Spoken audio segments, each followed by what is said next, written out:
squirrels found a new hideaway. Tomorrow will never be the same. There is so much hope in our hearts. Brick by brick we shall overcome and walk right into a new start. Welcome to the brand new world. Give the children of our Mother Earth. Reach out your hands. Let us lead our earth together.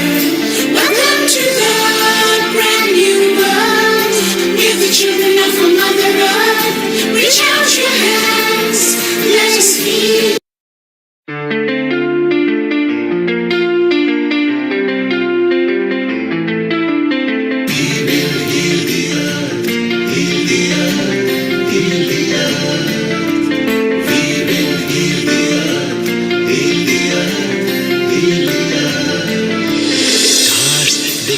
Stories which are brighter than yesterday. The streets have never been so quiet. The squirrels found a new hideaway. Tomorrow will never be the same. There is so much hope in our hearts. Brick by brick we shall overcome and walk right into a new start. Welcome to the brand new world. Give the children of our Mother Earth. Reach out your hands. Let us lead our earth together. Welcome to the brand new world. Give the children of our Mother Earth. Reach out your hands. Let us lead.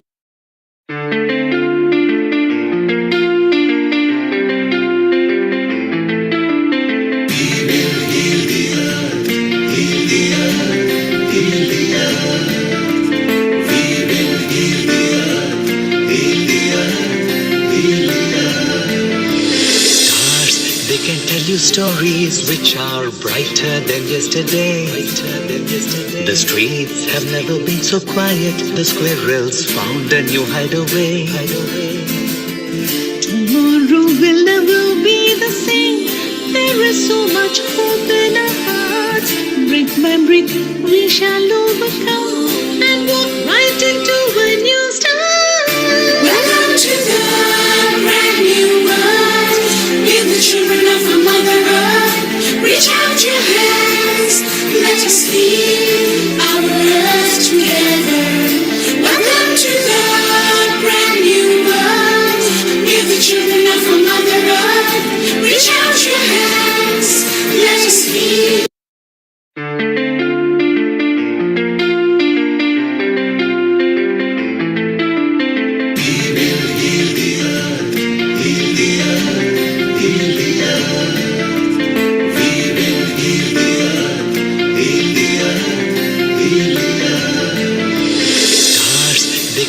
Stories which are brighter than yesterday.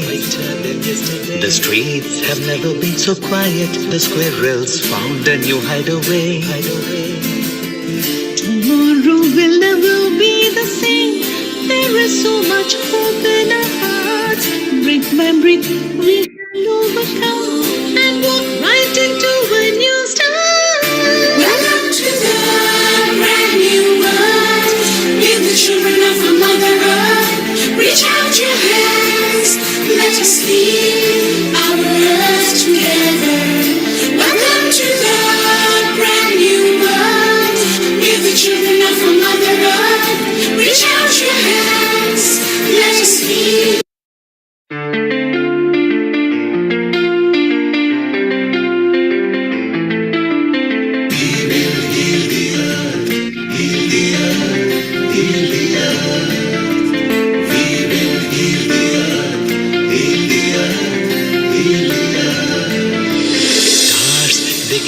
Stories which are brighter than yesterday. The streets have never been so quiet. The squirrels found a new hideaway.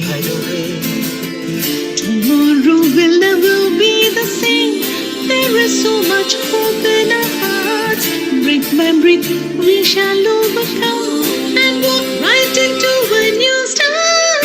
Welcome to the brand new world. Give the children of our Mother Earth. Reach out your hands. sleep, our earth together.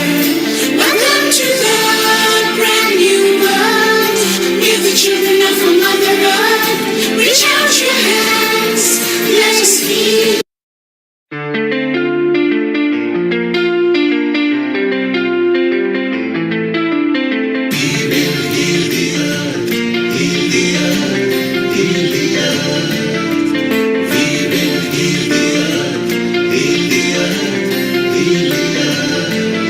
Stars, they can tell you stories which are brighter than yesterday. The streets have never been so quiet. The squirrels found a new hideaway. Tomorrow will never be the same. There is so much hope in our hearts. Brick by brick, we shall overcome and walk right into a new start. Welcome to the brand new world. We're the children of our Mother Earth. Reach out your hands, let us lead our earth together. Welcome to the brand new world. We're the children of our Mother Earth. Reach out your hands, let us lead.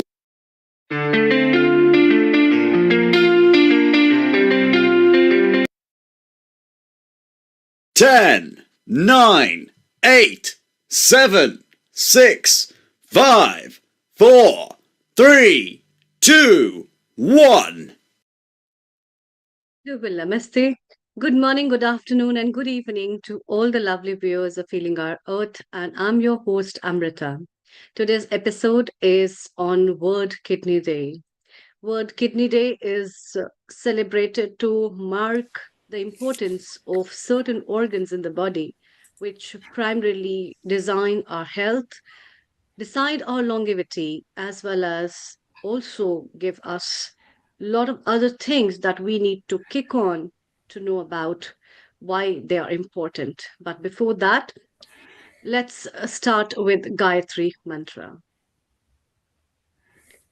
Om Om Bhur Swaha Tatsaviturvarenyam Bhargo Devasya Dhimahi Dhiyo Yo Na Prachodaya Om Bhur Swaha Tatsaviturvarenyam Bhargo Devasya Dhimahi Dhiyo Yo Na Prachodaya Om Bhur Swaha Tatsaviturvarenyam Bhargo Devasya Dhimahi Dhiyo Yo Na Prachodaya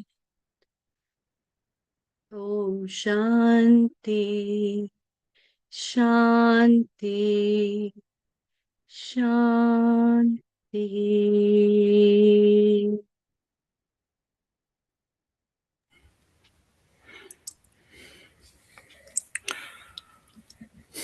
Welcome.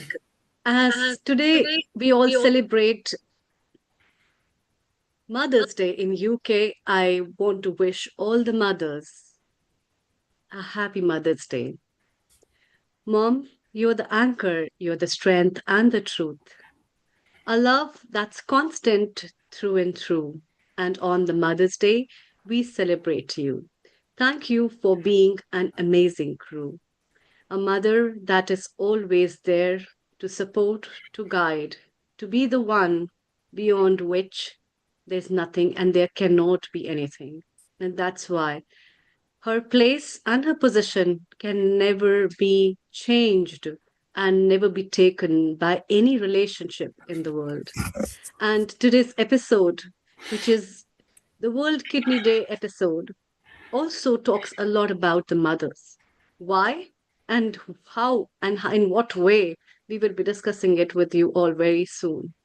Because most of the time, so many people talk about, I remember just because my mother is there, so I'm there. My entity is because of the mother. And that's why World Kidney Day is celebrated to understand the importance of the single thing, a single breath that is gifted to us by none other than whom we call my mom, my dear mom. And that's why we all want to remind you all that get up and give a hug, send a message to her, hug her, kiss her, and make her feel really special because she deserves to be special. World Kidney Day episode is broadcasted to you today because this episode talks not just about a single organ.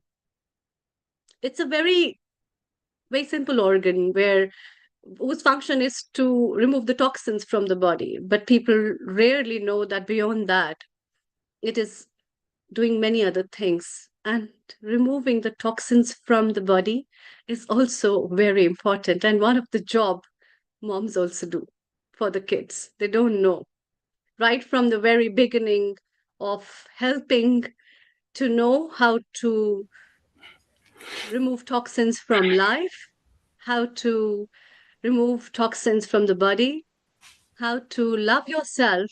There's so many ways the mothers are special for doing certain things like that. And that's how the beauty is about the whole episode, as well as the whole way why the theme of today's World Kidney Day, which was celebrated a few days back, is a kidney health for all, care for the people, for their life, and also preserving life on earth and preserving the communities on earth. I very warmly welcome the producer of today's episode, Kirit Mistry. Global Namaste. Good afternoon. I think good evening because you're in India right now. And Global you Namaste. are you are from the SAHA, the South Asian Health Action, as well as organ donation lead in Leicester. And today's episode, I warmly welcome you for talking about kidney health and the priorities of life. So, a very warm welcome to you. Welcome, and that was a very beautiful message around Mother's Day. And again, all our viewers, happy Mother's Day here in the UK. Those of you who have got your mothers, make sure you cherish them and spend your day with them. Those who you don't have your mothers with you, well, you remember your memories that you've had with them. They're special memories you can use today, obviously every other day to remember your mother as well. Thank you. Yeah, today's episode is really World Kidney Day was on the 12th of March, and throughout this week we've been doing a number of events to try and raise awareness of kidney health and kidney disease. It's a very challenging disease affecting our communities, and if you have, conditions like diabetes, then you need to take extra care, because that's also one of the indicators that you may, if not managed properly, that you may lead to kidney challenges as well. It's great to be here today again with some amazing presenters today. I also have recently taken another voluntary role. I'm also with Kidney Research UK as their volunteer health ambassador, and we've now started to do, as well as raising awareness of kidney disease, when we do our events, we're also doing blood pressure checks as well. So that's kind of very important. And the message today I'll be giving is really about how we keep our kidneys hydrated. We've got some excellent specialists today going to be talking to us, our regular panel members. So again, and we've got some amazing doctors who are, as well as the recipients who have actually benefited from receiving a kidney transplant. So again, today is very important, and anyone who's suffering or living with kidney challenges, or their families, supporting their families, you shouldn't suffer in silence. There is lots of support available through South Asian Health Action. We have our kidney patient support group, and we have a number of patient-led initiatives. So again, you can reach out to us, and also Kidney Research UK and a number of kidney charities here in the UK, National Kidney Federation, Kidney Care UK. They have a number of patient support and groups as well. So again, anyone needing support, But most importantly, also that your local cities have kidney patient groups as well. So reach out to us and we will certainly be happy to support you and signpost you where needed. Thank you, Kirit. What a wonderful summary from you. Thank you, Amrita, for being there. So those people who are connected to us on a YouTube, Facebook, Instagram, website, you can call your friends, and if anybody has got any kidney ailments or they want to learn about kidney, whether it's kidney transplant, whether you are a recipient, whether you are a donor, whether things like blood pressure matters to you, or can the kidney disease be reversed, or does diabetes impact kidney, or how often should one get their kidney checked, and what are the common causes of diseases, and how to keep your kidney healthy, then this is the episode where you will learn that. So it'll be wonderful, and shortly we'll be going to our first contributor, Bharti, who will tell how kidney and transplant has made change in her life. Let's welcome our lead panelist, Surgeon Anukul Goswami. Anukul, your opening statement before we go to Bharti. Yeah, special thanks to Amrita as well as Kirit to have introduced this particular section. And Kirit, a few days ago, he held this particular meeting on how the kidney function is very, very important to be monitored, and some of the what do you call webs, uh, particular things on computer, and how it can be used. Particular, those applications are very, very important in the current days. That thing was very, very helpful for me, and I think we can possibly do quite a bit of interesting research within the community with that kind of approach. Thanks a lot, Kirith, for that, and also the other talks that you had arranged. Over to you, Kirit and Amrita. Okay, so thank you, Dr. Goswami. Again, we have the privilege of having Rajesh today as well presenting. So you'll have a second bite of his wisdom, of his information as well. And Yes. he's an amazing surgeon as well as the work he does. So very great. And as I said, we've got Dr. Rajni, who's here from Scotland, and we've got Dr. Dagger joining us. So we've got some amazing consultants, experts from our communities who are all giving lots of time back to the community in events like this and others that they do in their community. But without further ado, I'd like to introduce Bharti Ben, who's actually, I've known her for many years, known the family for many years. She's from Leicester, and she's going to be talking today about her personal journey with kidney disease and kidney transplant. So global namaste, Bharti Ben, and thank you for joining us today. Yes, global namaste to everyone. I know that there are a few people on today who've probably heard my journey just a few days ago. So I do apologize if I am repeating again. But for the new ones, I hope you get something out of it. Again, being Mother's Day is an absolute joy for me because it's like a miracle for me, because it was my mother's wish that I do receive a kidney very soon. Unfortunately, she did pass away a year and a half ago, but there's always a saying in the Hindu faith that your soul sort of, is still around for a year. And I actually received my kidney within that year before mom, before her 1 year came up to that full time. So my journey, basically, it started all the way back many years ago, 24 years ago.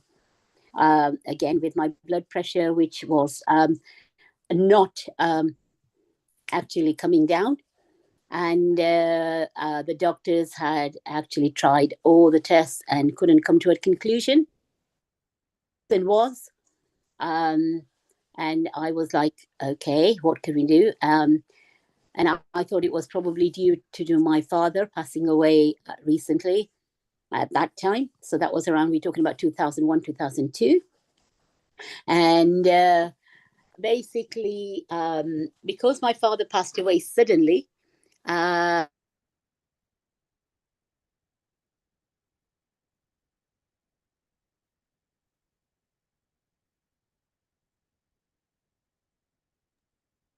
I think her internet is very low, Kirit. So Better. yeah, Bharti, your internet is very low. So if you could close all the other windows so that Okay. only you are using Zoom, then we will be able to share the bandwidth. Okay, let me just see if I can just do that. Thank you. Yes, switch off any other apps or anything you've got on, or if anybody else is using in the house, and go back landscape. So can Yeah. you remind that Bharti has been here before and she is a kidney recipient. So she is sharing her experience, how and what it feels like receiving a kidney organ. So as a recipient, she'll be sharing, which is again also very important. And one of the things that I mentioned, does blood pressure affect? Well, she has confirmed that blood pressure does matter. It is that gave her a signal, and she went on from there. So That's it's right. amazing.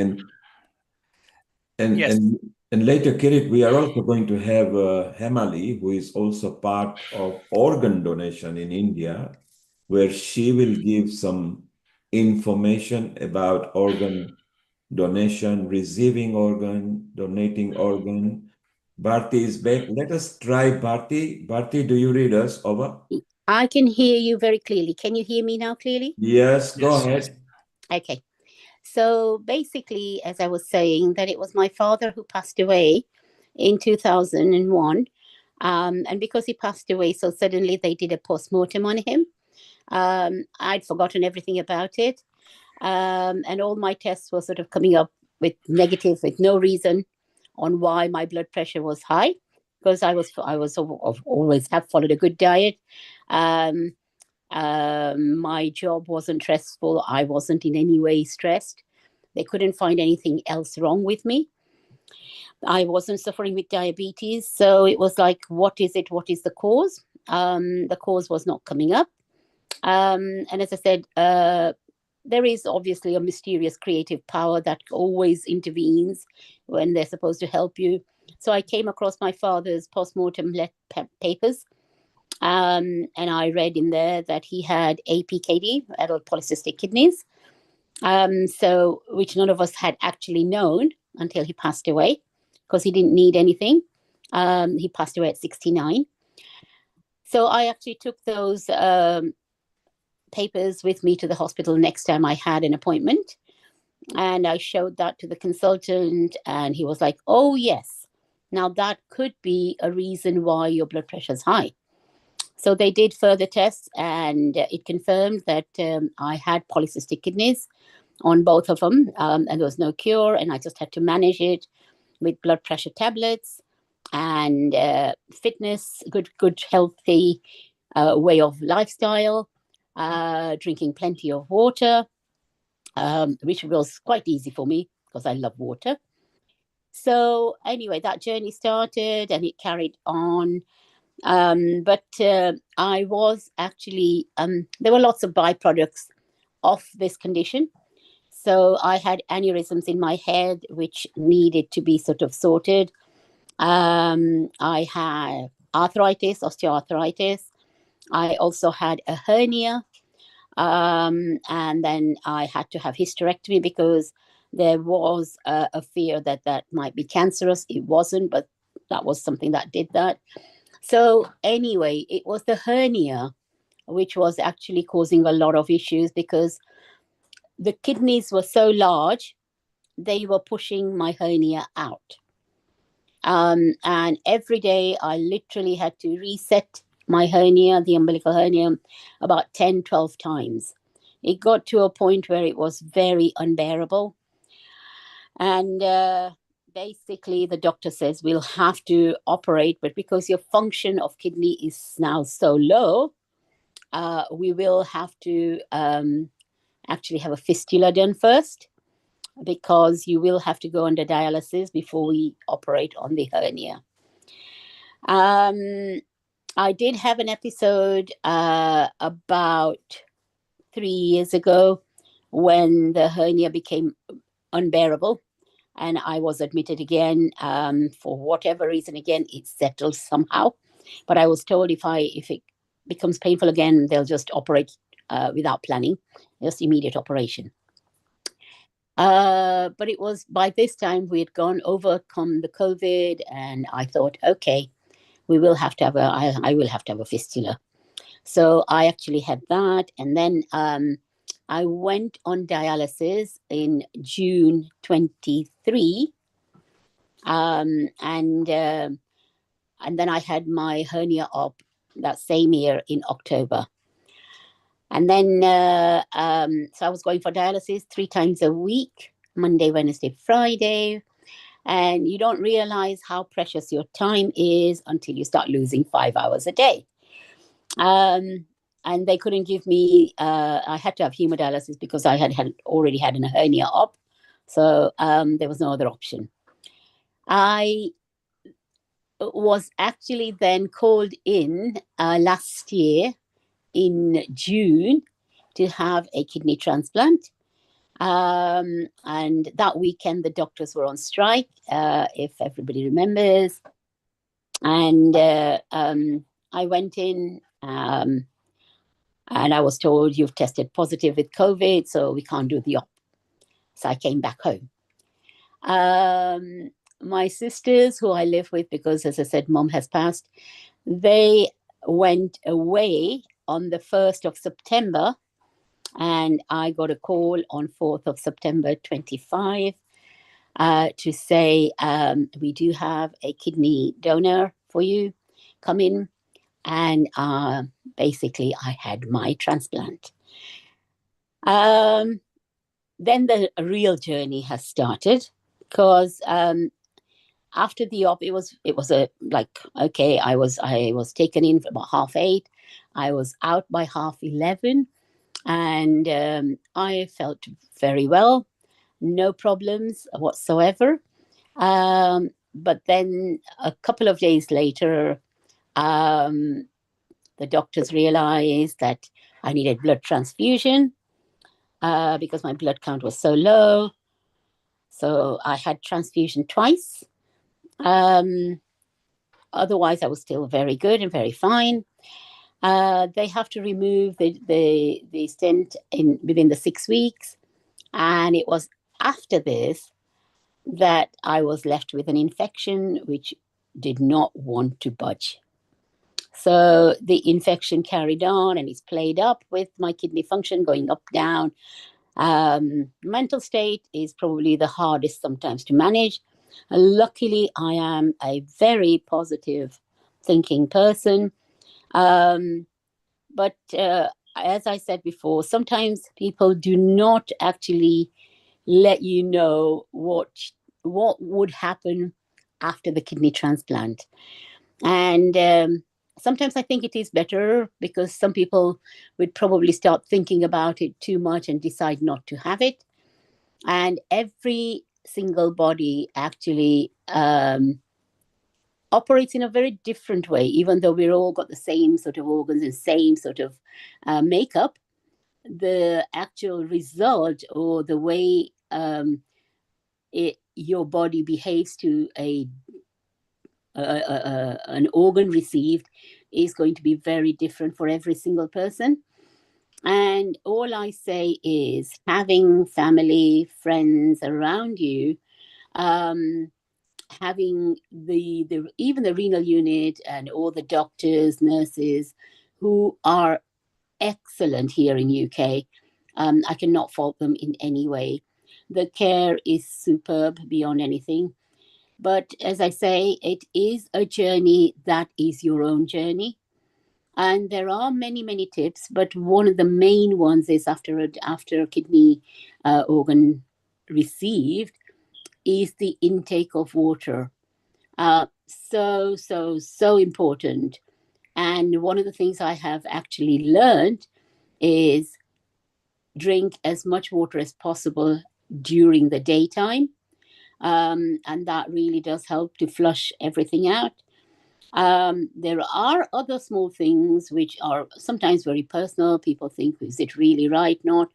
But when you do go to the bathroom to urinate, because after dialysis, I wasn't obviously going, so this was one of the new things for my bladder which I had to learn, and it's still learning, because as you just think you have finished and you get up, you will still get a little leakage. So the doctors have sort of, they're so brilliant here. They will say to you, carry on sitting on the toilet seat even when you feel you've finished, and no matter what, because we've already had that, please say good tips. So this is one of the good tips.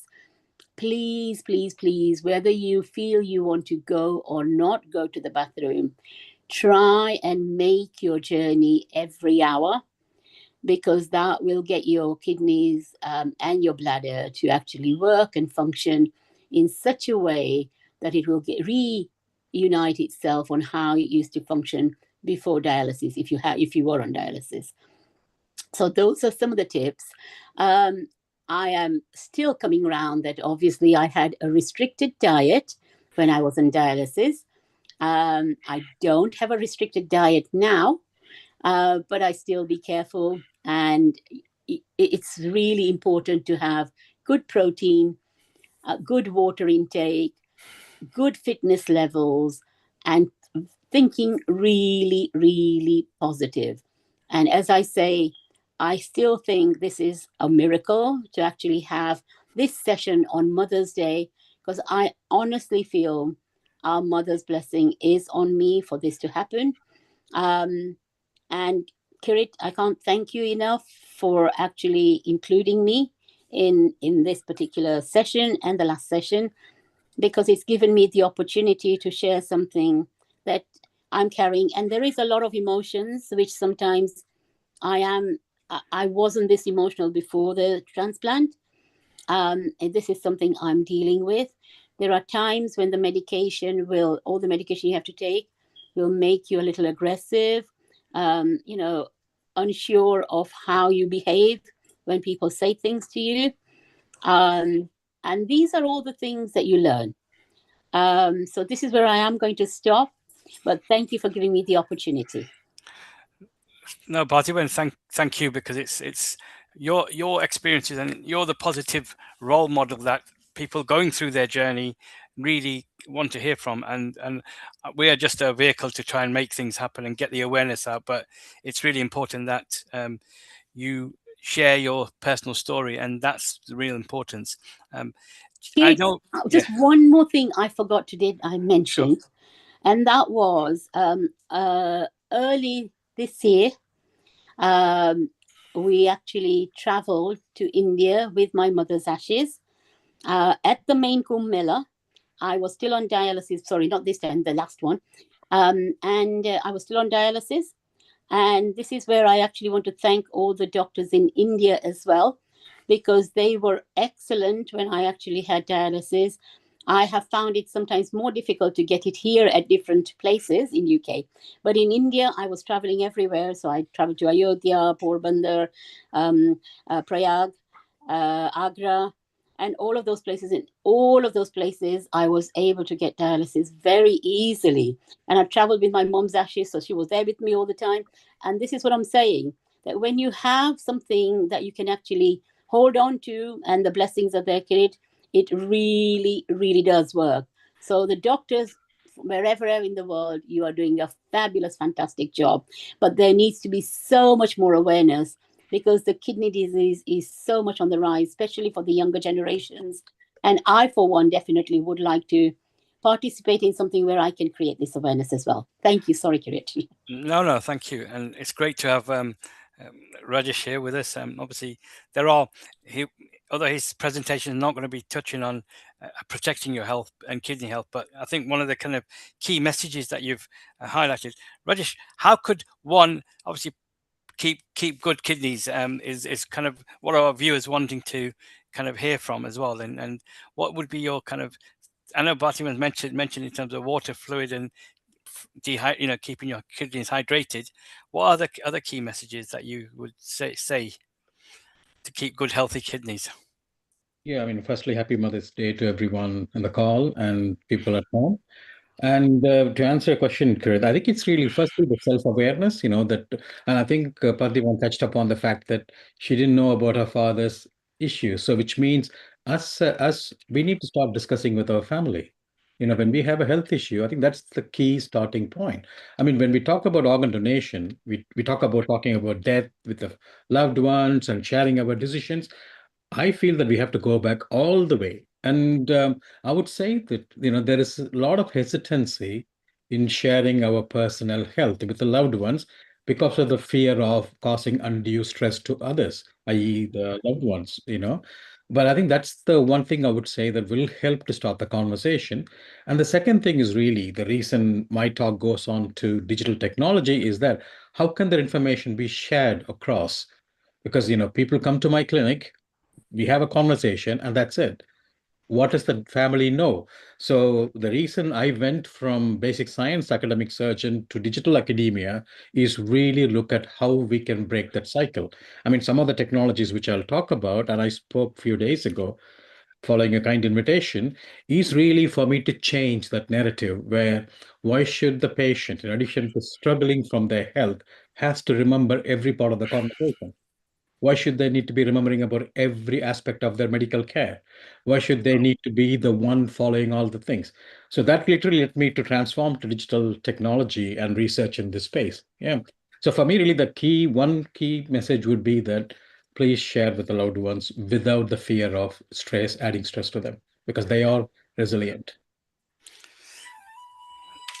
Oops. Okay, so without further ado, I'd like to certainly Global Namaste, Rajesh.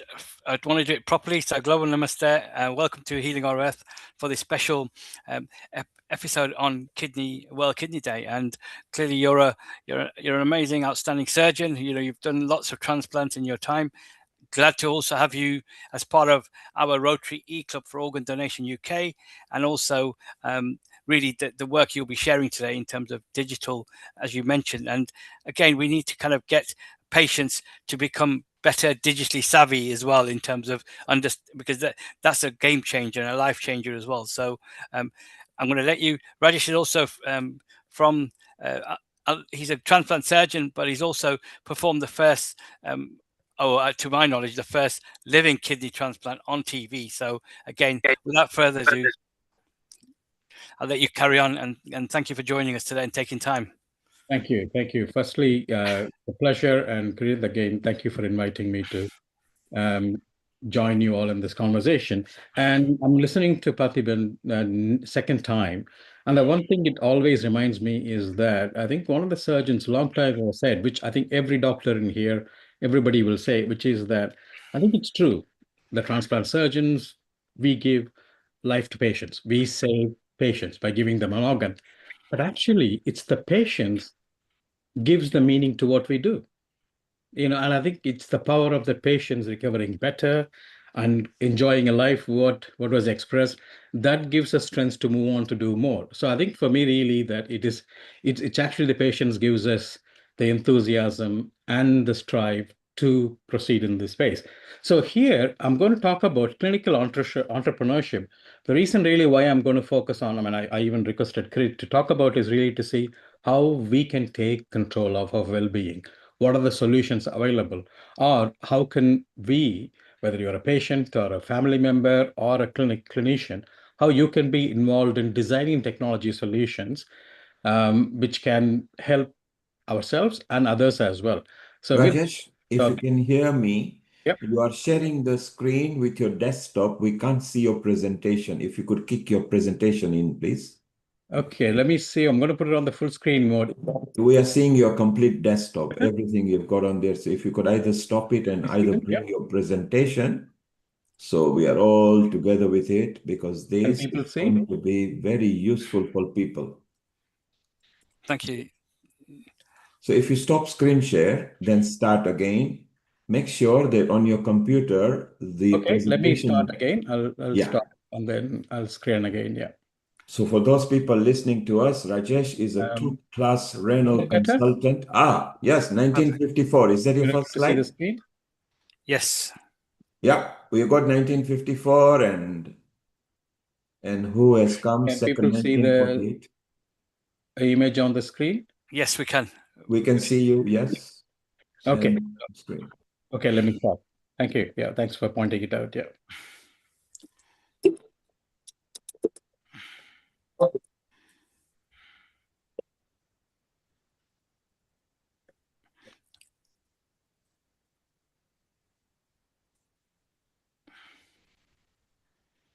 I think your slides are moving quite quickly, so. It's a moving reel. There is no sound, but it's a moving reel. Yep. And we are on to 1980, 83. We are looking at the progress, how the digital healthcare has come. Rajesh, you can even talk about it because since there is no sound, you can tell us. Yes, my name is Bill. I'm the evaluation of NSP.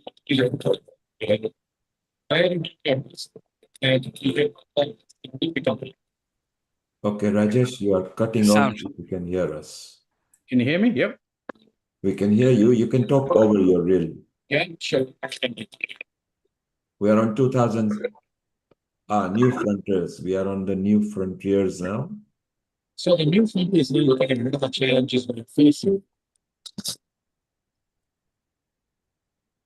Healthcare issue, the challenges, all these things are what we are facing in the new frontiers. So that's where I feel that we, as a group, as a clinician, patient, family, we can help to solve the issue what we all face. So these are my roles. Actually, the roles which I'm a transplant surgeon, like David said.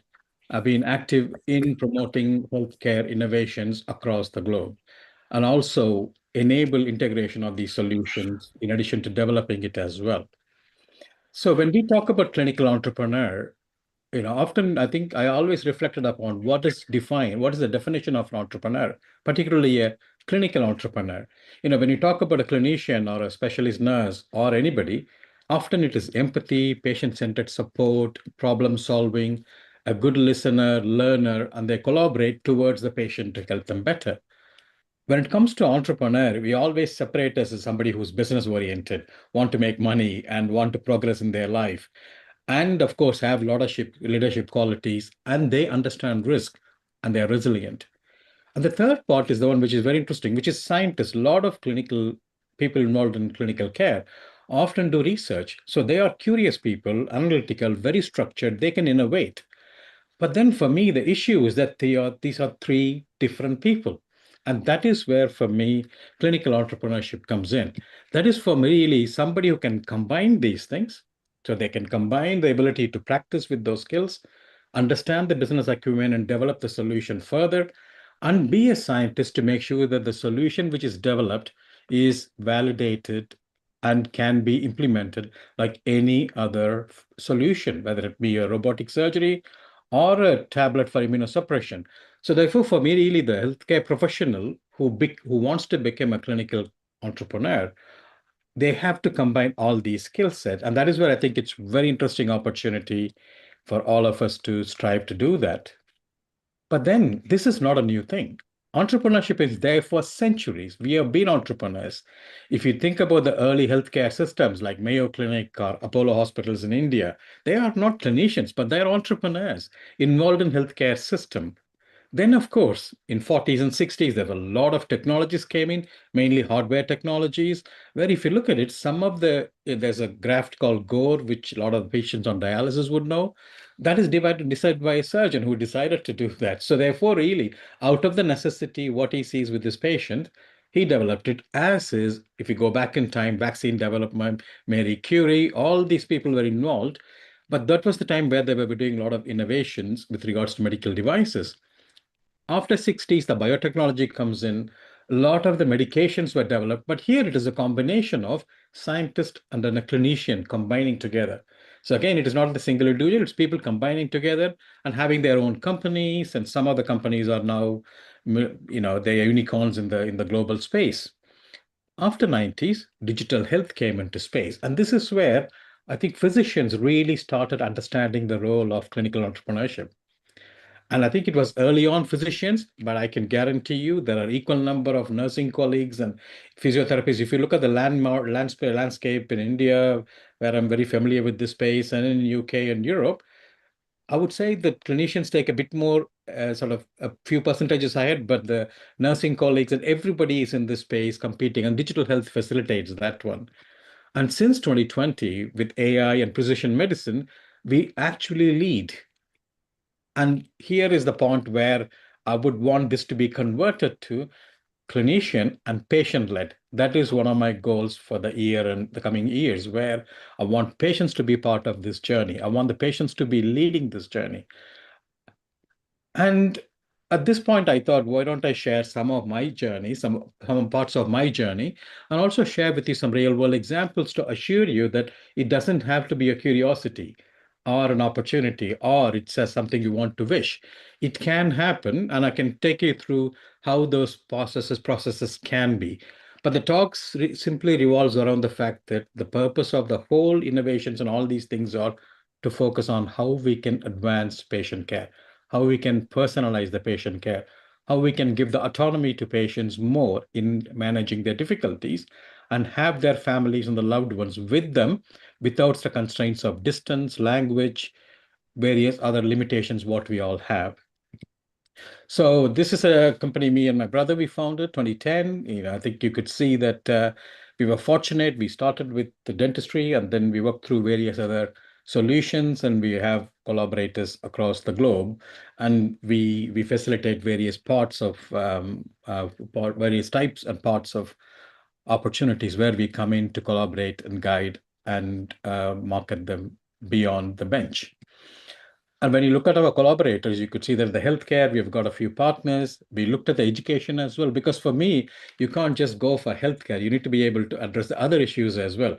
If the education is not good, healthcare won't work. And the fintech is something which we are doing it as our commercial social responsibility, where we want people to learn to understand how stock market works. It's a gamification app, which we're doing it.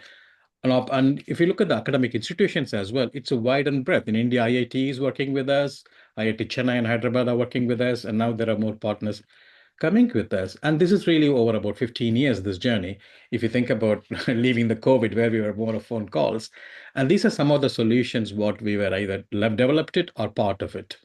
So there were some were patient focused, which is majority of my work. And of course, I cannot forget the staff, because if the healthcare staff are not supported, the patient care will be affected. So we looked at some of the solutions for staff care and of looking at societal care as well, because I think the more I dwelled into the space, I realized that as a academic surgeon in the past in Cambridge, I was able to do more molecular biology. But then here, actually, I was able to broaden my scope of what I can learn and offer beyond kidney disease. And that is where I think it's exciting that, somebody with a kidney disease, which you will see that can offer opportunity to develop a solution beyond beyond kidney disease, which I'll show you the platform in a few minutes.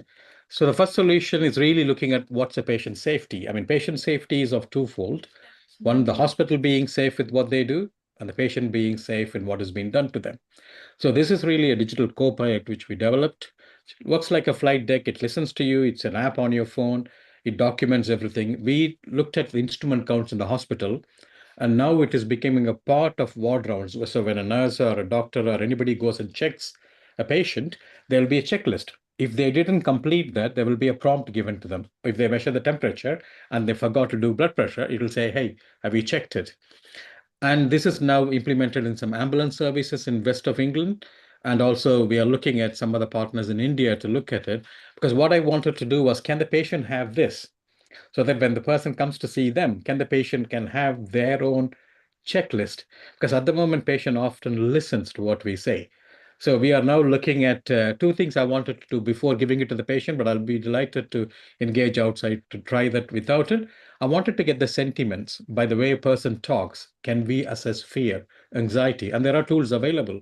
So we are validating so that when somebody sees a patient, when they walk out, do we know where they were scared? Of course, we can read them, but can that be any more better? So, but at the same time, this is something now used, available, and the most important thing is that it's something we want to improve so that the patients can have a checklist when the clinical team comes to them. They can say, oh, by the way, you didn't measure me this. And I think that's the patient leading or even co-leading their care, whether in the hospital or at home. The next solution is really when it comes to surgery. I think Parthiban, it was a fantastic talk to show that the surgical planning and everything. Now we talk about all those things, and in her case, when there's a polycystic kidney, I'm sure she knows it's a big kidneys. So you need to know how to create a space. Now we discuss in an MDT, we do scans and everything. We discuss in our meeting, and we say, okay, these are the problems. There's no space. We do this. But then for me, that is not good enough. So we developed the first two is ours, and third one is a partner of ours where we can actually modify the whole image into a 3D space and put a kidney in there to see how the kidney will sit in that space. So instead of somebody having a surgery where we open them up and see there's no space, we can really see this volumetric measurement before the surgery is done. One of our close friends in London, they did a 3D printing as well. So you can put it inside the person, not physically in the person, but in a 3D device. But that's expensive. So we use that. And what's very interesting now is that we can share this with the patient and the family. Then they can conceptualize, oh, this is what, when they talk about the surgical risks and complexity and everything. So there's a randomized controlled trial is happening in UK at the moment. But again, this is something in some of the Indian hospitals, I know they are actively considering it to use it as a standard of care, and some of them are already using it. So that just means that the conversation about the information shared to them as a clinician by the clinical team is they can learn more or even understand more beyond the clinic room where the consultation is 20 minutes or 30 minutes. Then, of course, the robotic surgery. This is the big thing across the world. Everybody likes to have robotic surgery, but then it is expensive. It is expensive. It increases health inequality. In London, in UK, for example, there are about 6 centers doing robotic kidney transplant. What about the rest? So, and in India, it's the same. India is the largest country with regards to number of robotic surgery in the world. I mean, the whole of UK and Europe put together, India does in 1 year. But then the inequality is always there. So what I did was we worked with the team in Slovenia, where we thought about why should the robot be used for all procedures because it's expensive. So we developed a single arm robot, which is launched in India about 2 years ago. And this one, you can take the robot to the patient. So it's a suitcase. You take it there. It's 1/10 of the cost. That means really, even the robotic surgery for certain procedures, I want to just clarify this part. It is for certain procedures, it can enable robotic surgery for everyone. So that just means that that opportunity is there. So that reduces the inequality of people having robot assisted surgery. Of course, the complex the surgery, they certainly we need the other robots where it need to be. But whereas for certain majority of the procedures, you don't need them. So this is now used in India, Malaysia. It's used now at the moment. So that means, and this device was developed by a patient who underwent a gallbladder surgery, and he felt that why can't you do it? And he's an engineer, so he led this whole thing, and that's his company. It's now in Slovenia now, and they are doing it. They're delivering it from there. Then, of course, this is the biomimetic twin I was talking about. This is the gentleman there is he doesn't look like a kidney transplant patient. I transplanted him only 7 months ago. He's a British judo champion. He represented Britain in the junior category in the Olympics as junior Olympics as well. Unfortunately, like what we hear from every kidney failure patient, the unexpected shock. He went through the same thing, and he's a fitness. He loves fitness, and he's a data analyst. So we are working together with him to create models of patients with their own data. And we're going to be, I mean, that solution is available, for example, in UK for the cardiac failure, it is fully available in NHS. So you will be prescribed that solution. So you get that information, and the hospital can model how to modify medications and everything based on your data. But I spoke to Mahi, and what we are doing is one step ahead. We want to include the societal factor, environment factor, so that the traffic on that day, the stress of those things, so we're going to include that. And this is fully Mahi-led project. And by Q3, we will finish the pilot. I mean, the concept is started now. We plan to start a pilot study in third quarter of 2026, and I'll be delighted to collaborate with anybody in this call or beyond. If your clinical colleagues or clinicians want to join, I'll be delighted to. But what this shows is that a person who has a problem, they suffer the problem, they have a different opportunity, but then their data, their information is the best data set. Whatever data set we can collect in a hospital over 100 years, that person's individualized one. So here, what I'm excited is that we will be able to see how care can be modified. And this is really personalized, tailored care for a person. And the last of technology is really something which I think it's now established care where you can scan your solutions, scan your tablets. So there's a data collection comes in, which means when a patient takes the medications, hospital will know they took the medication.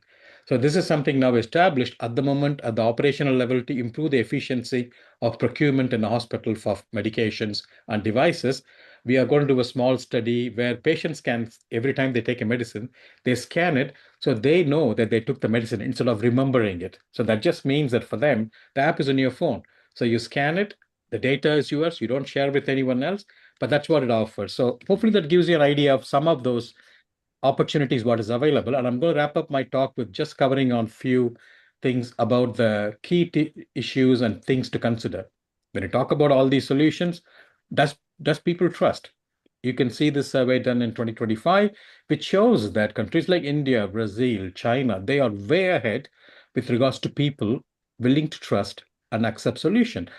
And I think that it's a very interesting dilemma. Often people underestimate people's ability to of certain parts of the world, thinking, oh, they won't be more ready for it. So when you look at AI preparedness, India and China are way ahead of West. So with regards to preparedness, maybe the chips can be produced in some other country better, but the patients who can or people who want to use it are there.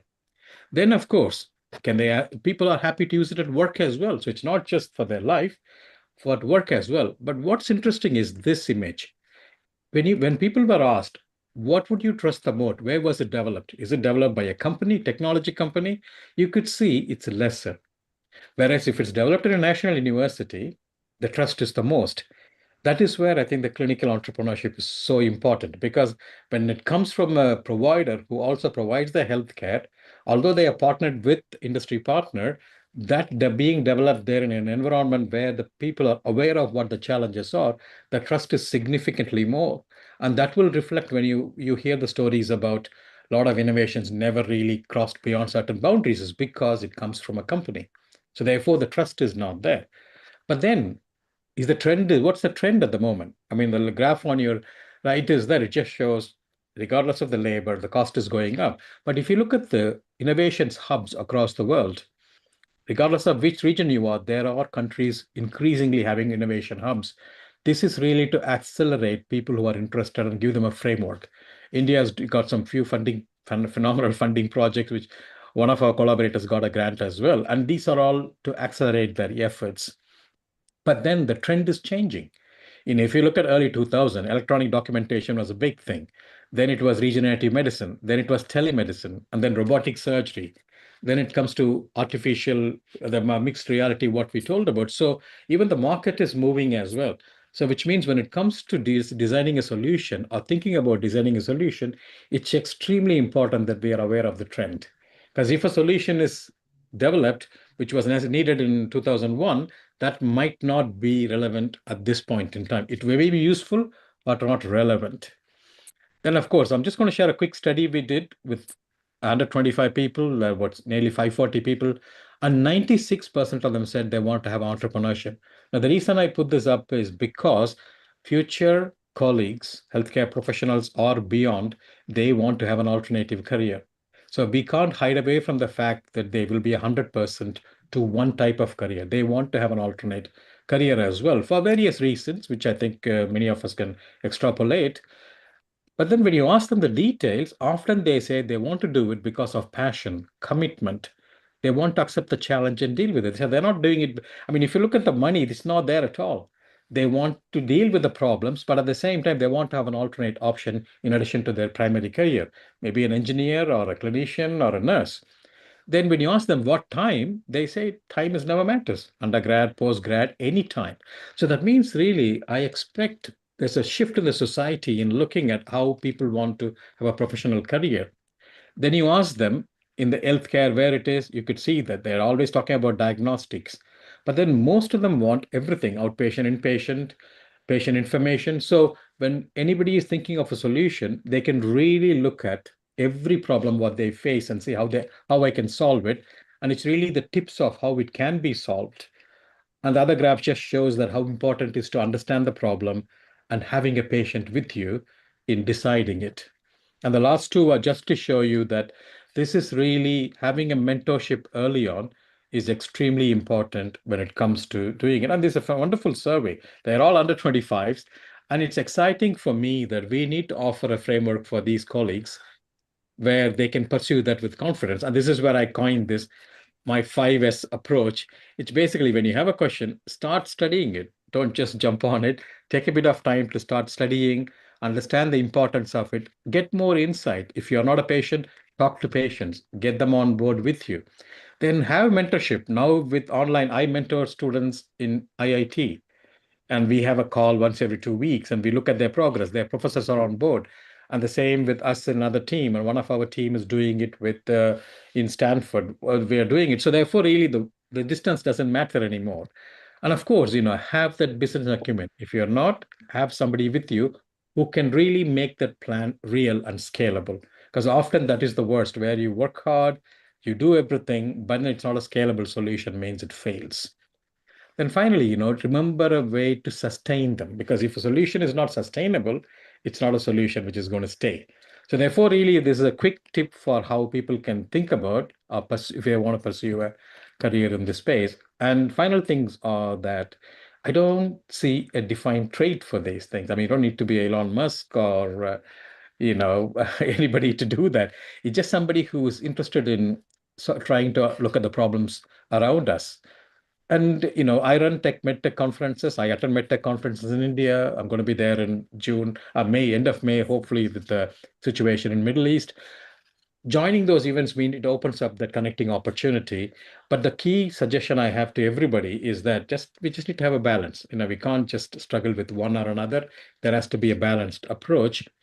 And for the institution, this is really a plea for charities and everybody, is that we need to start recognizing these opportunities rather than putting them down. Often it used to be that in healthcare space, particularly surgery, if you want to leave surgery, oh, he's not good at it. That's why he's looking at an alternate thing. So I think that kind of stigma need to go away, because I think the future generation want to have a career which is different. It is necessary that they have a career differently to accelerate these innovations to deliver what our patients needs and the society needs. So really, to conclude, I never conclude. For me, future is really what we need to think about. I mean, for me, clinical entrepreneurs are key for transformation. I think hopefully this talk shows you that the trust is essential. Trust is important when you include people. The opportunities are available as long as you co-led with patients and others. And we need to foster more of these innovators so that the future of the society are not just better, it is the best what we can yet to have. Thank you. Thank you, Rajesh. If you can stop your screen share. What a wonderful presentation. You are not just a consultant, you are not just an entrepreneur, you are a brand leader. And I noticed that you also started using AI. We are overrunning, but your presentation is very important. So Kirit will put you in touch with me over here. I'm in London. Okay. We want to explore some of the avenues. I want to quickly introduce you to Dr. Amrita Sharma there in Jalandhar in India, who will be in touch with you for something that is taking place next year, and Surgeon Anukul Goswami, a top-class orthopedic surgeon. His eyes were glimmering when he said if there is anybody who would want to collaborate. So say a quick hello to them before we move to Aman, Dr. Aman, who is going to talk about preventive measures. Anukul, say hello to Rajesh, please. I've had a brief talk with him last time. He has touched all aspects of SATA, by the way. So, and not only economics, not only the limited work of kidney transplants, but also economics, healthcare, mental health, how they have responded to your care, and getting the responses from the patients to develop yourself, not the other way around. Yeah. So that is the crux of the whole issue. And I think there is so much to learn from his presentation. And there was, I remember, I don't know if you have read the book called Michael Gerber's The E-Myth. Yeah. It's a part of strategy and this kind of thing. It's a fantastic book, and I think you touched all those points as well. Fantastic. Thank you very much, Rajesh. Very Thank kind. you. Thank you, Anukul. Rajesh, Yeah. even if today, if after 5:15, if you are free, because we got open session where Sure. we can discuss further, if you could sign back in again, say Yeah. hello to Amrita. Kirit, what we should do with Rajesh, with all the big organization like ISKCON, Art of Living, Brahma Kumaris, BAPS Swaminarayan, later maybe in the summer, if we can get Rajesh meeting the top trustees, I will arrange that. Let's bring in, because Rajesh has got a methodology, presentation, entrepreneurship, and being a clinical expert himself, he has brought that medical tourism, what we are exploring, into limelight in a current time. So Rajesh will meet up. Sure. Kirit will keep in touch with you. Amrita, you were obviously impressed, and you want Rajesh in one of your organizations where you are setting up for next year, which is SATA with Dr. Anukul Goswami here. Your comments on him before we move to Aman. Thank you, Neil Kumar. Thank you, Dr. Rajesh. It was really a wonderful presentation, and I think this presentation needs to be um, shared with masses because that's the need of an hour as well. And I would say an add-on not only just in the medical conventional health system, but in traditional health system, it's a very big need of hour. And also certain key points where I could see Dr. Anukulji smiling and I couldn't resist smiling on that because you really hit the nail to talk about very key aspects which we keep discussing about. It's a very best wishes from all of us, and I think the future endeavor of taking these things together would work up really well on many spheres and many bandwidths as well. Very Thank you, Yeah, Dr. Amrita. Anukul. You're Kirit? right. I have a small question. I've got a small comment and a special thanks to Bharati Acharya ji in particular. But more importantly, I think there is one aspect which is missing in her case, that she is still remaining to be a bit emotional. And that aspect is something that we need to take into account while managing these Yeah. patients, because many of them go through huge amount of psychological issues. And that is one of the things that I face in my back pain management. And that's something that I think we need to take care of her. Yeah, there's a I don't lot know of how we're things going to do Dr. it. Anukulji will talk about it Yeah. Yes. because Yeah. interoception is a very big part, having a Yeah. kidney transplantation. We'll be talking a lot about it in Thank you our both. chit Fantastic. chat session. Thank you But both. that's Bharti is still here, and she will be here at the tail end as well, so we can discuss that. Kirit, well done. Once again, you bring so many important people who matter not just to give information, the people who can drive information, collate information. Here was an expert from an entrepreneurial with his brother, what he set up. Rajesh, we are very proud of you. I love your presentation. So if you could, Kirit will give you my contact details and everything. If you could share that, and we'll loop up with Anukul, Amrita, and other people who are important at healing our earth. So Kirit, wonderful. Your last comment on Rajesh, and before we go to India to Aman. I think Rajesh's presentation was excellent, but also it shows that how far India are really progressing in this. And one of the areas that we mentioned around mental well-being and support for patients, they're doing wonderful in India, whereas in the UK, it's you have to ask for that mental well-being support. It's not built into the patient journey and support. So I think we need to start looking at that in terms of models of good practice from India, where it's built in with the kidney patient from the day one when they've been start to progress their journey. So that's all I'm going to say. I think we've got a lot to learn, and we're great to have Rajesh with us, and a privilege. I met him 4 or 5 years ago, but he's an ambassador for us, and great to see him here. And that's it really. And let's move on to Amrita ji. Let's move on to Dr. Aman. Thank you, Rajesh. And if you can, after 5:15, come back in. I think a lot of people would want to talk to you. Well done. We are very proud of you, particularly the fact that you have learned what NHS does and you stem from India. So this hybrid knowledge of yours that you brought it now into cosmopolitan, metropolitan thinking. So America, Canada, Indian Ocean, Africa, Australasia, they can all learn something from your model, and we can just extrapolate on that. Thank you, Rajesh. Amrita, over to you. Let's bring in Aman and see if he can set his presentation.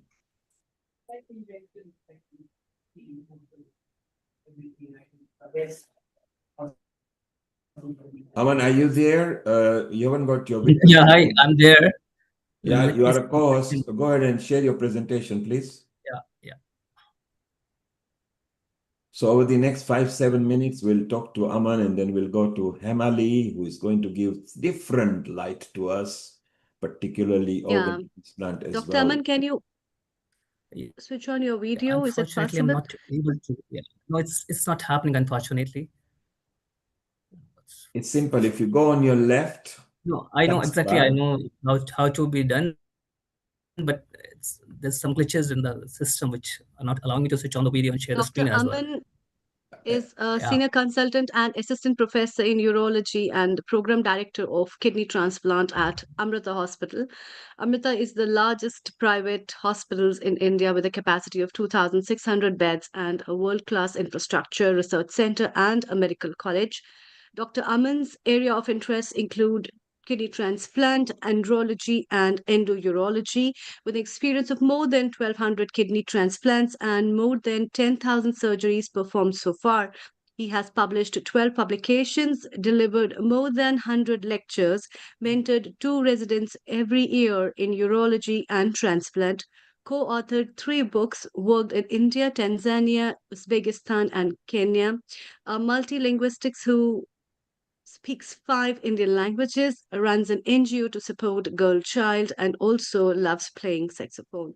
So it's really good that we have you today, and you'll be talking on prevention first, building kidney resilient communities while safeguarding the environment.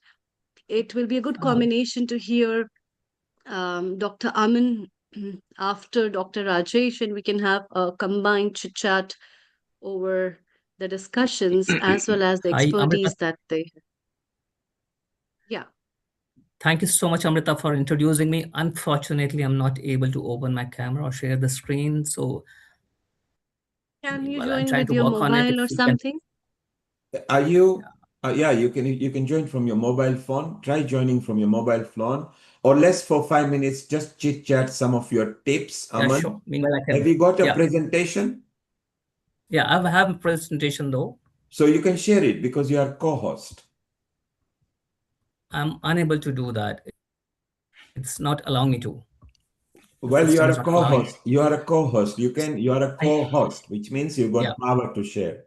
Okay, so something is okay at your something is not okay at your end. Don't worry. For next 5 minutes, what are your tips for preventative measures? Okay. See, if we talk about prevention, that the first we have to see that main causes of kidney failure in the society. So there are around 850 million people worldwide who live with kidney disease, and in fact, if you see the numbers, 1 in 10 adults have some form of kidney disease, and it's projected to become the fifth leading cause of death by 2040. Unfortunately, most are unaware until it's too late. The major drivers are diabetes being the biggest cause, India being the world capital, followed by hypertension, the aging itself, and the lesser known fact that environmental exposure are also important. If you see the kidney disease burden in India, estimated chronic kidney disease prevalence is 10 to 17% among adults, and more than 200,000 patients reach end-stage renal disease annually in the country itself. The diabetes being responsible for nearly 35 to 40% of chronic kidney disease cases. And unfortunately, in spite of so much progress, there's still a large gap in early screening and diagnosis. Now, So what is that's the hidden link?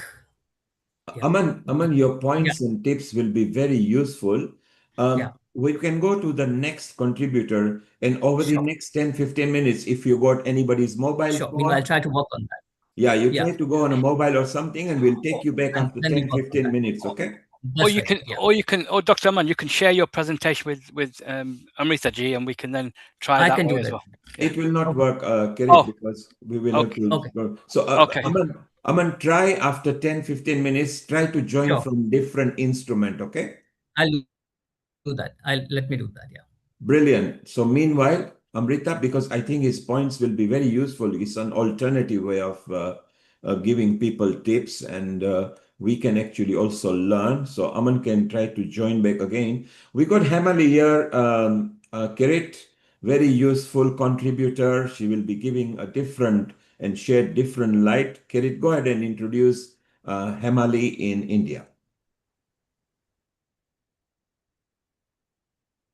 Kindly unmute. Yeah. Sorry, Global Namaste, Himali Ben. Thank you for joining us. It's a privilege to have you.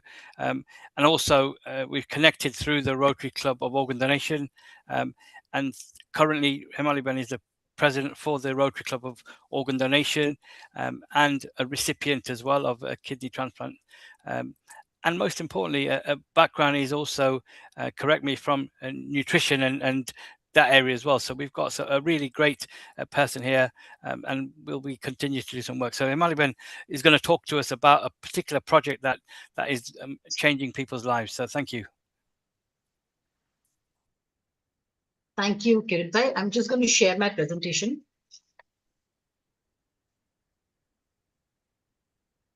I hope everybody can see it. Yes. Perfect. Yes.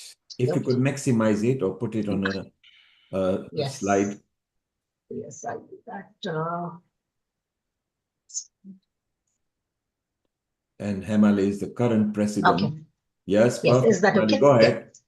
So we just, unfortunately, we couldn't hear what Dr. Amanta had to say. But whatever little he said about the prevalence of kidney disease in India, and the situation is really dire. Actually, now the prediction is that 1 in every 6 adult in India is suffering from some sort of a kidney disease. Compounded that with the fact that there are so many patients in India who cannot afford treatment because of monetary constraints and financial constraints.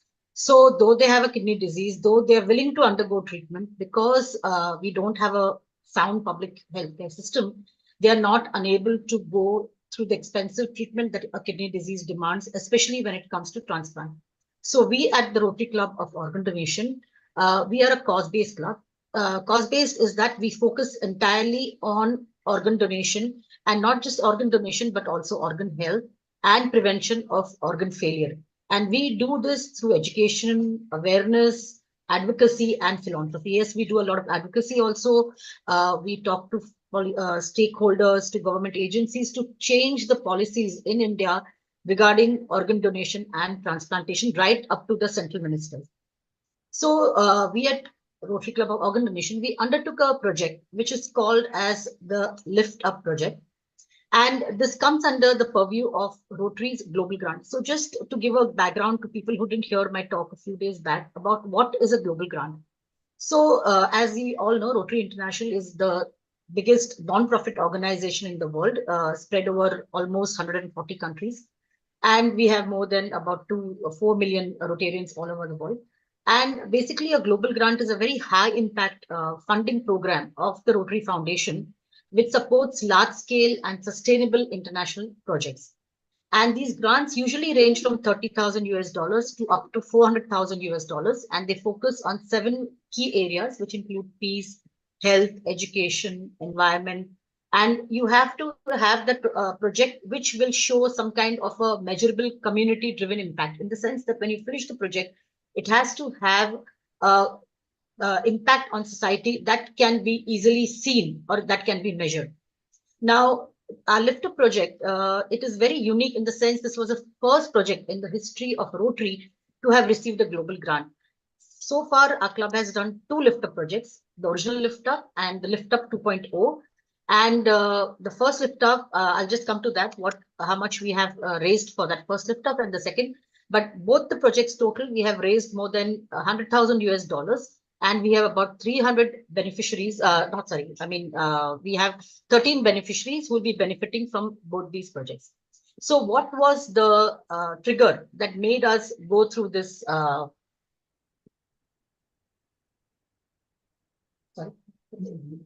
Yeah.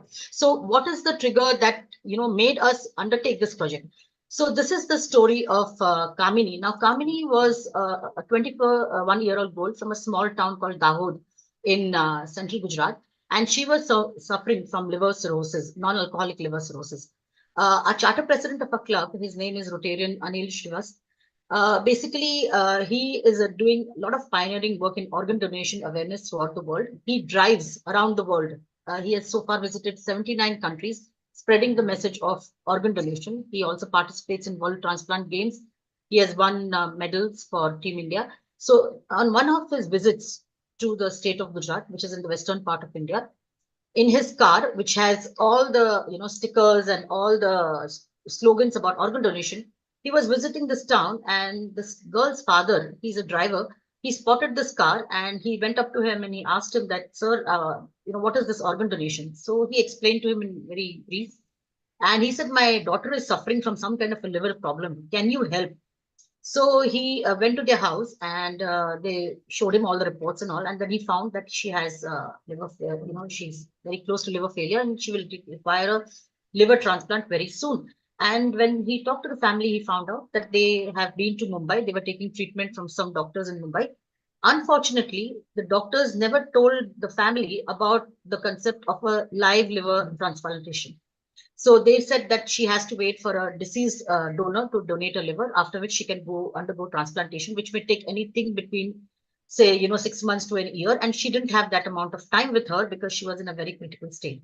So then Anil explained to them that she can, if somebody steps up from the family, she can undergo a live liver transplantation and her life can be saved. Unfortunately, though her mother and her brother stepped up, they didn't have that kind of money to undergo a liver transplantation. So Anil raised funds for them. She was shifted to Bangalore from this small town in Gujarat. And the doctor the liver transplant surgeon who performed her surgery, did it completely free of cost. The hospital covered all her medical expenses. Donors contributed towards her care pre and post transplant. And that's how Kamini's life was saved. Today, Kamini is 26 years old and she's become a nurse, and she's working as a nurse in a hospital. So this was the trigger that made us think that, what happens to the patients like Kamini who cannot afford treatment, and that's how Lift Up was born. So she was a liver transplant patient, but then we did a community survey and we found that more than liver, transplant, we have problem with kidney in India, which is very rampant kidney disease, and so we decided to go with kidney transplant. Just trying to get into my new slide. Little problem. Just give me a second.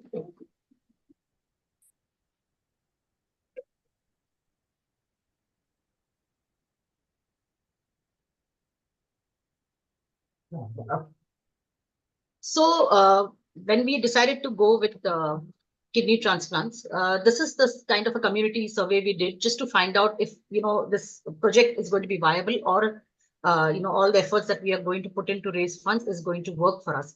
So we did a formal community needs survey to find out what is the incidence of kidney disease in India, and for that we interviewed more than about 200 patients, and we found from marginalized communities and also patients from lower income groups to find out what is their perception of treatment for kidney disease and how they tackle this problem when they are faced with it. So not only the patients, but their families. So we found out that out of the patients, that total patients were interviewed, 46% of the patients, they declined kidney transplant, though they knew that it would save their life, because they didn't have the means to undergo the transplant. They didn't have the financial means. So that was one debilitating problem that they faced. Also, what we found, which may not be very surprising, especially in our part of the world, is that women's healthcare needs are often deprioritized compared to a male's, because traditionally a male is seen as the primary caregiver or primary earning member of the family. So if something happens to a male in the family, the family is ready to sell their property, sell their jewelry, do anything, get a loan, whatever. But when the same thing happens to a woman or a child in the house, they may not be given that much priority because, they are easily replaceable, to put it very crudely. Again, with children, again, the girl child is always deprioritized, given a second priority as compared to a male child, because a male child is seen as an heir to the family and to carry on, whatever. So the girl child is again relegated to a second position. And many low-income patients, that was also a very surprising finding, that though we have a lot of government hospitals in India who are providing good care, low-income patients always prefer private hospitals over government hospitals because there's a perception that private hospitals will provide better care and they will be looked after better in a private hospital than a government hospital. So they will borrow money, they will mortgage their land, they will mortgage their house and raise money and come to a private hospital or seek treatment in a private hospital over a government hospital. So this is one other thing that we found very interesting finding. And lastly, what we found is that though there is a very highly skilled medical workforce in India, the advanced, the access to advanced healthcare in India is very limited, especially in rural areas and in second tier or third tier cities. So this is a very sad, unfortunate thing that we found. So they want to undergo treatment, and even if they raise that amount of money, they have to always move to a bigger town or a bigger city to undergo that treatment, and that increases the financial burden because they have to rent a place. Again, money for commuting, a couple of family members have to stay together to help the patient. So it just increases their financial burden.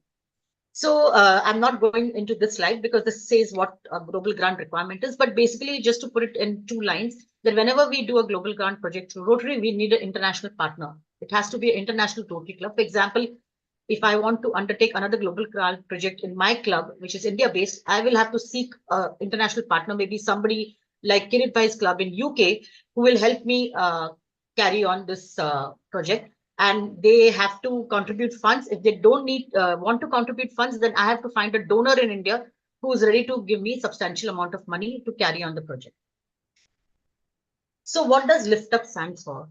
So it's a Lift Up is basically an acronym for Life Increasing Funded Transplant for the Underprivileged. And the aim of the project that we started this project with the aim of addressing the problem of high cost of kidney transplantation for below poverty line and above poverty line women and children. And I've already given the explanation why we chose women and children. We also wanted to send out the message through this project that women and children's lives matter as much as male lives. So that was another reason why we chose women and children. And this project enables beneficiaries with low-income groups to undergo a kidney transplant surgery. And a Rotary area of focus, I'm sure Rotarians here will understand, it's disease prevention and treatment. So who are the beneficiaries? Economically disadvantaged women and children. They all had willing and living donors. We didn't go for deceased donation because India's organ donation rate is really dismal. If you are on the cadaver waiting list, you might wait for a kidney maybe as long from anywhere between 2 to 5 years. So I know patients who have been waiting for 7 years to get a matching kidney. So that's why we had to go for live donations. Otherwise, our project would go on and on. So all the beneficiaries have a living and a willing donor, legal donor also, of course. And the project offers not only free renal transplant surgery, but it also offers free doctor consultation for a period of 3 years, subsidized follow-up test and investigation for 3 years post-transplant to ensure sustainability and better outcomes of the graft. And the club has also negotiated with pharmaceutical companies who offer post-transplant medication at subsidized rate to further reduce the financial burden on the beneficiaries and their families. So like I said, we did 2 Lift Up projects, Lift Up and Lift Up 2.0. For the first project, we raised $70,377. For the second, the total budget was $38,868. So basically 2 projects, we have raised more than $100,000. Our first project is already completed. 8 beneficiaries have successfully undergone renal transplants. The first beneficiary is already completed 1.5 years of surgery. All 8 beneficiaries, touch wood, are doing well so far. The second project we launched in December 25. We have finished 2 surgeries and 3 are still to go.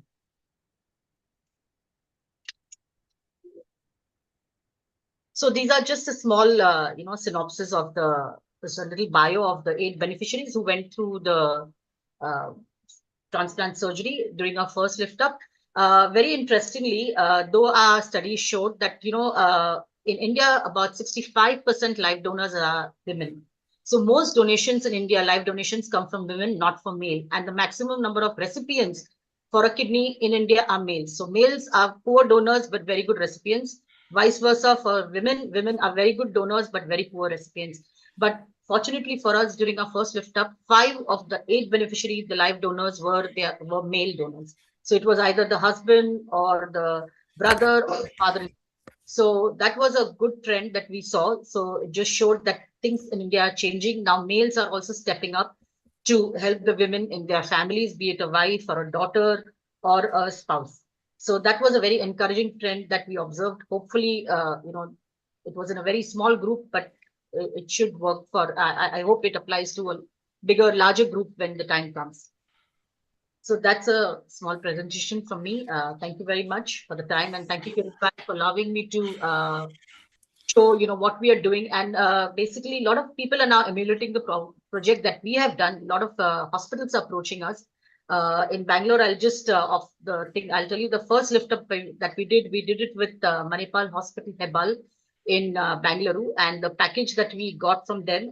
Usually, the cost of kidney transplantation is anywhere between 8 to 12 lakhs in any good private hospital in India. In hospitals in cities like Bombay, it may even go up to 15 lakhs. But our first lift up, we negotiated the terms with Manipal Hospital. We got the package of 6.5, which included, the 3-year post-transplant care also. Thank you. After that, the second lift up, sorry? Thank you. We're going to just wrap it up there. That's great. Yes, please. Okay. Thank you. Stop sharing your screen if it's okay. Yeah. Okay.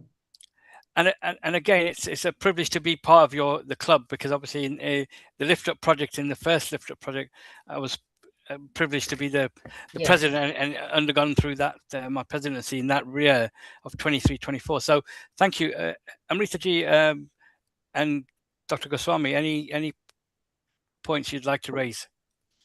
I've got two small questions. One is, what aspect of the transplant care is the most expensive in the whole line of treatment? And number two is, this is where the traditions come in. Where is the role of dharamshalas nowadays, anywhere in India, where people can be kept while the treatment is going on? Because many of the places had good dharamshalas, and they did not have to go out for renting accommodation somewhere else. And dharamshalas, so far as I know, have been very helpful in providing care. But now many of the dharamshalas have gone, that they have all become into hotels and things like that. Is there any place for dharamshalas anywhere right now in India? No, sir, there are not. Unfortunately, like I said, the patients now who come from smaller towns and villages, now they have to rent a room or a small flat or whatever, So they will have to rent it. And as you know, for at least for 2 months post-transplant, they have to stay in the same city where the transplant surgery has taken place for them to get the follow-up and to get a green signal from the doctor to go back to their hometown, because they can't keep commuting. Especially during the first 2 months are very critical, for follow-ups and all that. So that adds to their expenses. And answering your first question, the most expensive treatment post-transplant are the blood tests and, the other things. God forbid any complication develops.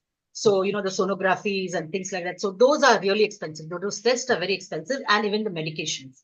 The medications are two things that are most expensive for patients, especially coming from low-income groups.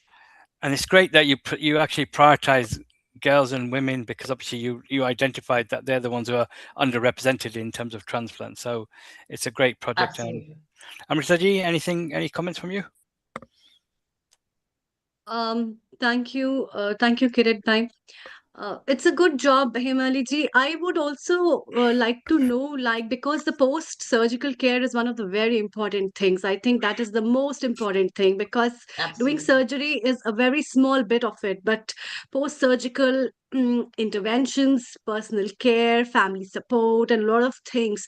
So is there anything that as an organization you all provide? Because apart from just having a literacy about having a disease and getting it treated, it's much more important to have a support later on, because that's the point where most of the things go wrong. So despite all the hard work that people have been doing, it just doesn't work. So is there something that you all provide in terms of literacy, monetary basis, or support in terms of any other things?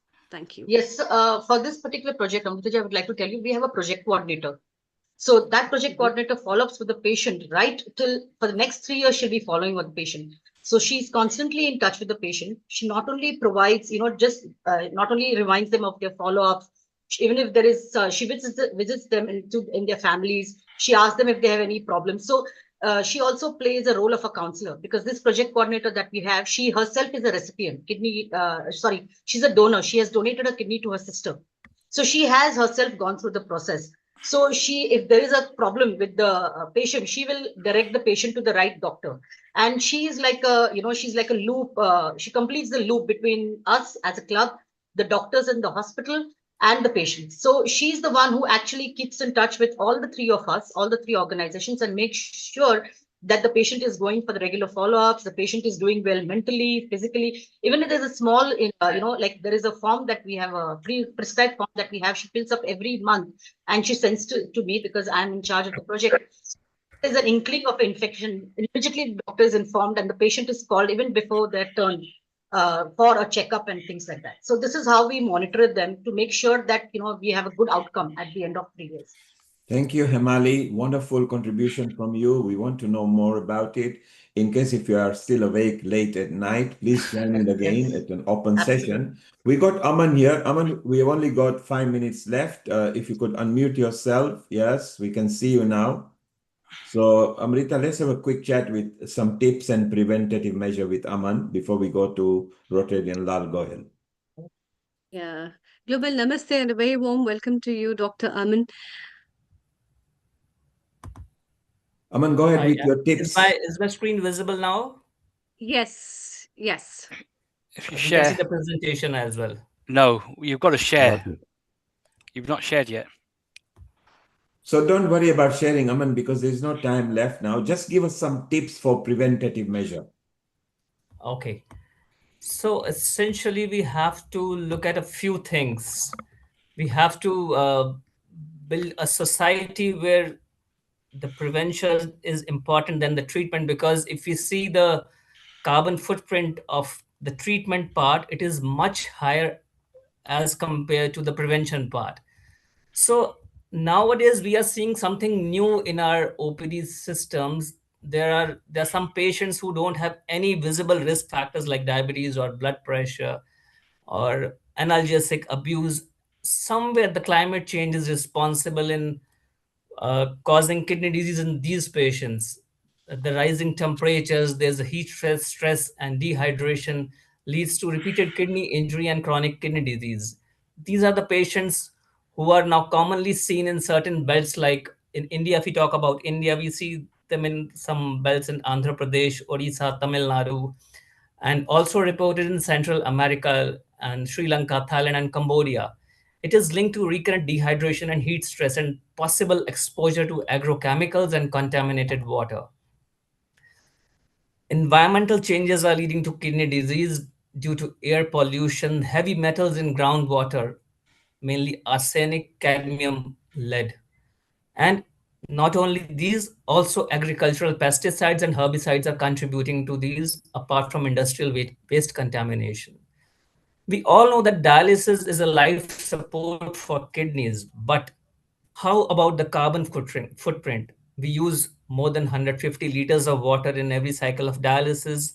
We use electricity. The patient needs transport to reach to the medical facility. Dialysis certainly saves lives, but also is costing the planet.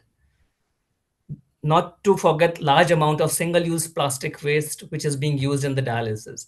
So what is the greenest dialysis machine? Certainly the one which is never to be used. So what to do? Preventing kidney disease is the climate action. Salt reduction. As Indians, we are already consuming twice the amount of recommended salt intake of 5 gram per day. We should work on actively reducing adding salt to our diet, the salads, the chutneys, the papad, which we are all very fond of. The diabetes and blood pressure, which are the number one reasons for kidney failure, they need to be screened, and early control is the key. As far as the environment is concerned, we have to work on safe drinking water. The workers who are exposed to heat, we need to protect them. And we have to guide people on the harms of analgesic abuse. In India, everything is available over the counter. Most people self medicate before coming to us. For common problems like migraine or osteoarthritis, people would binge on analgesics for a couple of months and years before they seek actual help and treat the root cause. So many kidney failures are preventable. What are our roles as healthcare providers? What should we do? We should screen early and promote transplant over dialysis. Kidney transplant not only adds to the quality and quantity of life, if we talk about the carbon footprint, it is much lower. And even much better carbon footprint is achieved by prevention strategies. So, what is the vision? The vision should be a world where fewer kidneys would fail. We need healthy people, healthy communities, and a healthy planet. If we protect the environment, we would protect the kidneys. So, healthy people, how to achieve that? As I mentioned, excess salt, excess sugar, ultra processed food, and sedentary lifestyle. All these teachings should begin right at the school level. For protecting the workers, they need to have hydration breaks, they need to have shaded rest areas, education about dehydration and electrolyte replacement. These simple measures can dramatically reduce kidney injury. Even when dialysis is necessary, we can make it more sustainable. Some dialysis centers are already working on recycling the RO reject water, reducing the plastic waste, using energy efficient machines, and implementing solar energy systems. These small innovations can significantly reduce the environmental impact. The kidney transplant, as I mentioned, has a lower long term environmental footprint than chronic dialysis. What are the community prevention strategies? Early screening for the risk factor, diabetes and blood pressure, encouraging hydration and physical activity, reducing environmental toxin exposure, annual kidney health checkups in high risk groups. We should start education right at the school level, and we should encourage workplace screening apart from monitoring the water quality for those harmful chemicals. What Thank are the you. roles of doctors and policymakers? We should advocate prevention policies. We should strengthen public health systems, encourage research in environmental nephrology, support community awareness and initiatives, and collaborate with environmental agencies. Aman, thank you very much. You've got so many valid points. We need to bring you back again sometime later. In case Sure, if you're thank you. here after about Well, 11 o'clock, do pop in again. We need to move on. We just Neil, want to introduce Dr. ML Gupta if he's there before we move to Rotarian Lal Goyal. Okay, ML Gupta is gone now. So Amrita, maybe you can come Yeah, later. I think Dr. Aman's father is there, and is okay. he has he joined Dr. Aman? He So, was there. Dr. Aman? He was there. Yeah, But, so yeah, actually, okay. and he's working with he is in himself one man army with a lot of things, and he's working with Soumya Foundation, and we are very grateful for the works that he has been doing, and we'll be bringing him up for one more episode someday. It Amritaji, was we'll very definitely valuable. sorry, Yes. we'll bring him back. We'll bring Dr. Aman back in yeah, June for diabetes. That'll be very important as well. Thank you. And thank you we can so much also for your bring time. him. We can also bring him from good outreaches because he runs an NGO there in India, which is very good. Thank you, Aman. If you Thank are you so here a much, bit sir. later, we will chit chat with you. And Dr. ML Gupta, if you are here till later, we'll chit chat with you. We Yeah. need to move on to Rotarian Lal Goyal, who has got a lot of other kidney experts lined up. Amrita, go ahead and introduce. And Dilip, if you could make your video landscape, please, like others, so it will be nice. Over to you, Rotarian Lal Goyal, and a global namaste and welcome. Global namaste to you, Neil Kumar ji, and global namaste, Amrita ji, and global Global namaste, namaste. Kirat Mistry ji. Today we are observing the World Kidney Day. And as you know, the World Kidney Day, already so many speakers have already spoken on the topic. I do not want to go, but only thing is that today they have given, this time they have given the slogan, kidney health for all, caring for people, protecting the planet. Unfortunately, these types of slogans are not being given in consultation with India, because in India, the unfortunate part is that we don't have the infrastructure for transplant, and that's why people are going for dialysis to save the lives, to carry the life to be prolonged for some time, and that's why we are damaging the planet. So we cannot have such type of slogans which are not suitable for a majority or the biggest populace, the highest populated country, or I can say it's some lacuna from our side that our those who are heading the committees like NOTO or SOTO or ROTO or government ministries, that they are not convincing the world body to come out with such type of slogans here that suits the country, that suits the public at large. Uh, After Thank you. saying this, I would like to, Let me yes, introduce to you. yeah, please. Introduce Sorry. you, Rotarian. Okay, that was wonderful, Rotarian Lal Gulji. Your messages are always, bringing something. But it was really good to have Dr. Aman, and thank you very much for lighting up some gears beyond the kidneys on the environmental aspects. And we'll be taking up these key issues very shortly because they are very, very important. I think it's time to welcome Rotarian Lal Goyalji. He's a founder and charter president of Rotary Club of Organ Donation International, as well as the chairman of Organ Donation India Foundation and GYAN. And today we are already, as you all know, we are talking about kidney diseases, its prevalence, and how it is important to take some key insights from the experts as well as from the donors and the recipients and caregivers of how important and what all aspects are there to know about this small organ of the body. So, Global Namaste, a very warm welcome to you. And Kirit Bhai, because you are already connected with the organ donation lead in United Kingdom in Leicester with Rotarian Lal Goyalji, your few words of introduction before he takes up his slot. Thank you.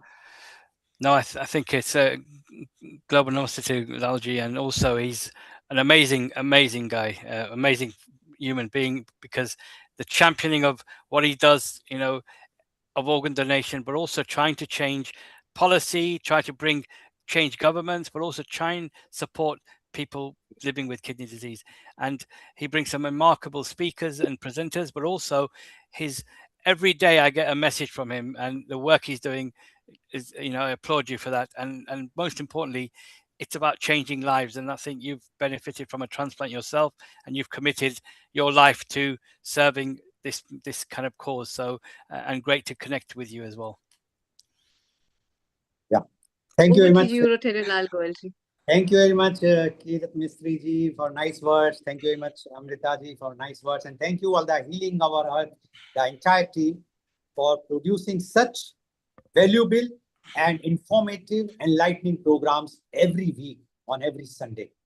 Now, coming to the point which I have raised earlier, that today when we are talking about the planet, how to save the planet, yes, dialysis centers are one of the key factors which are creating problems for the environment, wastage of water, plastic use, and so many things, generating heat. Even just I concluded my Rotary Club of Organ Donation International meeting, one of the nephrologists told that the people have to travel for 200 kilometers or 100 kilometers to go to the dialysis center, and so they are also wasting the oil and the energy, etc., etc. So everything is giving the impact on planet.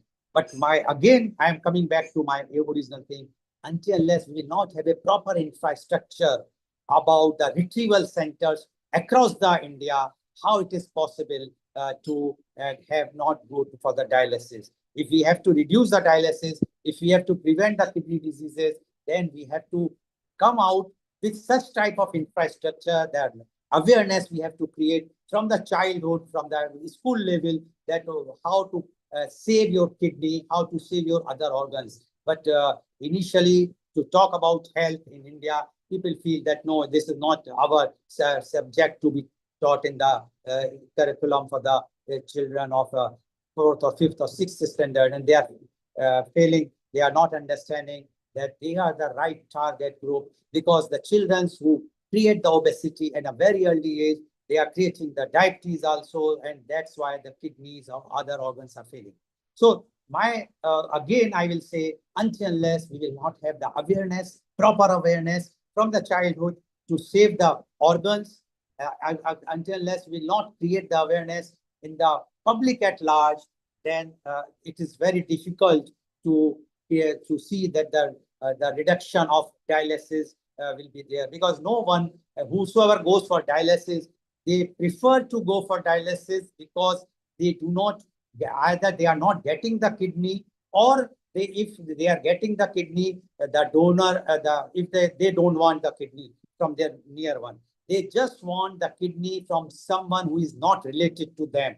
And that is the main problem in India. While in UK and other countries, those non-related donation is allowed, while in India, it's almost impossible to get a kidney from a non-related person. And that's why it is very, very important to create the infrastructure to make the transplant very economical, or either total free or covered like the schemes in UK, NHS schemes, or insurance coverage like in USA. But unfortunately, nothing is there, where some government have moved, but it is not been implemented on the grounds. So this is the opening thing. Now I would like to invite and introduce my first guest, because I want that today let them give their own experiences. In between, I will be making the comments. And my first guest speaker today is Dr. Dilip Singhvi.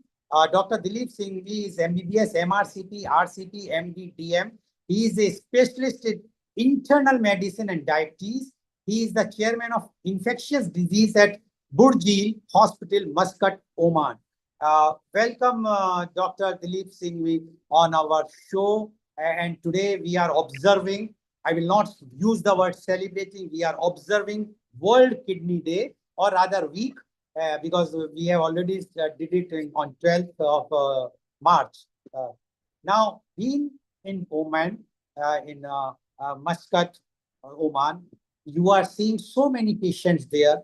And being an Indian yourself, you have done your medical studies in India, you have seen Indian conditions also, and you are seeing in Oman also, and you are seeing other parts of the world. We would like to know your valuable thoughts about today's topic, that World Kidney Day, as especially about the protecting the planet. Your views, Dr. Dilip Singhvi, please. Good evening, everybody. Thank you, Dr. Lal Goel, for inviting me for this yet another important topic which we are discussing today. And good evening to my fellow speakers also on the panel. Good evening to all the people who are listening to. Doctor, can you put your mobile in this position like this? Is it possible? Just turn it. I'll try. Wait, one. You want it in portrait? Yeah, no. This is portrait. Okay. Landscape. Achha, you want landscape? Yeah, landscape only. It's not coming. Yeah. I'll try. It's not. Yeah. If it's not happening. Okay. Okay. No problem. It's not happening. Okay. No. Fine. Yeah. So actually, I have also kept it along with my desktop because I'm running the clinic also simultaneously. So good evening to all the listeners, also to our this important topic. And as you rightly said, it's not a time of celebration. I'm in that part of the world where you can understand what is happening for the last 16 days. So fortunately, I would say a country where not only our kidneys remain safe, we are also safe to some extent. We are fortunate enough to be in Oman, Muscat, till now. The other part of the world, the weather is very hot. So coming to the topic, see, kidneys, obviously, since we are not celebrating, we are just discussing, but there is worldwide across the globe, chronic kidney disease, kidney involvement due to diabetes, due to hypertension, so many things. Yes, please go ahead. Yeah, so actually I'll be getting calls in between. I'm on call also today. So anyway, so because of that, can you hear me? Yes, please go ahead. Loud and clear. Yeah, so yeah, sure. So we have to protect our kidneys because as we say, we cannot live without a heart, we cannot live without a brain, so does we cannot live without the kidney as well. So they are equally important as we compare it to heart or brain or essential organ of the body. And kidney gets frequently involved I think we lost him in connection. We have lost him. So once he will join again, then only we will be able to take him. So I think I should. Yeah, he's there. Yes, doctor, please unmute yourself. Dr. Dilip Singhvi, please unmute yourself. Please unmute. Stopping me from your side. No, now it's okay. Please go ahead. Okay. So, so three more, and sorry for this because I am in the middle of a clinic, because here it is what we call as Ramadan, and it is Ramzan, and we are starting our clinic late from 7 o'clock. So we've got a big rush before Eid coming in. So sorry for that. So as I was saying that for kidney involvement, diabetes, high blood pressure, and chronic kidney diseases, these are the three main causes. And as there is a big epidemic across the world of diabetes, I mean, hypertension has been known as a silent killer. It is there for years and years, which we are trying to still control. There is a rise, an epidemic proportion of rise in diabetic patients, whether it is India, whether it is Oman, whether it is GCC, whether it is different parts of the world. And so that as the patients in diabetes, they rise, so does the complications. And kidney being one of the important, or rather the earliest, one of the earliest organs to involve in diabetes. So it becomes of very paramount for us to, take measures right from the very beginning. And now, as the world has seen the scenario change in the last 3 decades, you can see it's no more a disease. It's a no. When we were in medical, we used to hear that it's a rich man's disease. It's a 4th, 5th, 6th decade disease. But now what we are seeing is that disease has come down 3 decades. Now we are getting patients 2nd decade, third decade, 4th decade involvement of kidney, and probably leading to ESRD and renal transplants very quickly. So it is becoming very, very important for us not to have inertia as physicians.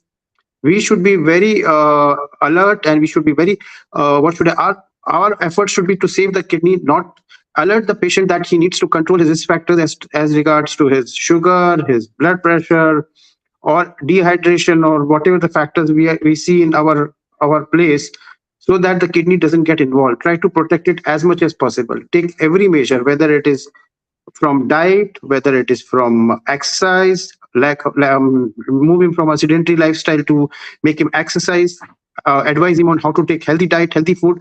And now in this age, especially, I've been counseling patients that avoid now. You see, the what should I say? The last 3 decades, the accessibility to junk food, the accessibility to everything is available on an app. Everything is available on mobile and our fingertips. So now people are using that. They are using this home delivery so much, and 90% of that home delivery is junk food, which is causing all the more botheration for us, that people are getting not only kidney diseases, people are getting other medical disorders also too quickly. So now 3rd decade, 4th decade, young people are getting involved, and so does the complications are also coming in quite early. So my advice is that we should start the counseling of patients very early. See here, Ministry of Health Oman, they also recognize this. They've reduced the screening from 40, which was earlier, to 35. So now the first screening is advised at the age of 35 years. In India, the ministry has lowered down to 30, that you should start your first screening from 30 years of age. When we were in medical, we were studying, it was like, say, above 40, above 45. So now 15 years down, and still we are seeing the number of complications. You must have heard, I'm sure that our viewers must have heard, there are so many collapses. Every day there are people collapsing, just standing and collapsing. We don't know. There is a lot of research going on in India also. A lot of studies are being done, and we get so many causes. It's not just one cause, but we're getting so many causes that something is not wrong. There are so many. So if we have any risk factor, my advice is, which I give to each and every patient, is that if you have, first of all, be alerted, come to us whenever you have a symptom. Do not ignore such symptoms, whether it is related to heart, to brain, to kidney. Please consult the doctor. We have so much of information on social media, so much of information on chat GPT and everything. So people are actually, the literate class is actually now quite alerted, but we keep on putting this awareness again and again. I'm taking so many talks in corporates, also going to various places, giving this awareness on lifestyle diseases, especially diabetes and cardiovascular, that you protect your heart, brain, and kidney, because kidney gets involved so early. And then once you start having deterioration of your kidney functions, the end result we know, ESRD and kidney transplant. And in this part of the world, we have another hurdle, another big problem is people do not agree for organ donations. You know the culture here, so they don't agree for, as people agree in India or elsewhere. So we have a big hurdle convincing them for organ donation. Fortunately, renal transplant has started in Oman, in Muscat, so we have got patients now. We are trying to do more counseling, more awareness, so with time people will change. But as of now, culture and beliefs are a strong part of our bringing up, our making up. It's hard to change. But said and done, the best thing is be alerted, start early, do not ignore your symptoms, take medical help early, protect your kidneys, get advice from doctor how to remain safe, whether it is by diet, exercise, medication, hydration, and especially summers are coming in, summers are approaching. Here it is more than 50 degree it will be. So that needs a lot of water. So avoid dehydration and keep your keep your kidneys healthy so that the burden of renal transplant reduces. Okay. Thank Thank you you very so much, much. doctor, for giving such elaborate thing especially when you are so busy. But only one thing I would just like to say, you said that this part of the world is not giving the transplant donation. I will just give a figure of Saudi Arabia. I think that is also close by that side only. There, the Adjoining, neighboring. 2023, the organ donation is 43 percentage per not percentage, 43 per million population, PMP, while in Yeah. India in 2023 it is 0.065. So Yes. we are nowhere, we stand nowhere even from that part. If you say, because the topmost is in 2024 is Spain, about 52.3% Yeah. PMP, and USA is about 48. So anyway, thank you very much, doctor, for giving such a good input. I'm sure that viewers who are watching our show today definitely will get some inputs that we have to keep our kidney healthy by hydrating it, by see to it that we should not eat junk food. But this is for the children and the families, the parents, they have, but because they don't have time to give to the children, and that's why the children, the easy thing is to order from outside and give the junk food. Otherwise, if they will take care the lifestyle of a child, then the child will be healthy as so many people earlier. Thank you very much, Dr. Singhvi, for giving your views. Now I would like to invite my next panelist guest, and he is, thank you so much. Yeah, Rotarian Sunil Gupta. Rotarian Sunil Gupta is a kidney recipient himself, and he's a public image chair of Rotary Club of Organ Donation International, and he is based at Sunnyvale, California, USA. I will like to add here, recently Rotarian Sunil Gupta was in India, and he has done a tour with me in the North India, where we have addressed 4 meetings, where he also addressed, and his wife, who is a kidney donor, Rotarian Regina Gupta, she also addressed. And the response which we found, at least I found, is that the people are ignorant, and they feel that once you have given the kidney, the donor will become in a vegetative condition or is not going to have the normal life. Similarly, a recipient is always on medicine, so that his normal working will be this thing. While when he has and his wife has given the talk, when they said that they have done the transplant 15 years back, and they are hale and hearty, doing all types of works, going to gym, swimming, everything is scuba diving, etc. That shows the thing which is required. So as a kidney recipient, Rotarian Sunil Gupta, you know that we are observing World Kidney Day. I know that 15 years back, when your life was very good, and suddenly when you got the news, what happened at that time, Rotarian Sunil Gupta? Can you just explain to our viewers? Sure. Good morning and global namaste to everybody. And thanks for this opportunity to talk to you guys on this auspicious week of kidney awareness and Kidney Day. Um, 15 years ago, I mean, my life was pretty much set. Career was on the uptake, doing really well. Family, travel, everything. By the way, I'm an avid scuba diver. Very active. I played squash for a university, which I'm proudly wearing a logo. It's it's uh, it's it's not something that I did 15 years ago. I had a genetic disorder named polycystic kidneys. It's very well known. And all of a sudden, I went into a steep decline and I lost both my kidneys.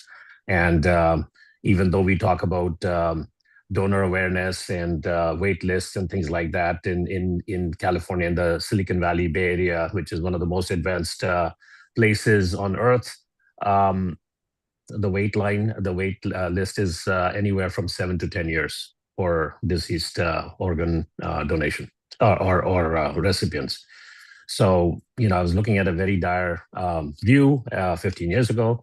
Luckily, I'm very fortunate. My lifesaver, my hero is also on this call, my wife, Regina Gupta, and you'll hear from her. And she stepped up and she had to do a lot of things. Of course, you got to be very healthy to do this.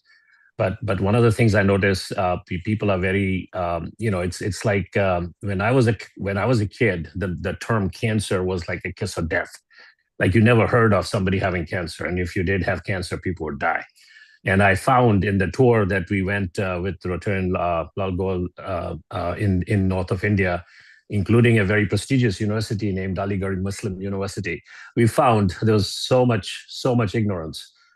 Even though some of those people were, masters and PhD qualified folks, that you thought people would have a very patiently living after a transplant.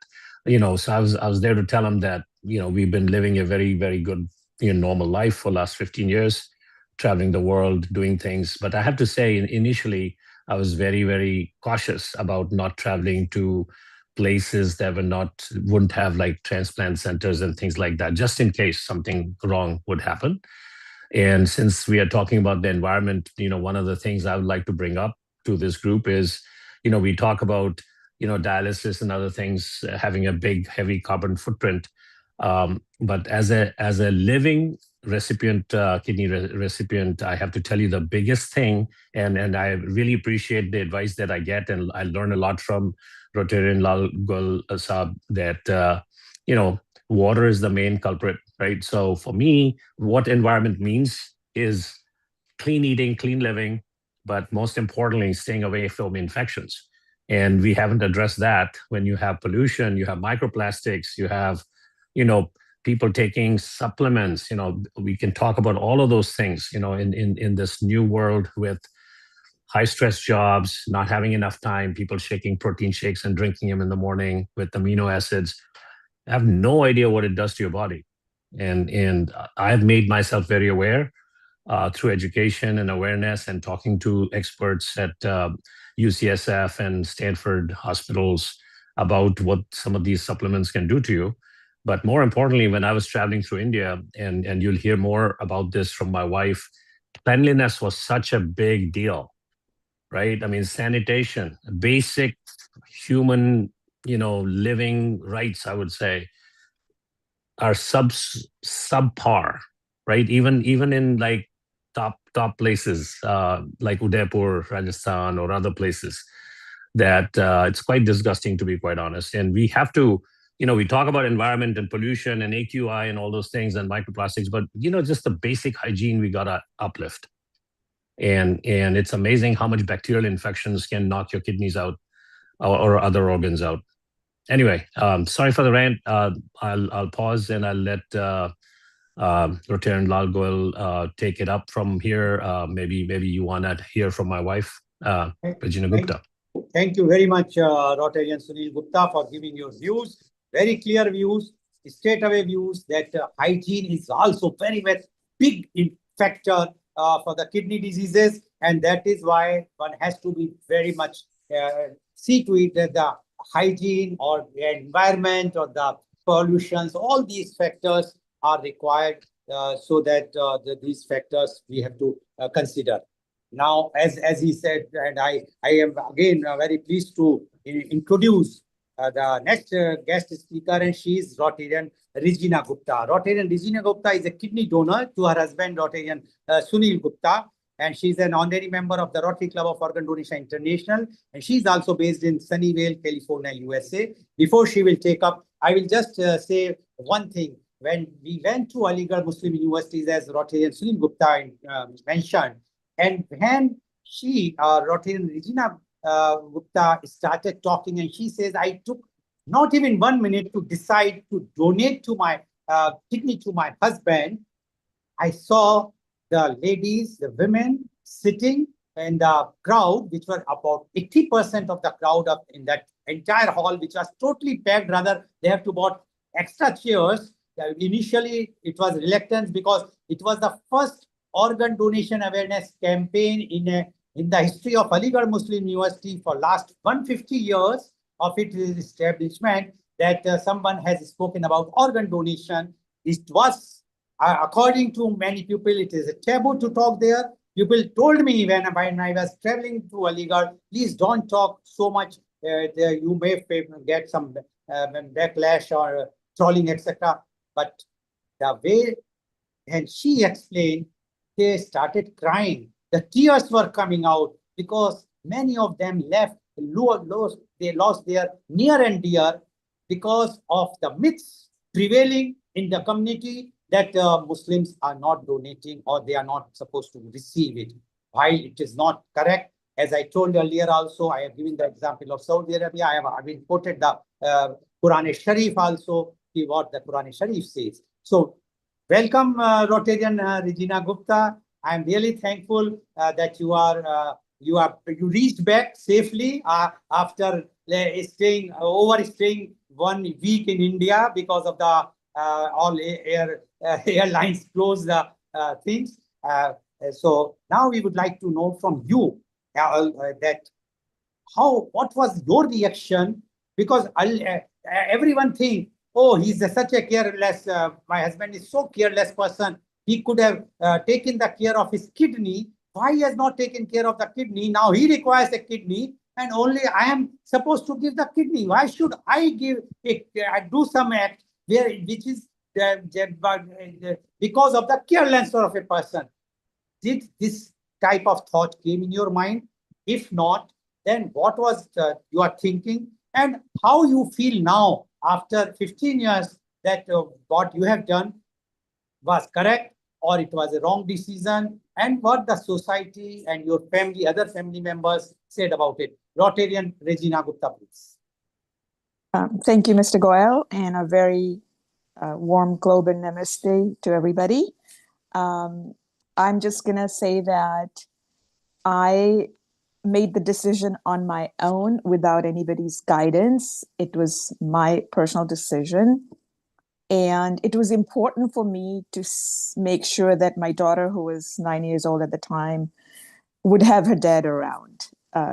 She was young at 9 years old, did not know anything, and she had many milestones to achieve. So that was my thinking at the time.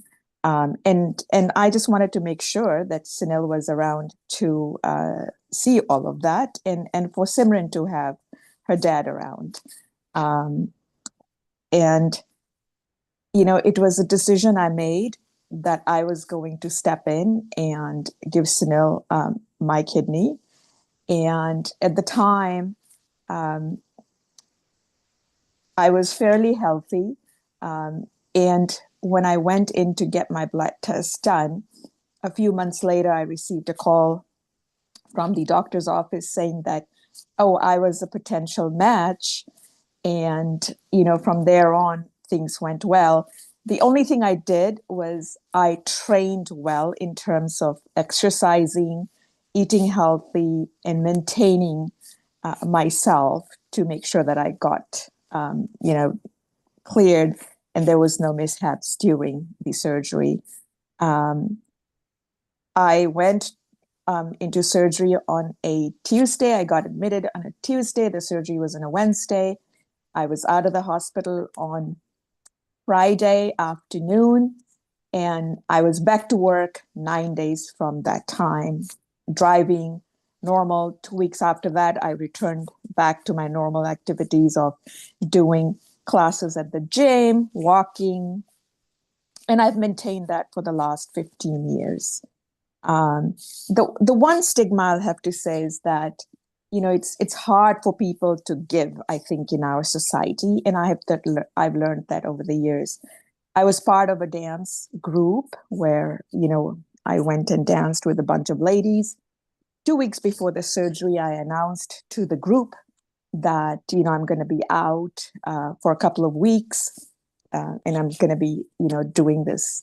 And then that evening when I got home, I got this long email from one of my dance partners saying, why should you be doing this? And it shouldn't be your burden and things like that. Again, you know, an Indian woman, not understanding the norms, or probably just, you know, does not have enough information. So things like that was there.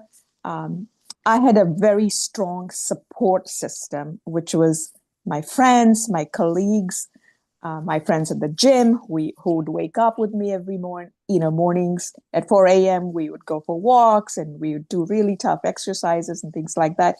But more than anything else, after I had decided to give my kidney, I was having a cup of chai with my dad one day, and I told him that I was going to give my kidney to Sunil.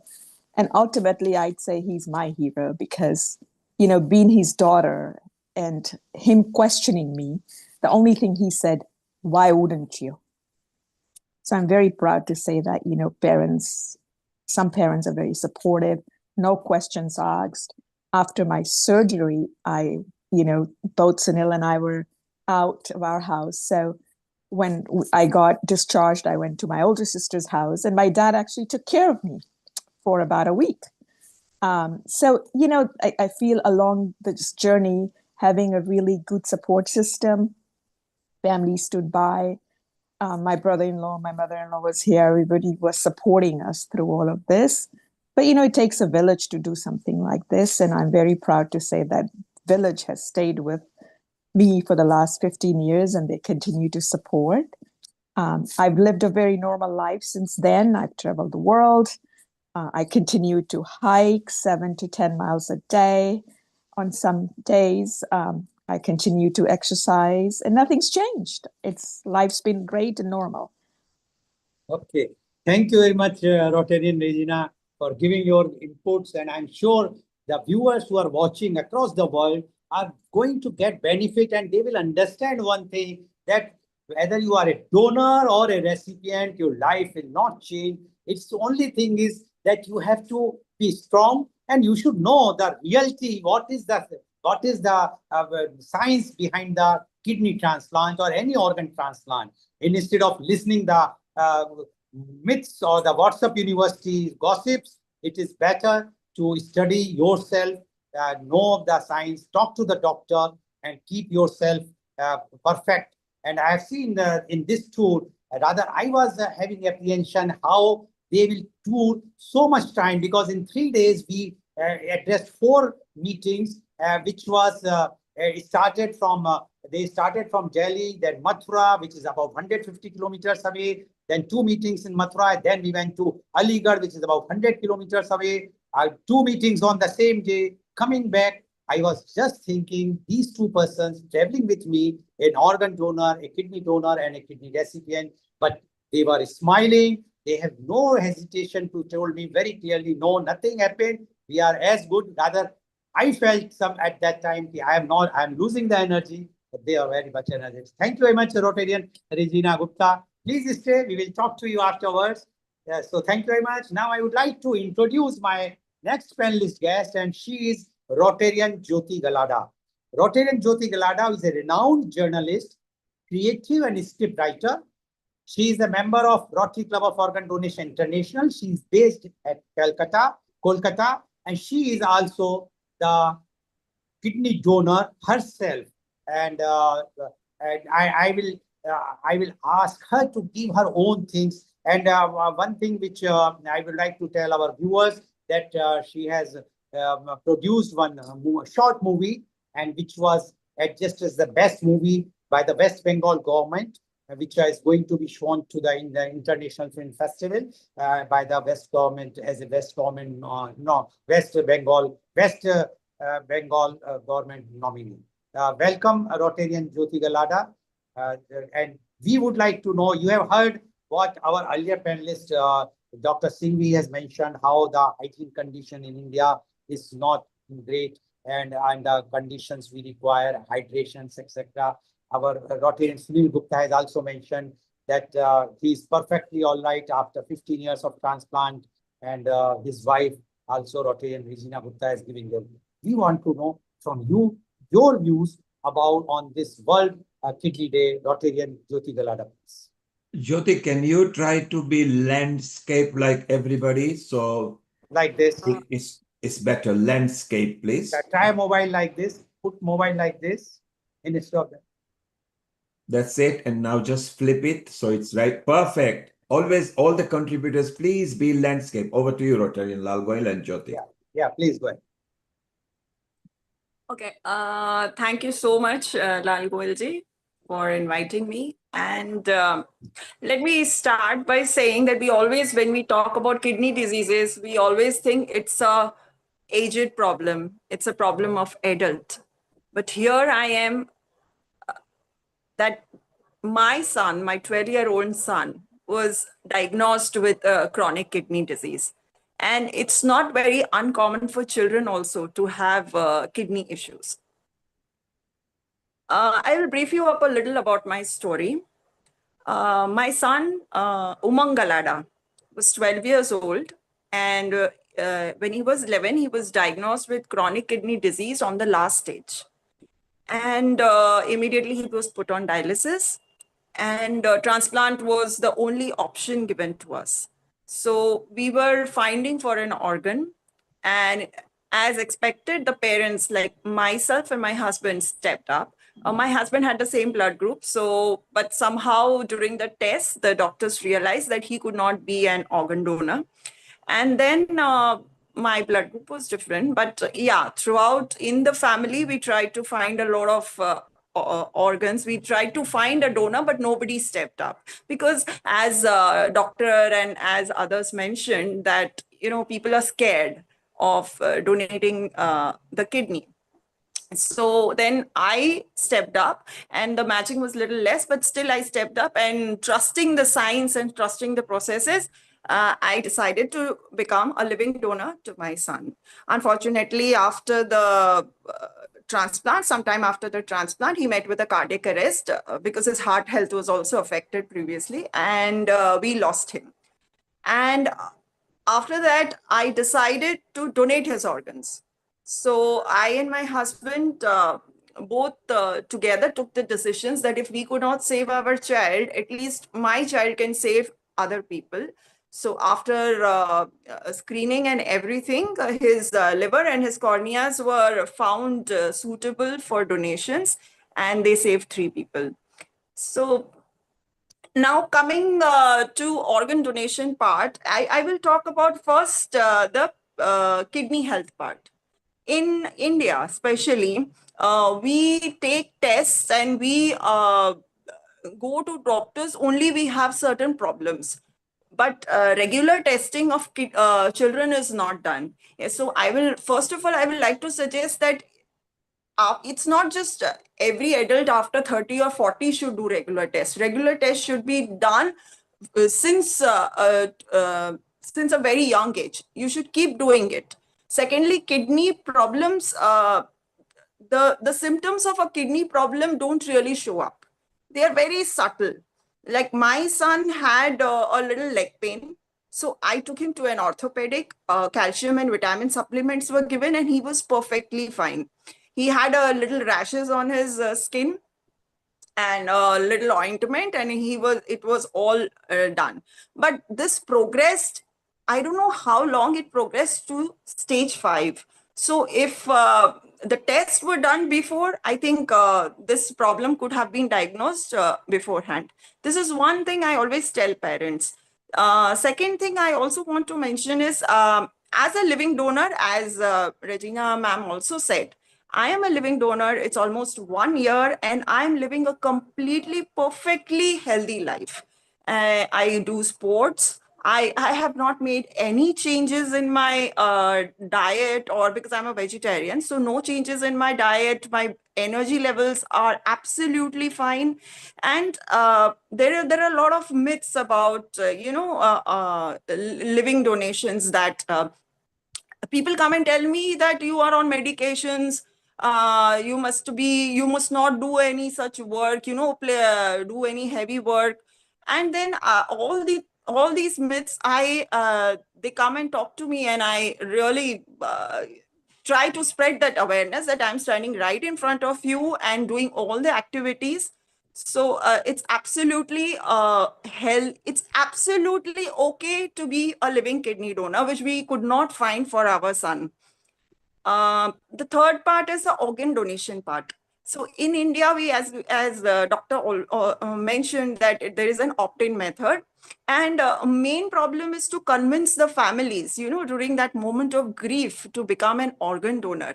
But if, like in our case, when my son was declared brain dead, nobody came to us. Nobody came to us telling, no counselor came to us telling that you should donate your son's organs. But it was we, because of awareness, we ourselves went to the doctors and went to the hospital and said that we want to donate the organs of our child. So I think this is something very rare, but this should happen. It should be a very, very normalized thing. And kidney donation also needs a lot of after the donation, there were many educated people who did not know that you can even become an organ donor. They did not know what is organ donation. So that's how even we tried to spread the awareness in our society, in our class of people, even educated class, and the process. And it's not that they are not now ready to donate, only that they did not know the process of donating. They did not know that organs are also something that can be donated. So after getting all the knowledge, they have pledged and they are ready to donate if any situation of brain death arrives. Also, there is a lot of myth about brain death, because in brain death, what happens is you see the heart beating and you think the child, like in our case, we thought the child is still alive, but we knew about brain death. But there are patients who don't know about this concept, and that is why they think that the doctors are doing some mischief, and doctors get scared of approaching the patients. So I think the awareness and the knowledge, all these things at a very, very early level, should be provided to people. And lastly, I will just say that please maintain your health, maintain your organs, because I could become an organ donor because I have maintained my health. I have taken care of my health. And God forbid, if any person in your family needs your part of the liver or your kidney, at least if you are healthy, you will be able to save that person's life. And if any situation in your family arise where you can become an organ, you can make your loved one an organ donor, please do not step back. Do not step back. So thank you so much for having me. I think I have shared enough of my personal story. Thank you. Thank you very much, Rotarian Jyoti Galada. As usual, you are so kind and so nice. Whenever I invite you, you always take time and come. As you mentioned about the organ donation, today, as you know, that today I had a program in Pune in the morning. I went there. While I started from Mumbai at about 6:30 in the morning. I received a call from Pune. One of the person who was from Mathura, he said that we have donated the organs of my wife. I have donated the organs of my wife. She declared brain death 2 days back. And because I have heard about organ donation, I don't know whether when he has attended, but because I am doing it for last 10 years, and I have not only donated the eye cornea, I have donated all organs, including pancreas, intestine, lungs, kidneys, and liver and heart. Everything is donated. And I was shocked because they have not cremated the body. The cremation was today only. It has taken place today only. And when he was talking to me, so I said, you have done a very noble thing, and you will get so much blessings. At that time, he lost his balance and he started crying. And he said, I want only that my wife should get a good place in heaven. At that time, I said, no, I will tell you, this donation is the supreme donation. No one can have, because after the brain death, you have decided to do. And I was having, when I went to Pune and I reached Pune, and when I was addressing the Rotary Club of Pune Central, when I narrated it, I said today, 2 days back, 12th she was admitted, and yesterday she passed out, and they have donated all the organs. And I don't know where. So my mess, what I want to inform, that if you spread the words, you don't know in which corner of the world somebody is donating because they heard about organ donation. So what you are doing, Rotarian Jyoti Galada, with your writings in the newspapers, making the film, this is something, and all I must say, including our Healing Our Earth channel, they are organizing these programs on every occasion. Let's say World Organ Donation Day, or Indian Organ Donation Day, or UK Organ Donation Day, or even on World Kidney Day. Thank you very much, Rotarian Jyoti Galada. Now I would like to invite my next panelist guest, and today's program is quite emotional for me because I have so many people here. And the next panelist guest is Rotarian Dr. Girivash Sharma. Rotarian Dr. Girivash Sharma is a kidney recipient himself. He is the Deputy Director of Orthopedics at Jaipuria Hospital, Jaipur. He is an international transplant games players and social activist. He is the Rotary Chairman of District 3056 Transplant Games Committee for 2026-27. And sitting with him, his lovely wife, hats off to you, Dr. Shalini Sharma. She is a proud, healthy kidney donor and organ donation motivator. She is a homeopathic physician by profession. Currently, she is working with National Health Mission Jaipur. She is a great singer and member of International Fellowship of Rotarian Musicians. Recently, she participated in Mrs. Rajasthan Beauty Pageant and was giving subtitle as Beauty with Purpose. I think they have given you the right thing, because it's not the beauty, but with the purpose. God bless you, both of you. Yes. So Rotarian Dr. Giri, earlier people. Now I would not like to speak anything. We want to hear from both of you your experience about the kidney donation, kidney health, and kidney as a kidney recipient. Rotarian Dr. Girivash Sharma and Dr. Shalini Sharma, please. No, please unmute yourself. Please unmute. Please unmute. Yes, go ahead. Good evening, everyone. Thank you for inviting us for this lovely conversation. I thanked Rotarian Lal sir for inviting me and my wife for this wonderful conversation. As rightly said, I'm a proud, healthy kidney recipient. My life has changed after I received kidney from my wife.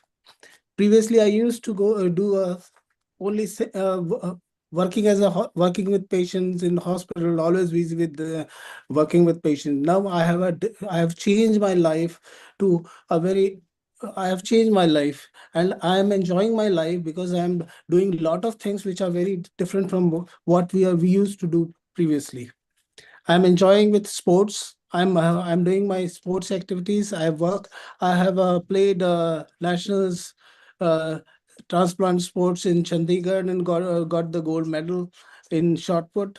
Later on, I went to represent India in World Transplant Games Dresden, Germany, and played for 4 games in darts. Then I played in volleyball. Then I played in petang and darts. And I had a very good feeling after transplant. My life totally changed. I am dedicating my life for the patient care, social service, and spreading awareness about organ donation. My experience has strengthened my commitment to inspire society to come forward for organ donation and help save the life. I am involving in the sports and social work and involved in the spreading the organ donation awareness. My thought about I want to suggest one thought with you all, that we must not only spread the message of organ donation awareness, we must concentrate and we should make a program for strengthening screening of the early symptoms of any organ failure. So that is more important, because if we screen at the very early age, we can prevent the organs from damaging, and there will not be further need for organ donation. This is lacking in our society.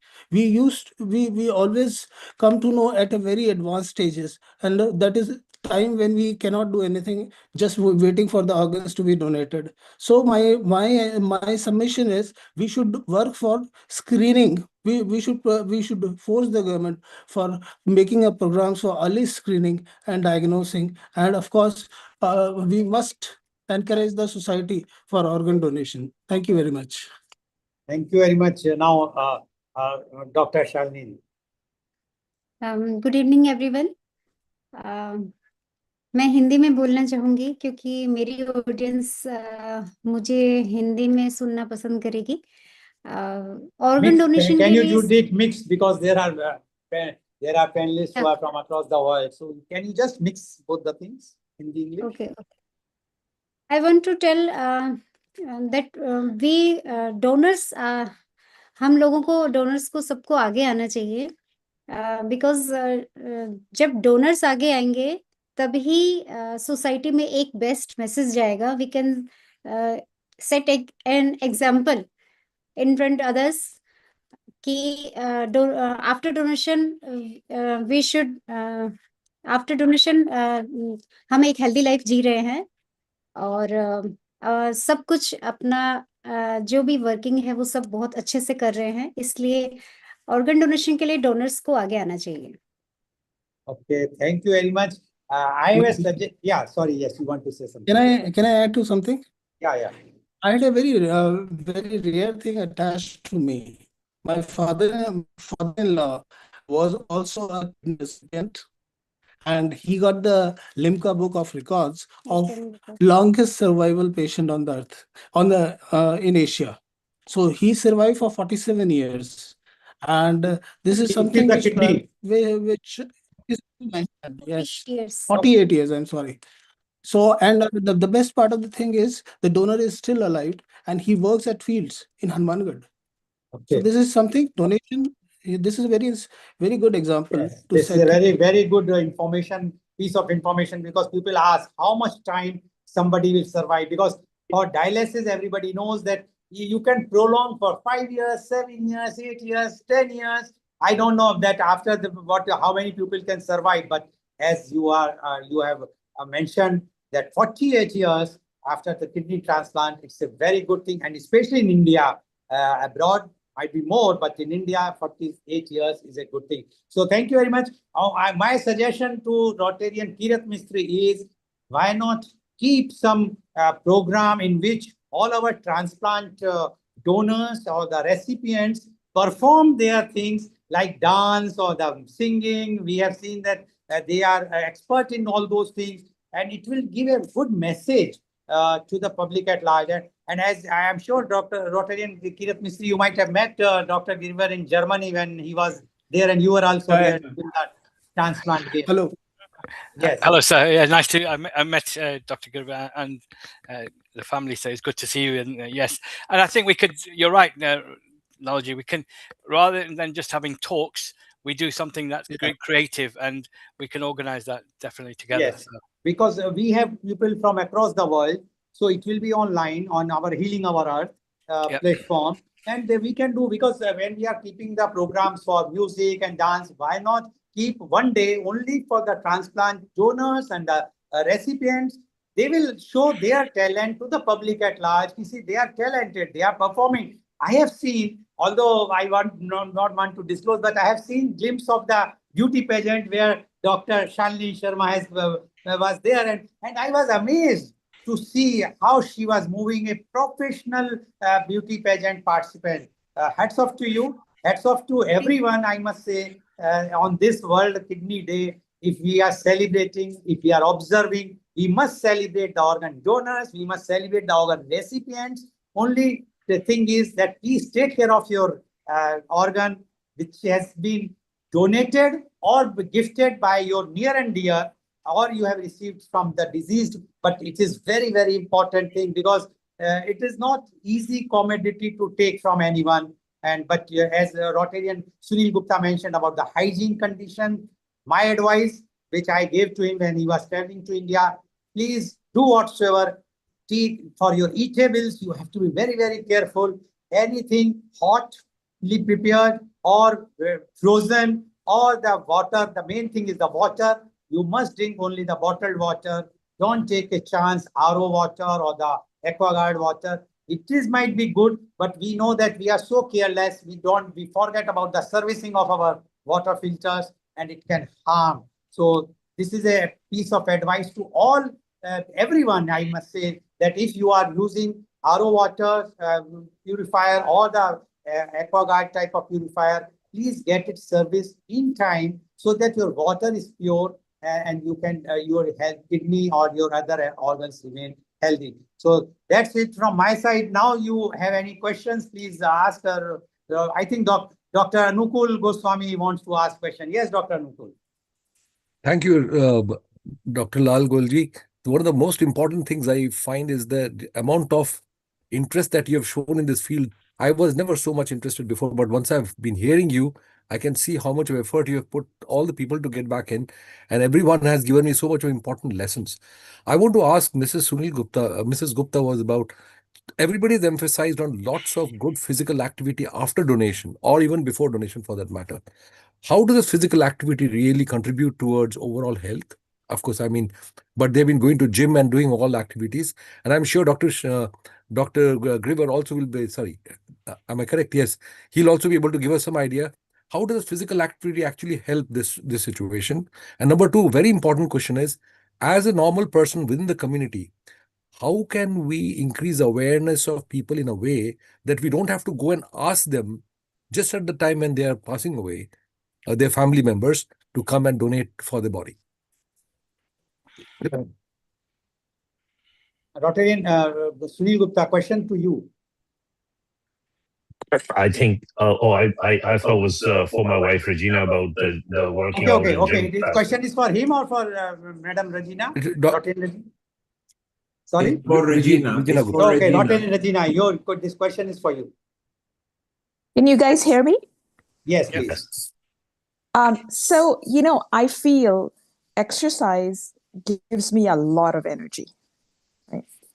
And that energy reflects a lot on, like lots of positiveness for myself. Along with that, I'm also cautious about my diet, right? I avoid fried foods. I eat like lighter foods. And I think combined with the diet and the exercise, I have so much energy in me.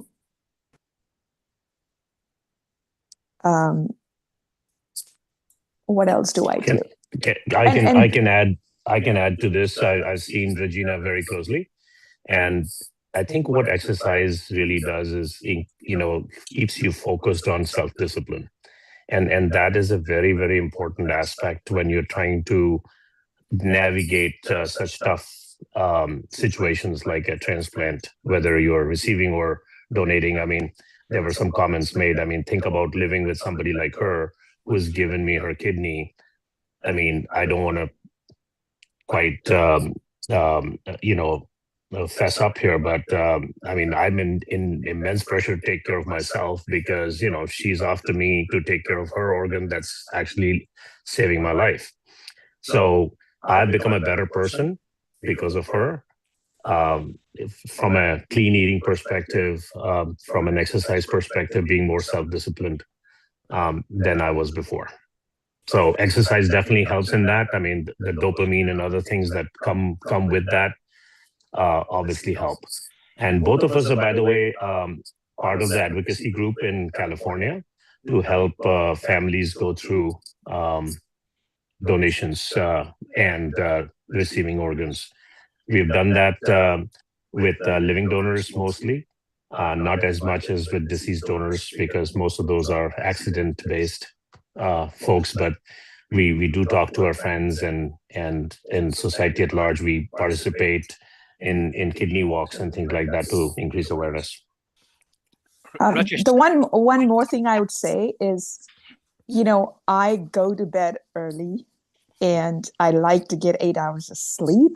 And I think that's a key thing just with, everybody. You get enough sleep, you eat right, you eat at the right time. Your body functions so much better. And that's why I feel like, the energy that I have today is, has never been the same as I was before. So, yeah. That's amazing what you've just I think, Lalji, what we need to do is produce a fact sheet of your case, like Regina and Oxford, in terms of their diet, their exercise, their routine, so that will then help others in terms of live that as well. Rajesh, you wanted to come in. Yeah, I just want to say, as a transplant surgeon, I would say that weight loss and activity helps before surgery. So we know from the data that what we call as prehabilitation. If you walk 10,000 steps 3 weeks before the surgery, you are actually reversing your heart age. 3 weeks, that's all you need. Which means we don't need people to run. We don't need all kind of things. And I think listening to some of the conversations here, it's quite inspiring that what people are doing. But the one thing we often forget is the post-habilitation, because there's a lot of focus happens on before. I mean, we have patients who BMI are 35, 40. We will not remove their kidneys until, although technically it's feasible using robots, but we being asked them to come to 35, and then the post-habilitation where they continue doing like what I think Regina articulated beautifully. What you do after defines how long they live their healthier life. Certainly, there will be an impact on life because you have one kidney. But I know a Formula 3 driver. He drives Formula 3 car with one kidney. And at the same time, there are unfortunately people who neglected their self-care that they ended up in harm. So therefore, really, I think I like the idea of the fact sheet. If Rotary can put something together, yes, that will be extremely powerful. And we can, with my digital twin team, we can help them to make it more digitized as well. So which just means that people can have like 2-minute videos, and it just means that it's like a small bites of information about post-habilitation. Amazing. Rajesh, absolutely, you hit the nail on the head. We want to have the podcast going. At Healing Our Earth, we actually help people live globally wherever they've got any sort of ailments, not just kidney, it could be anything. Rajesh, do you know Rotarian Lal Gohil personally? No, I'm meeting for the first time. Can you say hello to him and Rotarian Lal say hello? Rotarian Hello Lal and is global actually namaste, Dr. Rajesh. Hello, sir. Rotarian Lal Goyal is the founder and the charter president for the Rotary Club of Organ Donation International. So it'll be nice at some point. I'll connect you two as well, and Kirit will also do so. Rotarian, Rajesh is not just a renal consultant and a kidney expert. He is an entrepreneur, and he has actually learned lots of tricks from the NHS here and from India. And together with his brother, has set up a vehicle which could be very powerful tool for the next few years, because bringing AI into it, and he's also a robotic expert into how we can entwine that into the current time. So it'll be very nice to set up offline meetings and carry on with that, where Anukul and Amrita will be looping you in, Rotarian Lalgoy, later. Kirit will be in touch with Rajesh, and he's in London, so I'm going to meet him personally. So it's so wonderful that Healing Our Earth, each one of you producer, senior host, you bring so many different people with so much talent and knowledge. And that's what Healing Our Earth is about. To love people, to harmonize people, to unite people, to create good global communities. Amrita, you heard all presenters and Dr. Girivar and Shalini are here. I think Girivar was actually representing India in one of the sports tournament. So he is a proof here that you can go at that level even after organ transplant. So it's so amazing. It brings smile on Rajesh's face because he actually practices what he preaches. And he is a proof here that there is a life beyond organ transplant. Where our Rotarian Lal Goyal himself, it's not because of organ transplant, but something happened in his life that he turned to be an impresario for this because he learned that he wants to help the society. Amrita, your comments. Thank you. Thank you, everyone. That was really nice, actually, to hear everyone from their own perspectives and how people have been living beyond the lives because now it's a gifted life in many ways. Actually, it just struck me, and I just want to ask everybody, like anybody's free to answer. If somebody who doesn't have resources and is fighting for the survival of his family and is making his bread and butter, how can these things be implemented to that person? Because I think there are masses. And when you talk about diabetes, we have loads of people who are working with stress, with so much of burdens on their head and aren't able to sleep and still are diabetic because of a lot of reasons. And they suffer from kidney diseases and they don't have time to manage when they can have their meal. And they also don't know what they will get for the dinner. And they are also burdened. And if it's a female, she can't even think about because she's working female and she has to manage the kitchen. And she's an Annapurna for everybody, but for herself, she doesn't know. So my question is, can we make something as a better life regime for them because they aren't doing a sedentary life. They are core workers who are the engines of the house, but still are stuck in these kind of issues. So it's an open question. Whosoever wishes, please answer. Thank you. I will give answer because you said about the cost factor and how the people will afford. I'm sure that in UK this question is of no use because it's covered under NHS and it's US Indian perspective. Indian perspective, yes. The Indian perspective, the condition today is that it is about 650 medical institutions are performing organ transplants, out of which about 125 belongs to government. The balance belongs to the private sector.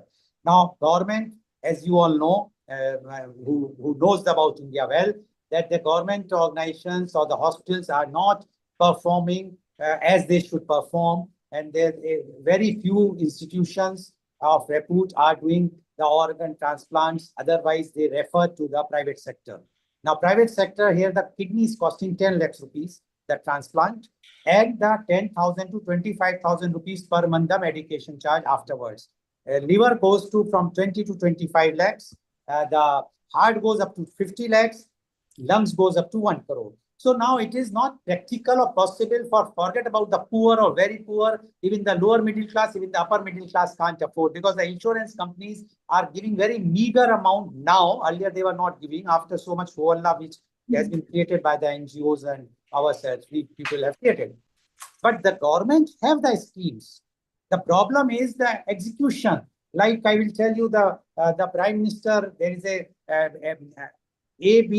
PMJY scheme by the Prime Minister of India in 2023. I must not say that it is, but I have told, I think several times on your program only, that it is one of my program in media conference where who resigned recently, who was the West Bengal governor, Dr. C.V. Anand Bose, who resigned for last week only. He was at that time during the pandemic, he was the chief advisor to the government of India for labor. And he said that in Ayushman Bharat, the limit is 5 lakhs rupees. I said that this 5 lakhs is of no use because it will not change it will not give the sufficient amount for a kidney transplant, forget about other transplant. So he asked me how much it should be. I said at least 20 lakhs rupees or 25 lakhs rupees. He asked that particular clipping of that talks what we were having online. It was a live telecast. and he sent it to our Honorable Prime Minister. I am very happy to inform everyone, wherever I go, and I inform everyone that in 2023, our Honorable Prime Minister Shri Narendra Modi ji has increased from 5 lakhs to 15 lakhs rupees only for organ transplant under Ayushman Bharat, under the ABPMJY scheme. But unfortunately, in India, it is not implemented in the states which are even governed by the BJP rule. And I asked them, why you are not implementing this? The thing is the bureaucracy. So now government has done it. Even Maharashtra, now they have increased it to 22 lakhs. And I will give you, yesterday only I got a call from them.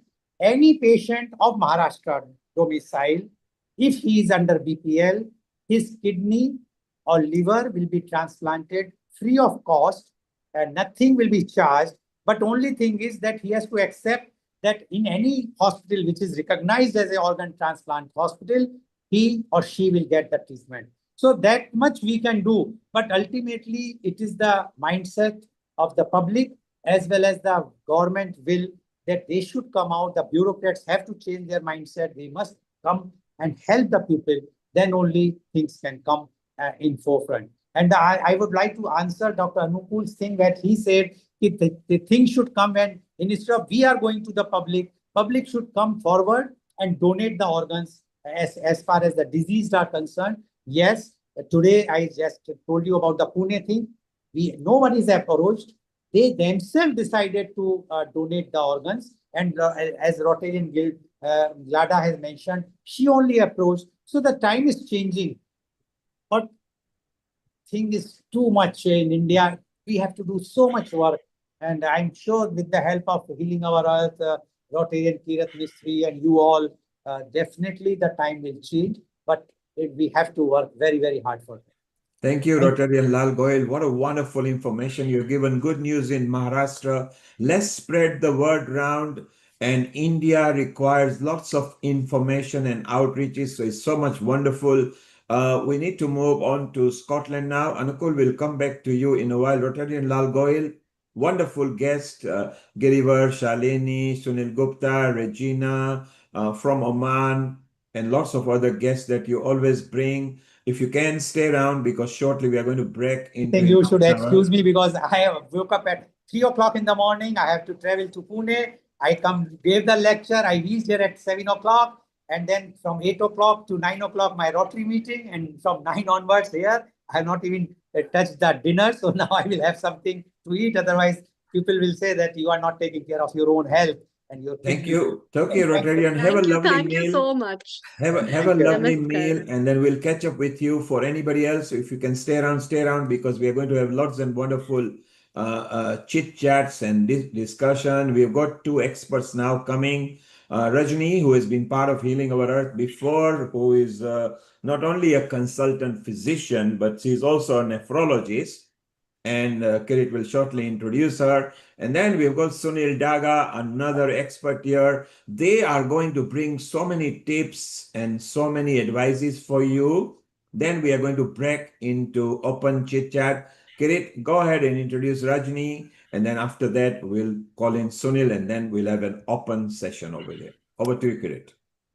Okay, global namaste to Rajni, Dr. Rajni. It was great to meet you last year, and obviously to hear about the amazing work you're doing. So Dr. Rajni is as Neil Bhai said, she's a consultant physician and a nephrologist based in Glasgow, and really doing some amazing work. So thank you for joining us, and I'm going to leave you to do your presentation. So thanks again for joining. Thank you so much, Kirit, for kind introduction, and namaste to everyone. I'm feeling so humble and emotional just now, and I'm not really sure if I'll be able to convey any tips from the West, but you all might be surprised what are the problems in the West. So really, I probably would like to take some tips from this this meeting today, and thank you so much for giving me the opportunity again today. I'd like to share my slides, and are you able to see my slides? Hello? Yeah. Not yet. Not yet. Okay. You are co-host, so you should be able to share. Yeah, I clicked share.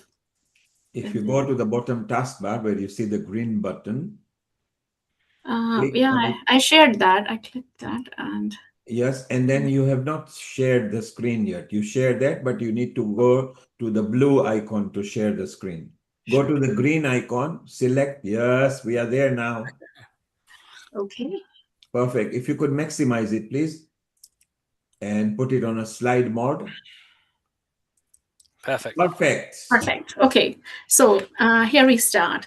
So welcome to sunny Glasgow for a change. I'm in Glasgow just now, and I would like to talk to you about kidney disease and challenges in Scotland. I would like to give you a warm welcome from Scotland, and then we will talk about some concepts of the renal disease that are common everywhere, really. Kidney disease as such is a very challenging condition, and no part of the world is spared from it. So here we are to learn from each other and share the experiences in different countries. So I would like to also tell you about what measures have been taken to address these challenges from Scottish perspective. So this is Scotland. So beautiful country. Really, you can see Arthur's Seat there from Edinburgh and lovely, lovely landscapes.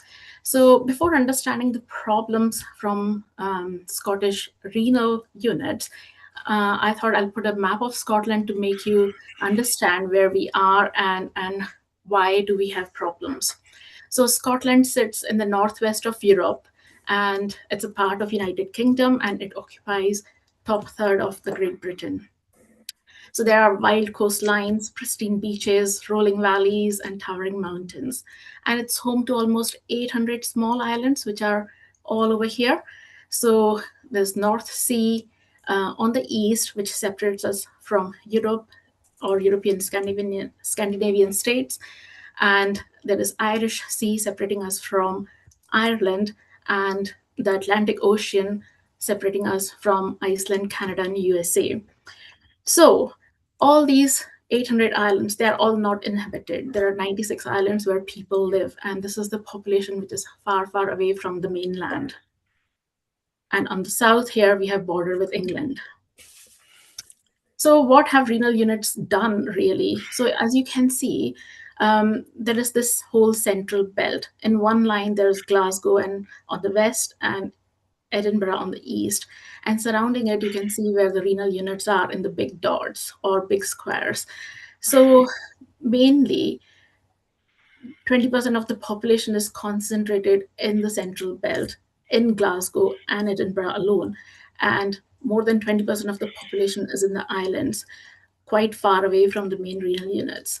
So over the period of time, there have been new renal units, but what they have done is they have opened up satellite units to be able to then facilitate treatment, especially dialysis treatment, nearer the home for those patients who will find it very difficult to come to the mainland for their treatment because the travel is not easy in Scotland. So there are about 28 satellite units from 9 main adult renal units, and there's only one children's unit in Queen Elizabeth University Hospital, Glasgow. I would like to share the innovations and heritage of Scottish nephrology. How did it develop? So the term dialysis, it came from Thomas Graham, who was a Scottish chemist. And 1861, he used a parchment membrane to separate the solvents from fluid. And his concepts were utilized only in 1940s by William Kolff, who was a Dutch nephrologist, who then made a machine to dialyze somebody by using parts from a washing machine, sausage skin, and some solutions. But what was happening in Glasgow in 1930s, they were performing kidney biopsies on children who had nephrotic syndrome. And in 1950s, first pediatric nephrology unit was opened at Royal Hospital for Sick Children in Glasgow. In 1960, Michael Woodruff performed first kidney transplant in Edinburgh. And in 1960s, the development of hemodialysis for chronic renal failure began in Edinburgh. Before that was only for acute kidney injury. In 1968, the first kidney transplant happened in Glasgow at Glasgow Royal Infirmary. And in 70s, mainly other units were establishing in Glasgow. Because I'm from Glasgow, I'm telling you main history about Glasgow now. In 1979, CAPD came into action at Western Infirmary of Glasgow. Moving forward, several years of innovation, they then started renal patient view, where all the results were piloted in computer program, and patients could also see their results and clinic letters, which has been much expanded to what we call now SERPR, which is Scottish Electronic Record of Renal Patients. In west of Scotland only, Edinburgh side don't have it. So this is quite unique to us, where all units actually talk to each other. I can see patients' results if they are like 200 miles away. That's not a problem, even if they were done. And more recently, in 2021, we came with opt-out legislation for organ and tissue donation, and that I'll talk about it a bit later as well. So Scotland as such, there are loads and loads of public health challenges. Scotland has got worst health inequalities in Europe, and the gap in life expectancy between the most and the least deprived areas can be 13 years for males and 10 years for females. And more than that, the gap in the healthy life expectancy, which is the number of years lived in good health, is even worse. That is 23 years for males and 24 years for females. Having said that, I was looking, and just in Glasgow, if you're from south side of Glasgow, then your life expectancy is probably 8 years more than somebody living in the east end of Glasgow, which is really, really a starking difference. More than half of the population has got at least one health condition. And the main service challenges in terms of medical treatment is attributed mainly to the rural areas, limited access to the specialist care, long distances to treatment centers, and high dependency on centralized hospital services, which is again quite common in Indian population as well, because there's huge amount of rural population who can't really make it to the cities for their treatment. Like everywhere else, but mainly Western problems, deprivation, obesity, mental health issues, cardiovascular diseases, diabetes, hypertension, alcohol, drugs. You must have heard Glasgow is the drug death capital of Europe, really. People are aging and age-related issues. So all these problems are everywhere. And unfortunately, when you combine that with kidney disease, everything gets exacerbated. So what are the other challenges related to kidney disease in Scotland? So chronic kidney disease, as we know, is the single biggest public health challenge, and it affects 10% of the population.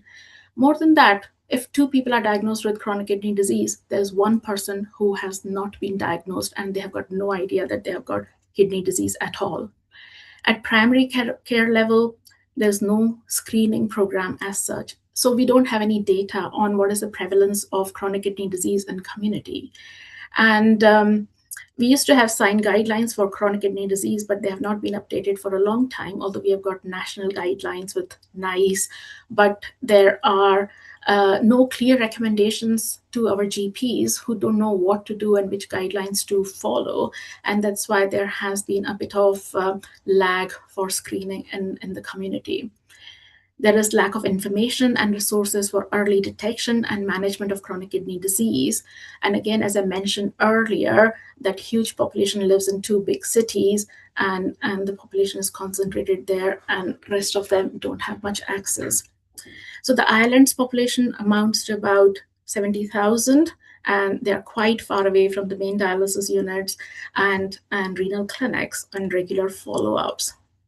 And again, travel to islands is quite weather dependent, so we have to travel by ferries and by air. And again, if you can't come to mainland when the weather is bad, that's tough luck.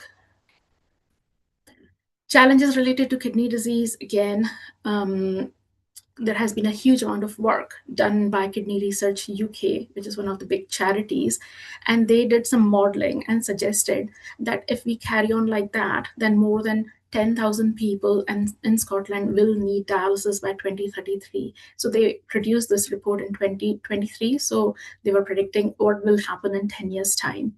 And again, this will amount to cost to economy by more than £1 billion. And associated comorbidities like diabetes, hypertension, and heart disease, which we all have talked about today, they add more rapid health decline to these patients with kidney disease. And again, people, particularly older age group and Black African minority from ethnicity, they are more vulnerable to health inequalities. There is limited attention by governments and public health officials for chronic kidney disease. We talked a lot about sustainability earlier. So again, there will be issue of sustainability related to dialysis. And again, it includes a lot of travel time for patients as well to the dialysis center. Again, after COVID, more challenges mounted because there were excess deaths in dialysis and transplant patients. There's a paper from my friend, Dr. Samira Bell, who tells you about how it was dealt with. And this led to a great impact on the number of transplants performed after COVID. So previously in 2017, the peak had reached to 42.5 per million population for transplant, and that dropped to 26.8 per million population in 2024, and we have not really recovered from it yet. So this chart shows you the number of transplants performed, and here you can see in 2017 there was peak, and then it came down during COVID time, and really it's still not come up and we have not picked up. So what do we need to do now? So Kidney Research UK again came up with another document which suggested changing the future of chronic kidney disease in Scotland. And overall, their view was the best time is early. We need a national pathway to screen people and manage chronic kidney disease at much early stage so that we avoid the need for dialysis or transplant. We need to make more information available for our clinicians and for patients who can take some responsibility for their health. There is a lot of groundwork that needs to be done, and a national strategy needs to be formed for chronic kidney disease, and we need to develop robust pathways for patient support. So this is the action plan they have come up with, and their themes are: yes, prevention is better than cure, timely and equitable access to diagnosis and treatment, and empowering patients throughout their kidney journey and making informed decisions. They have suggested some recommendations, and they have involved stakeholders, mainly in the parliament, and raising these issues with government. A lot of lobbying has happened, and there was a cross-party debate in parliament on 3rd of September 2025 on recognizing the impact of chronic kidney disease, and they have called for action to address various social, emotional, and financial impact of CKD, and to improve the in-dialysis transport, and to look at home dialysis options and uptake of home dialysis or home therapies like peritoneal dialysis in Scotland, and strengthen the transplant pathways. Role of multidisciplinary team involving pharmacists and nurses and other members in managing chronic kidney disease, because these days you really don't get an appointment to see the GP.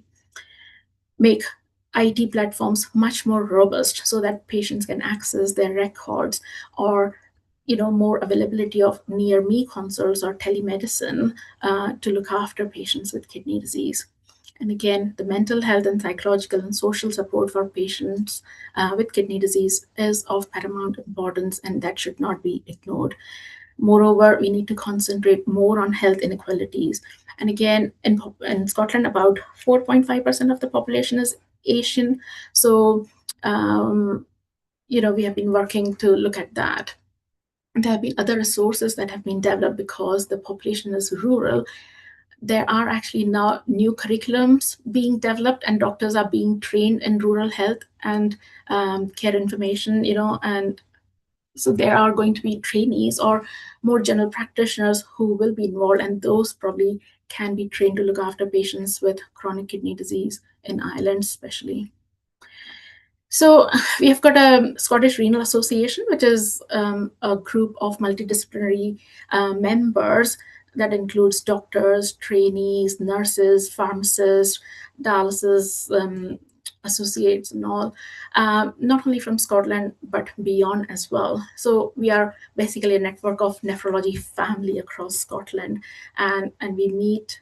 There's a conference yearly for 2 days, and everybody meets, comes and shares their learning experiences, their work, research work, audit work. So that way we actually share a lot of information amongst ourselves. We are affiliated to European Renal Association as well.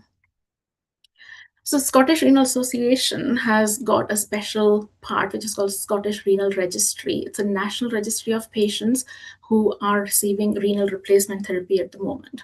So Scottish Renal Registry, they will report epidemiology and audits against recommended standards of care, and they promote excellence in renal care.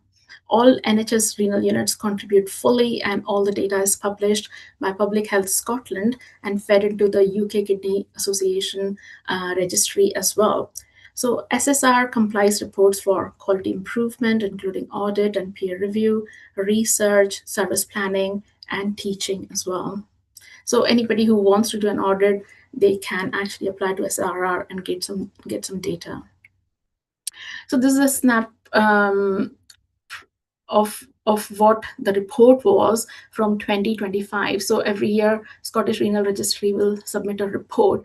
So we know exactly what has happened. So the report in 2025 will tell what has happened in 2024. So that this year's report 2025 has not come out yet.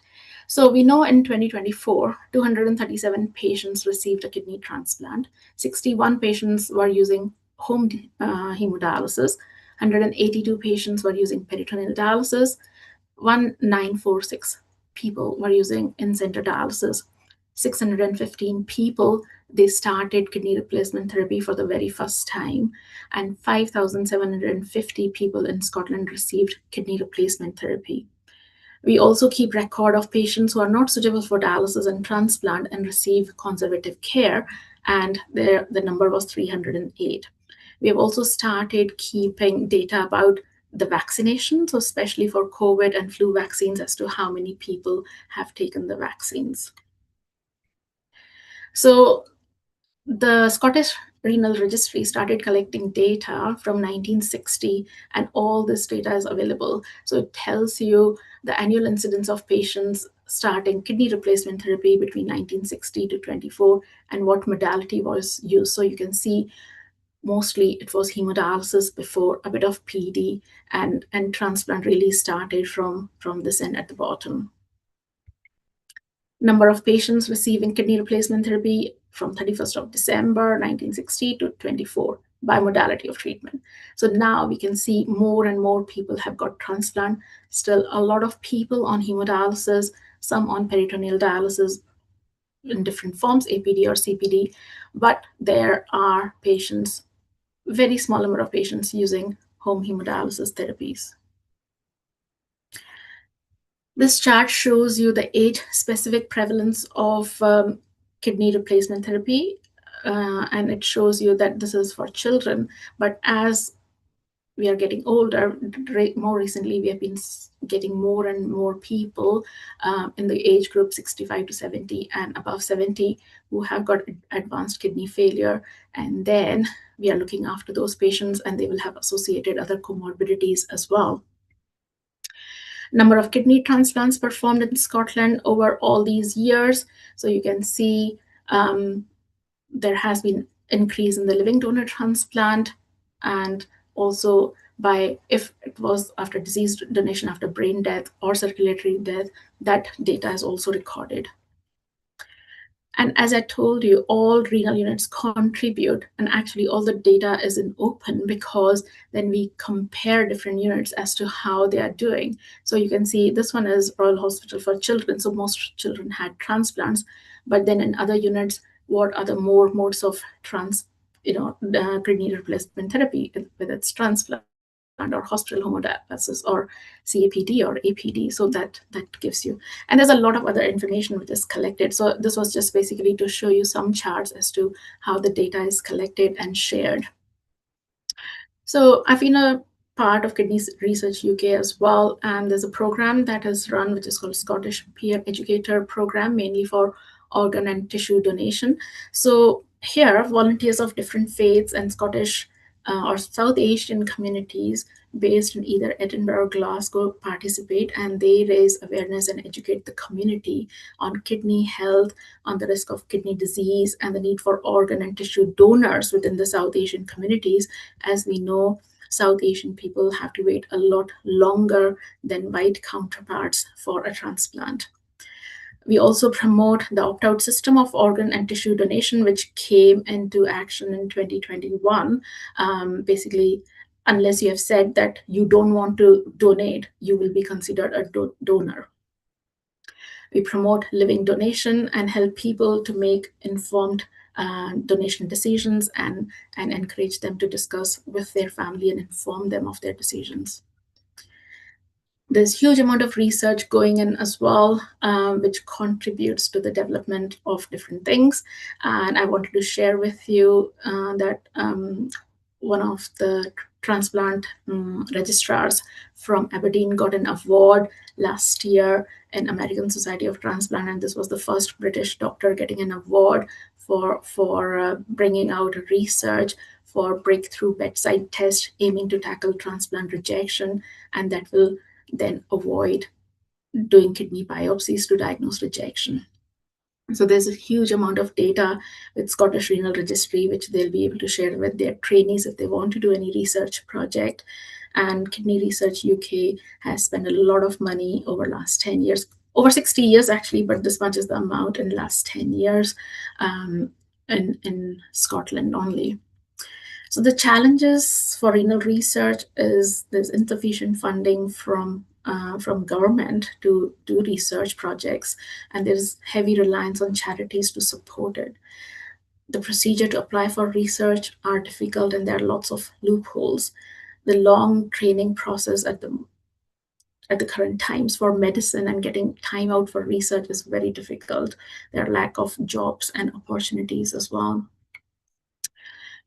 This slide shows you the transplant activity in Scotland over the last few years. So for kidney transplants from 2021 to 2025-26, so these are the numbers, and this is a combined kidney pancreas transplant. So last year, up to 3/4 of the year, 103 transplants happened, and the number of people on transplant waiting list continued to rise. So from 2022, 379 people were waiting for kidney transplant, but on 31st of December 2025, there were nearly 500 people waiting for a kidney transplant. So there has been an action plan from the government for donation and transplantation, and this plan has set out few steps when they want to prioritize things. So the first priority was implementation of the Human Tissue Authorization Act in 2019. So again, as I told you, this was implemented in 2021. Increasing organ transplantation, reducing the missed opportunities for the disease donation, and increasing the living donation and reducing the wait for a kidney transplant. The transplant recipient support and aftercare, research and innovation, and public health improvement. So there's the link for that document if anyone wants to see it. And I'm very, very grateful today to all of you to join this webinar, and especially Kidney Research UK, NHSBT, Public Health Scotland, Scottish Government website, and Scottish Renal Association, where I've taken the talks. And there's a link for the Glasgow or the Scotland history that I was talking about. Many thanks. That was excellent, Kirit. What a useful presentation by Rajni. I think that was so good. Rajni, if you can stop screen sharing, please. Yeah, sure. Thank you. So that we can break into the presenters over here, which was so wonderful. Let's have some comments, Kirit, from Anukul, and then we want to move on to Sunil. We stay to north part of England, who again has got a lovely presentation lined up as well. Anukul, this was very specific to the South Asian community. How very useful, because it's up to date. And these are the kind of data we need to share with societies, communities, and organizations so they can help themselves to help the professionals. Over to you, Anakul, your comment, please. Thank you. Yes, I think thanks a lot to Kirit and again Dr. Rajni to tell us quite a bit of data about all these issues. But there's one thing, I'm an orthopedic surgeon and a spinal surgeon, so my understanding of limitation at the microscopic level is slightly different in the glomerulus.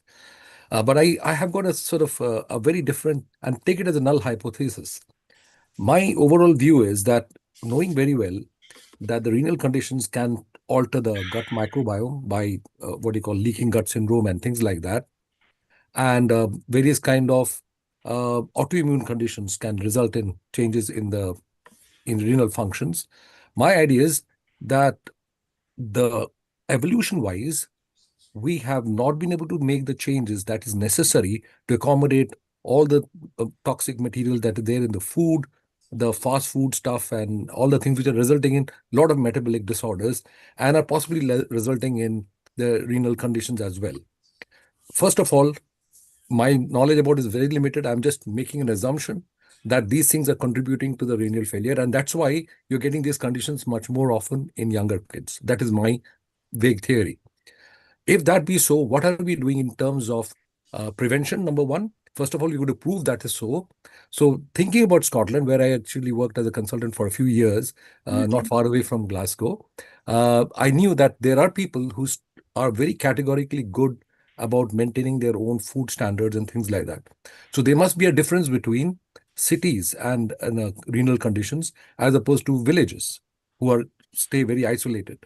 So is there any data to prove the difference between the type of food that they consume and the type of problems that they get in the kidney or things like that? It's something worth I've been thinking of for a long time.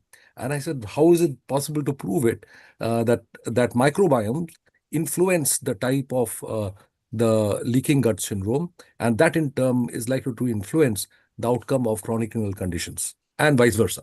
I'm sorry I've put it in a null hypothesis situation. I've got no idea where to go from. Thank you, Uncle. No, I'm actually not aware of any data, but I'm getting inspired to do some research work then into it. So I'm really sorry, I don't have anything else. And also the data I think Rajni presented wasn't not solely for South Asian communities, but it's something that it's Scotland, yeah, but it's something that we do have a great challenge in terms of needing to get better in terms of equity data. So thank you again for that lovely Mr. presentation. Rajesh also might have some opinion. I'm not very sure whether he has got any opinion about it. We'll move on to Rajesh a bit later. We need to move on to Sunil, who has got a presentation. But just before that, Amrita, let's tell people something about the future episodes so they can get it lined up. And these are some of the episodes that is coming on Healing Our Earth. So next Sunday, which is the 22nd of March 2026, we have Ram Navami special, where we will be singing, chanting, and celebrating the event of Ram Navami. And more importantly, Ram was Maryada Purushottam, a pure, ideal husband, brother, ruler, son. So it would be very nice to learn some virtues where we are still learning from there. And the following week after that, Amrita. The following week after that, which is the 29th of March 2026, we have Vegan and Vegetarian Kitchen, achieving good health gastronomically. And we have been talking about this right now as well. So what's the diet and what's the diet? And so let's catch on with this episode on 29th of March. And then we have the World Health Day, and that episode will be broadcasted on 5th of April 2026 from 2 p.m. British Summer Time onwards. So this will carry out some general subjects like obesity, which is Earth is suffering on, autism, which is very much in demand. Actually, it's an autism day on the day as well. So every health matters that can benefit the consumer to get some tips and overall well-being, wellness. So Kirit, Anukul, Amrita, be aware of this and let's get that going. And then week after that, We have a celebration of our 6 years, a long journey of our 6 years, and we want you all to celebrate with us and shower your blessings. And that will be broadcasted on 12th of April 2026. So all are invited to rejoice and cheer with us. What started to help unite the globe when in pandemic, because everybody was stuck at home, and to teach people how to use technology and Zoom. It was just supposed to be for 4 or 5 weeks till the pandemic becomes endemic and then completely or reasonably eliminated. But ever since, with over 10,000 contributors, we are still going on and helping the society.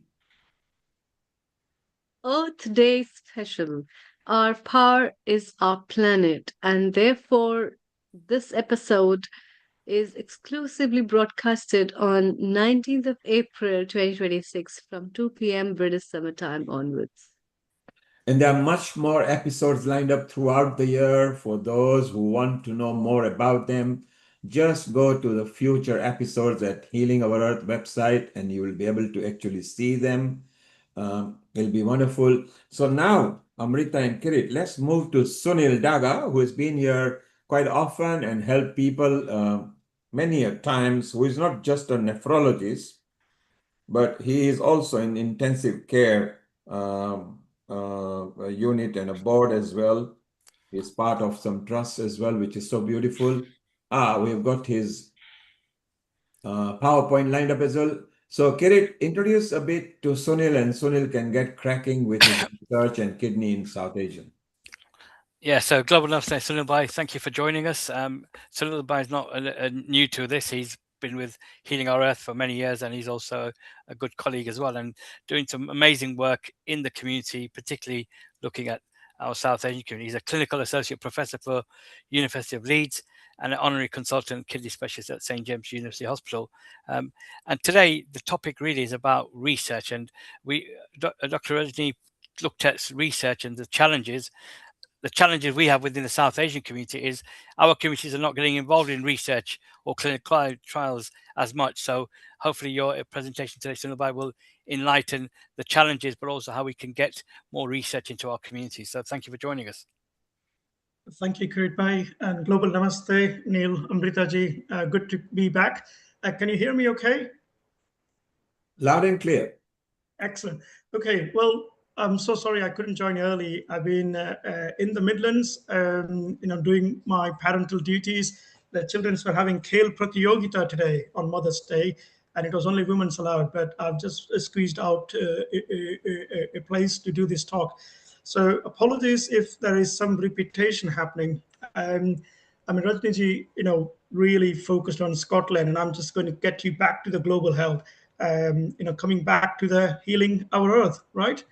Okay, just before I go there, and as I said, people might already know this, but across the globe, whether it's UK, India, 1 in 10 individuals already have chronic kidney disease. If you are age 35 and above, your kidney is already working less than 60%. That's a fact, but we don't know. The people don't know. So that's a really big issue as why so many individuals over the time is getting into chronic kidney disease. Rajniji showed you that Kidney Research UK has called this as global public health emergency, and very recently World Health Organization has also endorsed this, that we need to tackle this. If we don't tackle, it's going to be a tsunami of health issues coming. This is what is a very sad news, actually. Currently, kidney disease is number 12 cause of premature death. What that means is we are dying sooner than the expiry date set by the God or the nature. We are dying sooner because of chronic kidney disease, and chronic kidney disease is number 12 death. If nothing changes, if we don't change, if the society, community, healthcare doesn't change, by 2040, it's going to be the 5th commonest cause of death. Now, believe me, it's already affecting a lot of individuals, whether you're an orthopedic surgeon, heart doctor, diabetes doctor, you're going to see a lot more kidney disease, and we will see a lot more individuals both in UK and back home. Now, one of the things was earlier mentioned, what has changed over the years? Now, this is a map of India. Now, why am I showing you a map of India when I'm practicing in UK? Well, 18% of population in UK is ethnic minorities. If you look at kidney transplant waiting list, almost 1 in 5 people who are waiting for kidney transplant in UK come from South Asian heritage. So what's happened? The map you got here is literally in 10 years, the Indian states have turned red. You can see red is a bad color, a danger color. What this is showing is number of people dying with kidney failure. And what's quite sad, if you look at the map again, it's mainly the southern part of India and the eastern coast. So what's different there? So how is it different in those areas compared to, let's say, Rajasthan, which is a very hot desert place? Or what's happening in Punjab up there? That's gone red as well. Now, I don't have all the answers today, but this is what the data is suggesting in India. This is what the data is from UK. A couple of observations I want to make on this graph. So these are the individuals who are starting dialysis, kidney failure. And what I want you to draw attention is the bottom line. You got a little hill, the white circle with a black line, you make a little hump. Yeah. So that's the white population in UK. Now compare that with red color, which is South Asians or Far East Asian combined, and the triangle is a black ethnicity. So when we compare that, it is clearly obvious that we are actually making a mountain, a much larger mountain than the small hill of kidney disease in white community. The second observation is the kidney disease is starting very early. What might be at age 60 in white Caucasian is actually happening at age 40, 45 if you're South Asian. So kidney disease are happening 10 to 15, 20 years earlier. And not only it happens earlier, it also progresses quite rapidly. So not good news for anybody in the call today or anybody who's listening online. Now, I'm not going to go into detail of this, but a couple of things I want to say that's relevant for the audience. Chronic kidney disease, the top killer is diabetes. The second top killer is high blood pressure. And guess what? The third top killer is obesity. And the fourth top one in Indian context or South Asian context is unknown. The patient doesn't know. The doctor doesn't know. I don't know why your kidneys are packed up. It's too late. You come to me with small, shrunken kidneys. I don't know what has happened here. So those are the four common cause in terms of volume. And then, of course, other things like if you have a heart disease, if you have a family history, all of that increases risk of chronic kidney disease. What also is true, when you go back to the Indian map, there was a question posed earlier on, is there any difference between rural or urban? So again, drawing your attention to the map of India, the top maps are before I was born. And so that goes back to sort of mid 70s. And then the bottom maps are from 2014, so 12 years ago. Again, red color is bad news. So you could see over the time, in 30, 40 years, Indian states are all turning red with type 2 diabetes. The rural India is also turning red. It used to be very healthy before I was born, but something has happened since I've born. There is a lot more diabetes happening. Now, what I was surprised, I thought the Gujaratis are much higher risk of diabetes, but you could see the Gujarat state itself is not red. It's actually, again, coming back to the kidney disease and the diabetes quite a lot in southern part of India. But there is some difference between kidney disease and diabetes. You can see Rajasthan is suddenly gone quite red in urban India. So there's definitely a difference between rural and urban India. And with time, our health overall has not been good. And that actually translates what happens in UK. We might say, well, you know what, the Indians don't do exercise, they don't do much at all, there's so much heat, etc., etc. But actually, if you look at UK in a developed country, the same ethnic group is a massive problems. So what am I showing here? So there are lots of towers. The blue towers are men, the orange tower are women. It's a woman's Mother's Day today. The far towers are UK white general population. Their towers are small size, but look at the big towers. The Indian towers is almost double than the white Caucasian. The individuals from Pakistani and Bangladesh heritage even higher. So something is going on with our South Asian heritage where kidney disease, diabetes, and actually both of them goes hand in hand, more so in men than women. What's going on?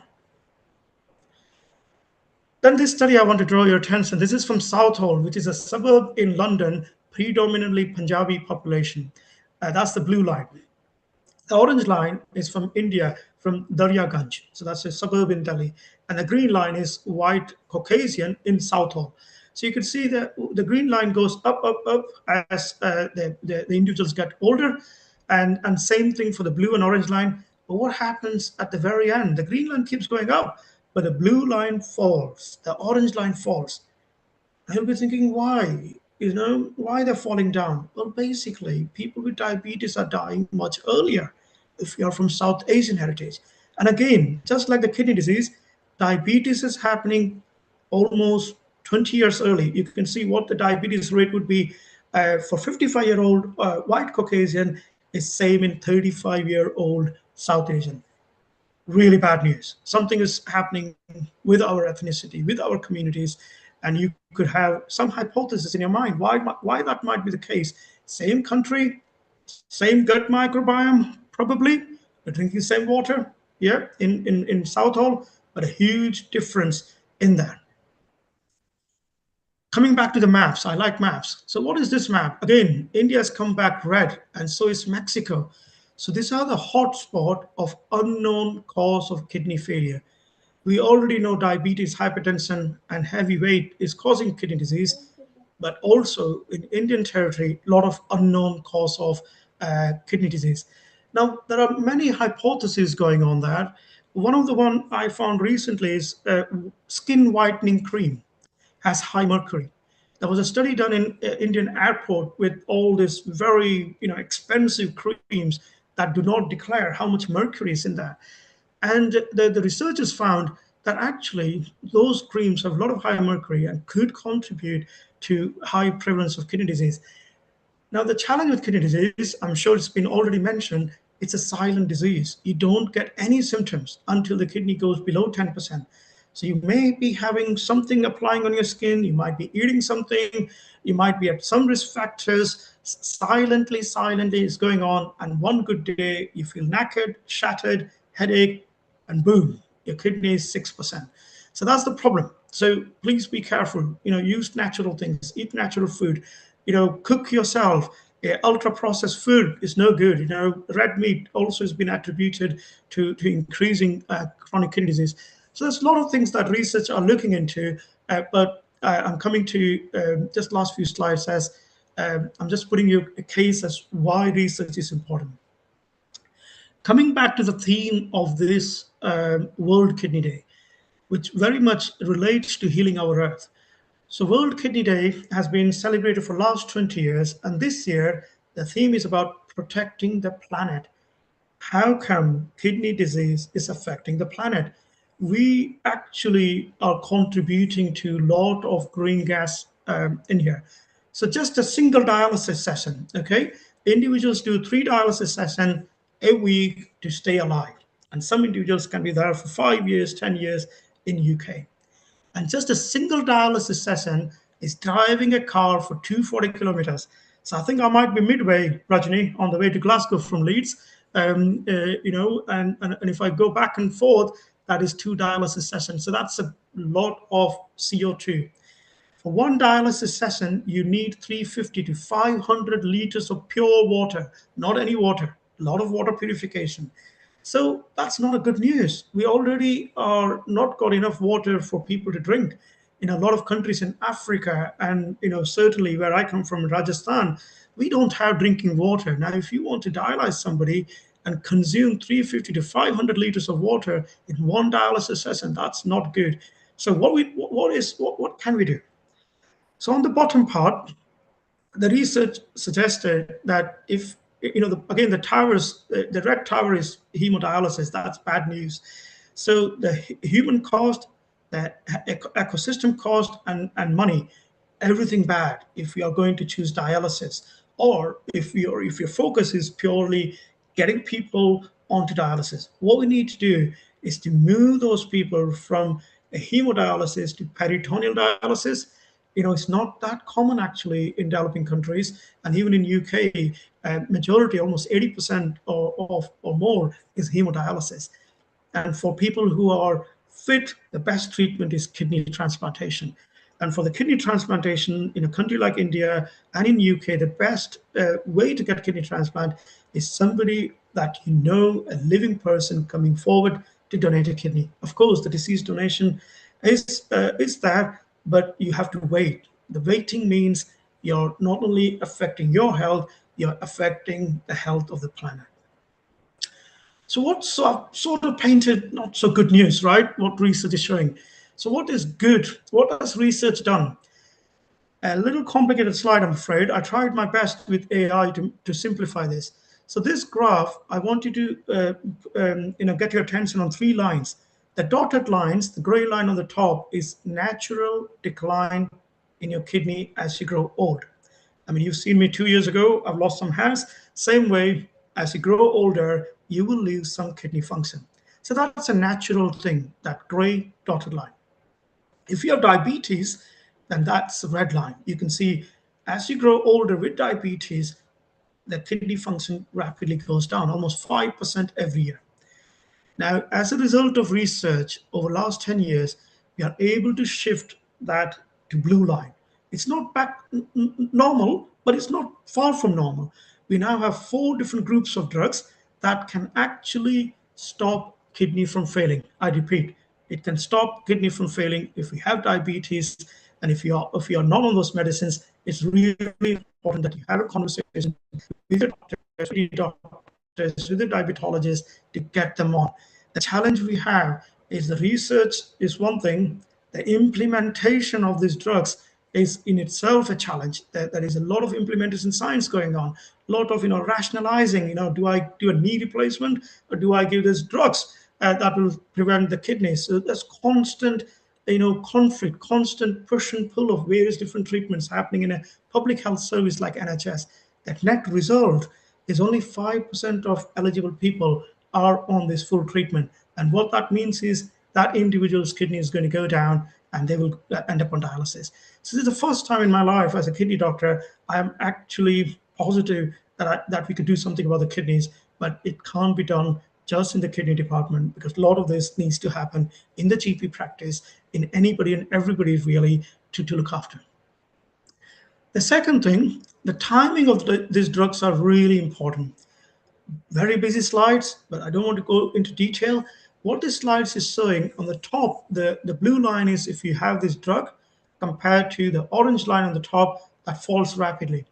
If you get this drug when your kidney is working 50, 60%, you don't need dialysis almost for 20 odd years, 26 years. As compared to if you start the same medicine that is shown in research, when your kidney is at 30%, you can save about 6 years. So what's the key message? Kidney disease is silent disease. Research shows that if you get the drugs earlier, that means you have to go to the doctor and have your simple blood test, a simple re-sample, and get these drugs when you're feeling well, not when you start feeling unwell. Whatever your kidney functions are, I really hope you all know what your kidneys are doing. If you have diabetes, if you have high blood pressure, if you're obese, overweight, if you're a smoker, if you have family history, you should know how much your kidney is working. If you know your kidney function is less than your age, you need to get on these medicines. So my urge to anybody who's listening is please consider be part of research. It's a big issue. Kirit mentioned our communities not only have poor health, and we don't understand. We try and treat everybody same with the same medicine, same approach, whether you're white, whether you're black, whether you're ethnic minority. We know that we are different, so the drugs don't necessarily work to the same extent. If you're not part of the research, you're going to get a bad deal, a bad health and a bad deal with the medicine. I'll just put some statements there. Even if you feel the research, you're a guinea pig, so be it. It may not help you, but it will help your generation and your communities. And what we are doing research today is treatment for future. The slides I showed you, if people wouldn't have participated in this research, we wouldn't get this medicine to slow down the kidney failure. It's really, really important. Please don't fear. I've participated in 5 research studies myself. My wife, even my mother, when she visited from India, she participated in study in UK. And my children are part of this. It's really important that we contribute to the societies by simple blood tests, by simple participation research. That will help all of us. That's all I have. I'm very happy to take question and hope that was enough to provoke some questions. You always sort of provoke thinking, and also you produce some latest studies and research that our communities rarely get the information on. So I think this is useful for sharing this wider within our communities. And again, we're promoting a lot of people getting involved in research, because that's where we have to drive that change. Shall we bring Rajni in as well? Dr. Rajni, who, Sunilbhai, you know Dr. Rajni, you're a colleague in the nephrology area. And Yeah, you know we the are whole friends. family. We haven't seen each other for a long time, but yeah, nice to see you, Sunil. Yeah, thank you, Rajni. And is Dr. Rajesh, sorry, Dr. Rajesh, are you still with us? No, he is not here, but carry Okay. on. Oh, Rajesh is here now, he's back. Okay, great. So I think it'd be a good opportunity to kind of start looking at this, the research that's been posed, the presentations. But one of the questions that came up earlier, Sunilbhai, was, what's what the prevention element of it? How can one, how you've already raised it in terms of diabetes, salt intake, blood pressure. How do you reinforce that message into the community? Behavior change. How do we get that message? Well, that's really hard. I'm not going to talk on behavioral change, but I think, whether you're religious, non-religious, whether you're scholar, not scholar, looking after your possession, the most valuable possession in your body. If you're not going to look after your body, I'm afraid you're not going to be able to look after your family or the planet. In terms of how do we shift that? I showed you how the map of India has changed before I was born and where we are now. I guess a lot of this is result of various behaviors, whether we are overeating, whether we're doing less exercise. I mean, I'm really sorry. I don't need to say that. Those are common sense, logical things that, get on your bike, eat healthy. And it's not, when you get those habits, it's going to help everybody in the family. I see that my daughter is 10-year-old, she's like dragging me in these days. So I think there is a good future, I feel. In terms of other prevention, I worry when I go to developing countries, particularly in India, is access to medication is so easy. You can just go and buy a lot of things. It's causing a lot of trouble already on things like antimicrobial resistance, but actually, a lot of these drugs can cause kidney damage. A simple antibiotic. When I go to India, I used to have a shopping list of a lot of medicines when I used to come back. No longer. I don't get anything because I'm so paranoid that I don't want to take any medicine that is going to upset me. Even a Brufen, even a skin whitening cream, all of this has been associated with chronic kidney disease. And I don't want to hammer, the gut microbiome is important, Uncle Jay. We are, Rajni, you're very welcome to join us. We're going to start a study in Leeds, looking at advanced kidney disease, how, it's a two-way channel, as I said, Uncle Jay. If you have kidney disease, your gut is bad. If you have a gut, then other way around. So I guess some of the bacteria that maybe the reason it's so much of red color in Indian map, it may be the gut microbiome was changed in those communities, but we don't know until we do research. I think we do need to do a lot more epidemiological research, a lot more clinical trials until we know. Sorry, long answer, Craig, but I think we all have a responsibility. Great. No, thank you. I think it's important, particularly even the diabetes medication that you mentioned. Again, I sit on our ICB diabetes group as a patient representative, and it's still concerning that the latest medication, is not being prescribed to our patients, particularly, and it's about educating, advocating on their needs. Neil Bhai, sorry, Rajesh, come in, go for it. Yeah, sure. Hi, Sunil. It's good to see you. And yeah, nice talk. So the one thing I would say, in addition to what Sunil said, was that it's also healthcare care delivery systems problems as well. Because in the last 4 decades, we are good at saying no. So which means you can't eat this, you can't eat that, you can't do this. So therefore, really, the patients often come with the perception that they just have to stop doing everything what they're supposed to enjoy. And the reason I say that is I work with Kidney Care UK, which is a patient organization in UK. And one of the things we did with them was what we call as a kidney kitchen, which is led by a patient actually called Deborah. And it's got now cuisines which patients can have, which means there's Caribbean cuisine, Indian cuisine. And I just messaged Amrita and said I'll connect with them. Now, the problem is that the quality of life as part of quantity of life, what we offer, there was a big mismatch, including transplant. Okay, so it's only in the last 2 decades we are really talking about it. And we even researched only in the last 15 years about the quality of life. So I think I wouldn't say that it is fully the family or the patient who are sort of not taking responsibility. It's the way the healthcare systems and professionals weren't up to date in offering advice, because we plan for a group. We don't plan for an individual. When we make a guidelines, it is not for an individual. So therefore, really, I think that's where I think that has to change as much as the other side as well, which is the patients and the family, for us to be able to have these kind of solutions like lifestyle modifications and everything. And I think that's one thing I thought we need to reflect on how we provide information which is more useful for the patients, which will engage them to read. So Kidney Care UK, Deborah tells me that the Kidney Kitchen is now read more than 200,000 people beyond UK. So therefore, there is something there for them to see. Can I cook this cuisine with the adjusted recipe? So I think there is something nuanced about the way we personalize these solutions, which will empower them to do more and resulting in more engagement. Thank you, Rajesh. That was wonderful. If you could ask Deborah that if she's okay for 4 o'clock on the vegan vegetarian kitchen, that will be awesome. And we can give at least 30 minutes to her, because in the vegan kitchen and vegetarian kitchen, we form, it's not just demonstration of a recipe, but also diet is very important. So I've actually posted this to you on your messenger and the text. And if it's not convenient, then maybe 4:30. That will be beautiful. And you've hit the nail on the head with other comments that you've made. Sunil, come in with your comments, please. And I just want to come back to Rajesh, one other point. Absolutely, system is there.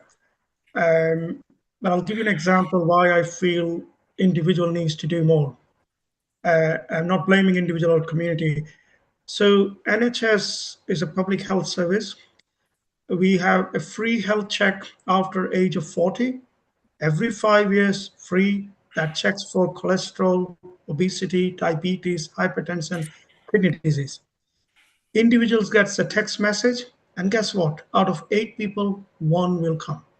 Second message, third message, ignore. It might be health literacy, digital literacy, whatever you want to think, but there has to be a honest. What the study shows, if you come for a health check, which is free, you get all of this diagnosed early. Your life expectancy gets better. I appreciate that the system is not perfect, but I'm afraid we live in a very imperfect world where patient, communities, healthcare system, none of them is perfect. Sure. I asked the same question about NHS health check to NHS health workers, and they are not aware of it either. So I'm like, what's going on here? Our healthcare workers themselves are not aware. How do we expect public to know? Of course, if we get the messages, you got to go. Now, diabetes, individual diabetes, we give a urine pot. Yeah. How many of them get it done? Out of 2 patients, 1 will give a urine sample. Why? Because they need to go and pee in the bottle. Everything else, they'll be happy. Blood pressure, nurse is doing, blood test, nurse is doing. But one thing that we want them to do, they don't do. Only 50% of people with diabetes deposit urine. If you have a high blood pressure, and if you give a urine bottle, out of 10 people, only 1 person will give it the urine back. So please, take it serious. You might feel well. You might feel it's a waste of this V sample, but it's done really important. All the medicine that I've told you, you can access only if you have a urine sample. So how are we going to improve that? A lot of people tell me that giving a V is a distaste. It's not great thing to do is to give a urine. Well, we're talking about kidney disease. How else you will know if you have a kidney problem? So we is really important message. So yeah, I totally agree. System has responsibility, but individuals have even more.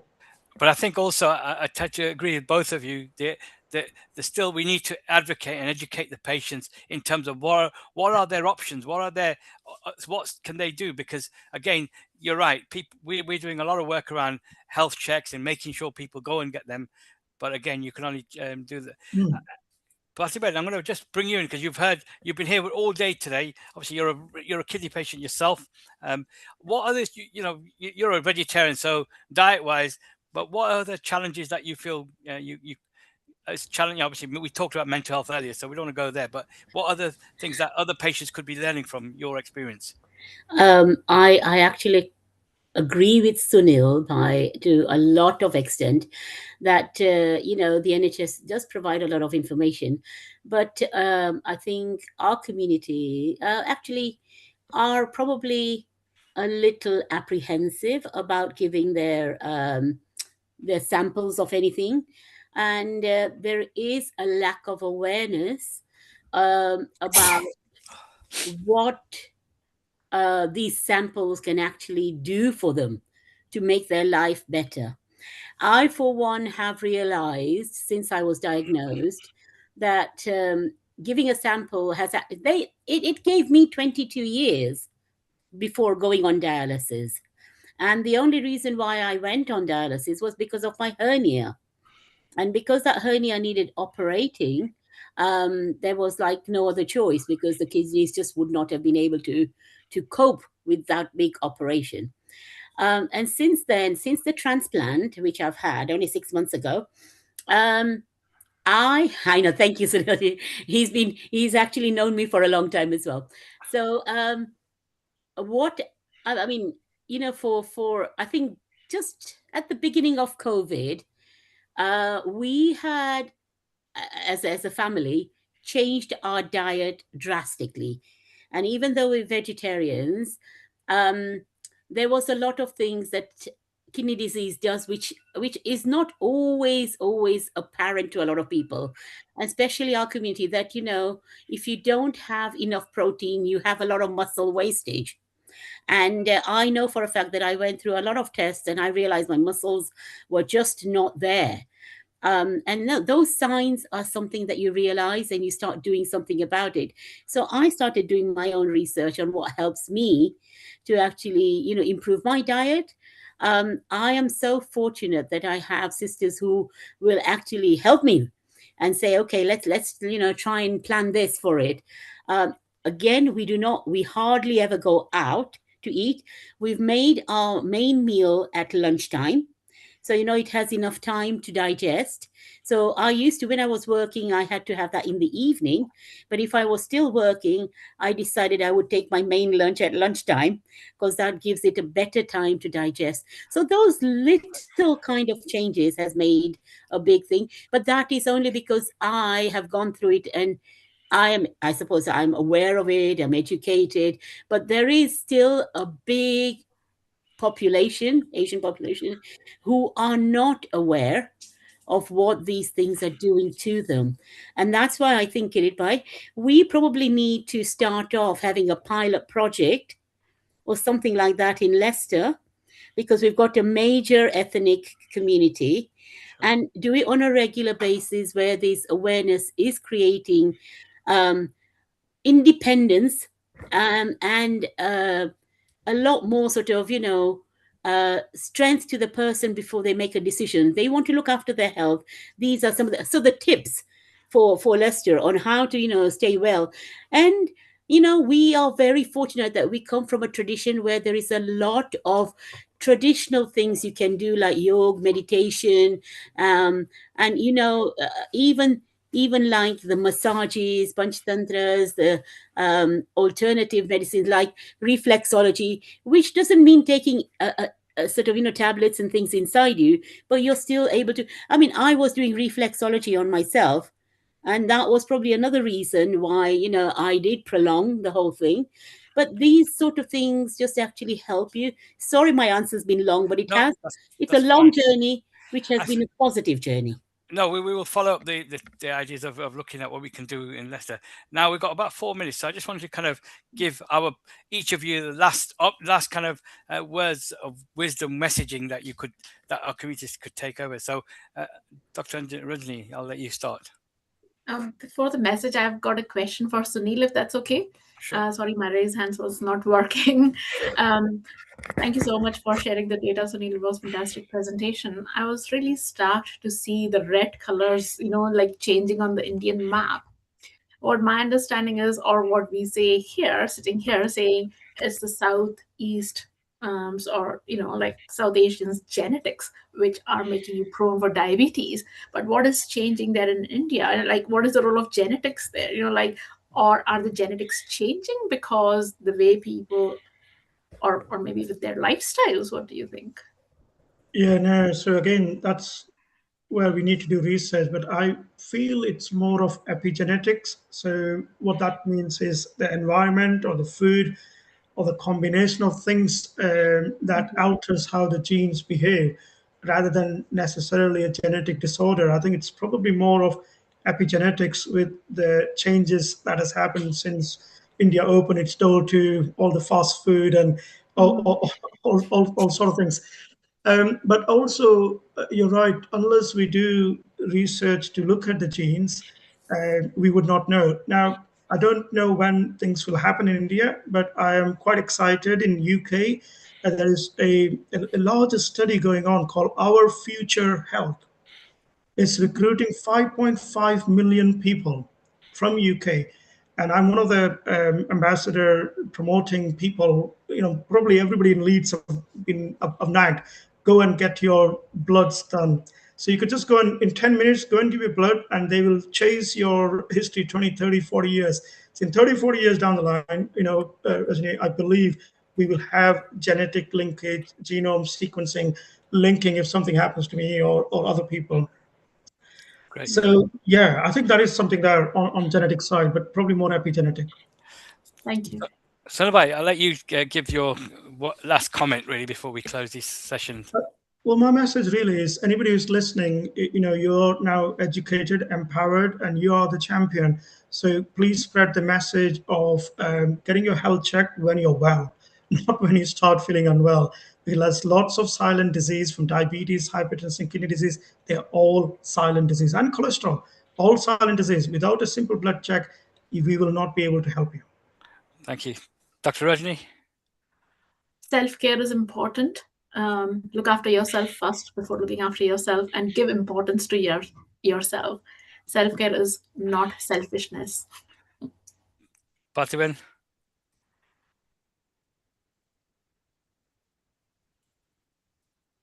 My message, I suppose, I am just really empowered by today's session. And I will definitely take it out there in the community to create a better awareness. Amazing. Anukul, you've been here all day. Obviously, you've heard lots of presentations. So go on, what's your takeaway? I loved every bit of it. I have one interesting comment and an example. About 4 years ago, I was never known to be diabetic. I never had a problem like that. 4 years ago, I went to my brother in India, who is a pathologist, and he checked me up. I always will get it done by him. And he said, "What's gone wrong with you? Your sugar is all up the rocket." I said, "What's happened?" I never knew anything like that. I'm not one of the big eaters, but as a typical surgeon, I used to leave in the morning home. I never used to eat anything. I used to do the surgery right till the end of 7 or 8 in the evening. And at the end, if I felt like eating at something, the only thing I remember I used to eat in between were biscuits that were lying all over the place, or sitting in the car and eating. And then I said, that's very crazy. And you'll be surprised, for the first time ever, possibly as an orthopedic surgeon, I sat down and studied metabolism for 3.5 months. And And of course, we used to have a lot of our friends coming and discussing things. And none of my colleagues who were all doctors and consultants, is that none of them agreed with each other anyway. So I said, hang on, what's going on here? And of all the things, I sat and read at the end of all the collection of data, Charaka Samhita and Shushruta Samhita. Everything is there. Everything is there. And all the research works that have been coming out, including getting Nobel Prizes, they're all written there, including the microbiomes and things like that. And it's amazing. It's only after then I did everything possible. My brother gave me a whole lot of tablets to eat. I took it only for 4 days. I said, it's not possible as this orthopedic surgeon to be having these tablets all my life. Forget it. And I got everything down in a matter of 3.5 months. Normal HbA1c in about 4 months, but all normal blood sugar in a matter of 2.5 months. My weight down, reduced, everything, just because I followed some of the essential things over there. And this particular red thing that you showed over there in the map, I call it, it's a copyrighted item that I'm saying myself. It's called the frozen pizza syndrome. And it has got everything negative in it that makes people's life bad. And all the pizza that India makes and gives it through Swiggy or all things, they're all frozen pizza. If the people make pizza, proper Italian pizza in a proper shop, possibly it doesn't make so much of a difference. But the way the people having it in India, I believe much of these is coming from there. Okay, thank you. Neilbhai, you've obviously. Thank you. What's your takeaway from today? Thank you, Kirit. Thank you, Rajesh, Sunil, Bharti, Rajni, Anakul, and all the previous contributors. So we did a survey at Healing Our Earth since the last kidney episode, and we asked 3 main facets of the worst habits, the worst drinks, and the worst foods. We were very specific so that the consumer consumer who are listening to us on YouTube, Facebook, Instagram, website, they are not experts, they are not doctors, they are not students of health and something, but they are just standard Joe Block consumers who wants to know the things. So we did this research. So Sunil, this applies to you and Rajni. You are not both dietitians or environmental habitists or people like that, but you can confirm or add your worst one item. So we go with the worst habits. And this is what was the result. Smoking, very dangerous and not good for the vessels. Not drinking enough water. Well, that I think people should know it automatically because our body is made of water. Overusing painkillers, which was surprising because yes, painkillers are not good, particularly with beta blockers and other matters in it. High blood pressure. People were not aware that high blood pressure doesn't help the body, and they didn't know even what high blood pressure is, and not managing diabetes. These were the 5 worst habits. Sunil, you go first. Do you agree with the 5, and do you want to add any 1 or 2 of yours? Sunil, over to you. No, that's very comprehensive. Actually, I agree with those top 5 things. That's great. Thanks, Neil. Superb. Rajni? Yeah, I agree. But I was mentioning it to one of my nurses the other day, and they said, "Oh, do you know the relationship between buckfast and kidney failure?" I said, "No," so I have to look into that.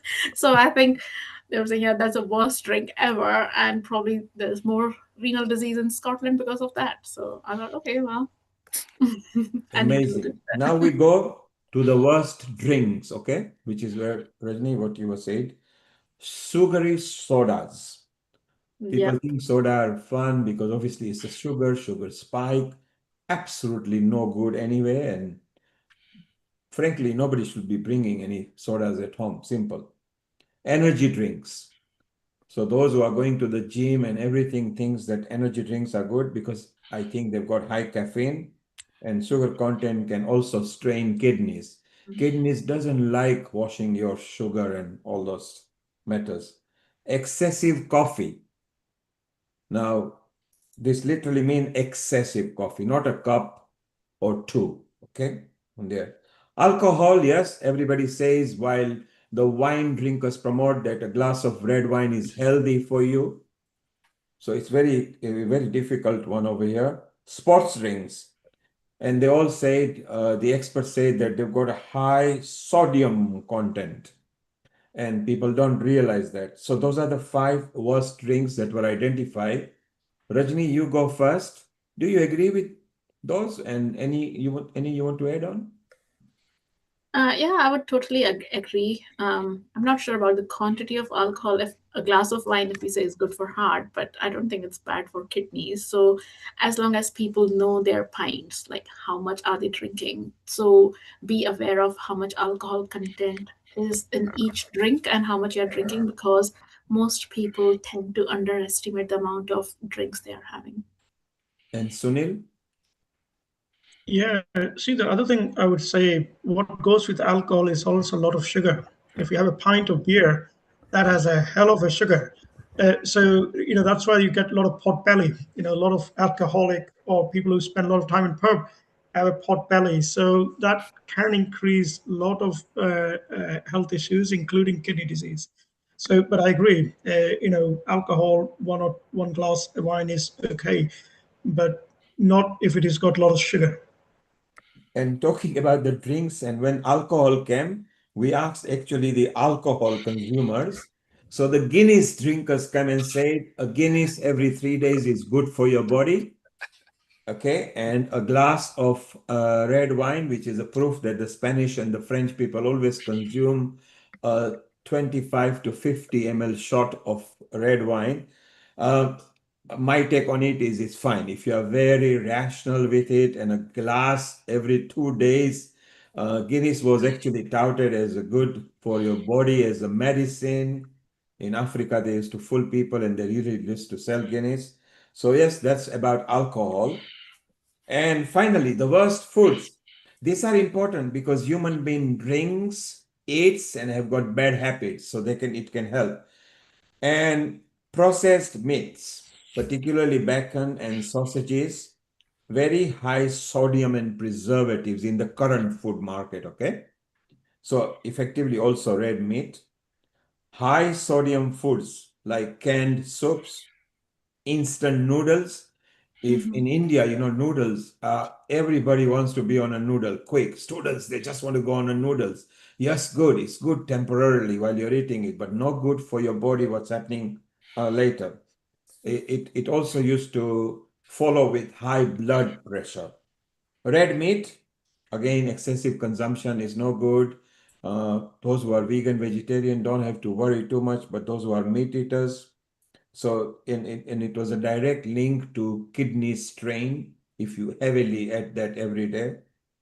Food high in oxalate, spinach, beetroot, can contribute to kidney stones. And this is what the experts said, wherein beetroot is supposed to be good. You should be eating it maybe every other week. A part of it, spinach. Come on, Popeye the Sailor Man. Spinach is a green. Every culture, they love it. But you're going to be careful how you eat and how you cook it. Food high in phosphorus, dairy, nuts, excessive intake can harm kidney. Your thoughts, Sunil and Rajni, on this kind of foods? This will be rather complex. I think you'll have to give a longer answer on that. Sunil, you go first. Yeah, so I certainly focus quite a bit when I see individuals with kidney health issues in the clinic on the food. And apart from, you mentioned, cooking yourself is the most important thing, because you don't know when you buy pre-processed food from supermarket, how it's cooked, how long it is, what salt. So I think cooking yourself is the best thing. I just want to add, you mentioned about oxalate. The other thing that's become a trend is a lot of soya. So that also has, quite a bit of oxalate. So you just need to be careful. And the third thing, I guess, the new trend is a lot of people want to have good muscles, you know, and they are having lots and lots of creatine supplements. Now, I try and say my patient, Raji, please do share your own thoughts on this. But I say, try and have vegan or vegetarian source of, the creatine. But again, if you can avoid, that's good. But if you do, and not to have the animal source of creatine, because it can mess up with the test, but also longer term consumption can contribute to chronic kidney disease. Reggie. Rajni? Yeah, I agree with you, Sunil. For spinach and beetroot, if you've got normal functioning kidneys, then I don't think restricting those food will be helpful in preventing kidney failure. I mean, diet is more important when somebody is known to have kidney disease, and then certain type of food that has to be avoided. But if you're normal, I don't think restricting any of these foods will be beneficial for you. I think rather they'll be harmful for you if you're not having enough of those. Amazing. So this was the worst habits, food and drinks. In kitchen episode, we'll concentrate on good foods and better foods and things. My favorite is kidney beans. You can have kidney beans every other day. If you had 300 grams of kidney beans, properly cooked, of course, because kidney beans needs to be cooked correctly. Avocado is very good. Celery is very good. A big carrot a day with an apple is good as well. And bit of protein-based yogurt. So we'll talk about good habits and everything. Anakol, you eat and drink as well, but because while you were a surgeon, you forgot everything. I hope you got your some on tips on this as well. I've one comment to make. I've got one comment to make. When it comes to our seeing the patients and talking to them and advising them or educating them, I found them to be very consistently unhelpful in the long run. They can they can hear you in the clinic, they take it on and they understand it, but by the time they go and after a few days, it's all gone. And I know that we are very much conscious of the evidence-based medicine or value-based medicine or narrative-based medicine. The ultimate way of I found was it has to be a motivational-based medicine. You have to be able to make the person change internally and hardwire it, which happened to me. After read all that for 2-3 months, I said, hang on, this is not going to do. What something funny happened to me was I asked myself, do I really need to eat it? I started asking. So in other words, in the Vedantic system, you finally ask, am I eating for my senses or am I eating for my body? And that is a major transformation that took place when of course, I've been studying Vedanta before, but never practiced in that sense. But once I read it all, I got hardwired to such an extent that when I see any food, I don't like it. I don't say it. I don't want to have a sight of this. That was a major change in me when it came to the way I transformed myself. And I think that holds true for all motivational type of treatment. And I ask the patients that way. I'm not going to tell you, and you're not going to get better in 2 days. You have to tell me whether you want to get better or not. You're going to decide. Absolutely, Anakol. It's mind over matter. Once you look at a drink and you say you are going to consume poison or a food and you know you are consuming a poison, because you would never consume anything from a bottle which has got poison written on it. So that is a quantifiable, but because what you can't see elsewhere, and eat the food as medicine, then you will be very happy, your body will be stable. So Kirit, how do you keep stable? And is there anything you practice or you just plodding along and enjoy whatever you like? Everything is good in moderation, as they say. But no, I think it's having, you have to practice what you preach. So I've looked at my weight, I've lost weight. Also, in terms of timings of food, it's changed as well. So I think from eating very late to kind of changing and I think the most important for me is looking at, cooking, starting to cook more rather than the takeaways. I think that's really been, because when you're a single man living on your own, it's easy to get your takeaways. But now it's changing that way of thinking. But I think this session today has been really valuable, and also the information going out there to the people viewing today is really about looking after your kidney and your health is been the key messages, and I think we've got to keep that message going, really. Yes. Brilliant. We had very exciting speakers. We had very good comments from everybody. So it's so wonderful. Well, it's time to close now. My one tip to everybody is when you think you are hungry, you might be thirsty. So have a glass of water. In case if you do consume your normal household glass is 250 ml, then don't eat immediately after. Wait for 20-30 minutes and you will find that sometimes you are just thirsty instead of hungry. Anukul, Gayatri mantra from you and we close today. Thank you. Yeah. Om Bhurvatsvaha Tatsaviturvarenyam Bhargo Devasya Dhimahi Dhiyayuna Prachodayat. Om Bhurvatsvaha Tatsaviturvarenyam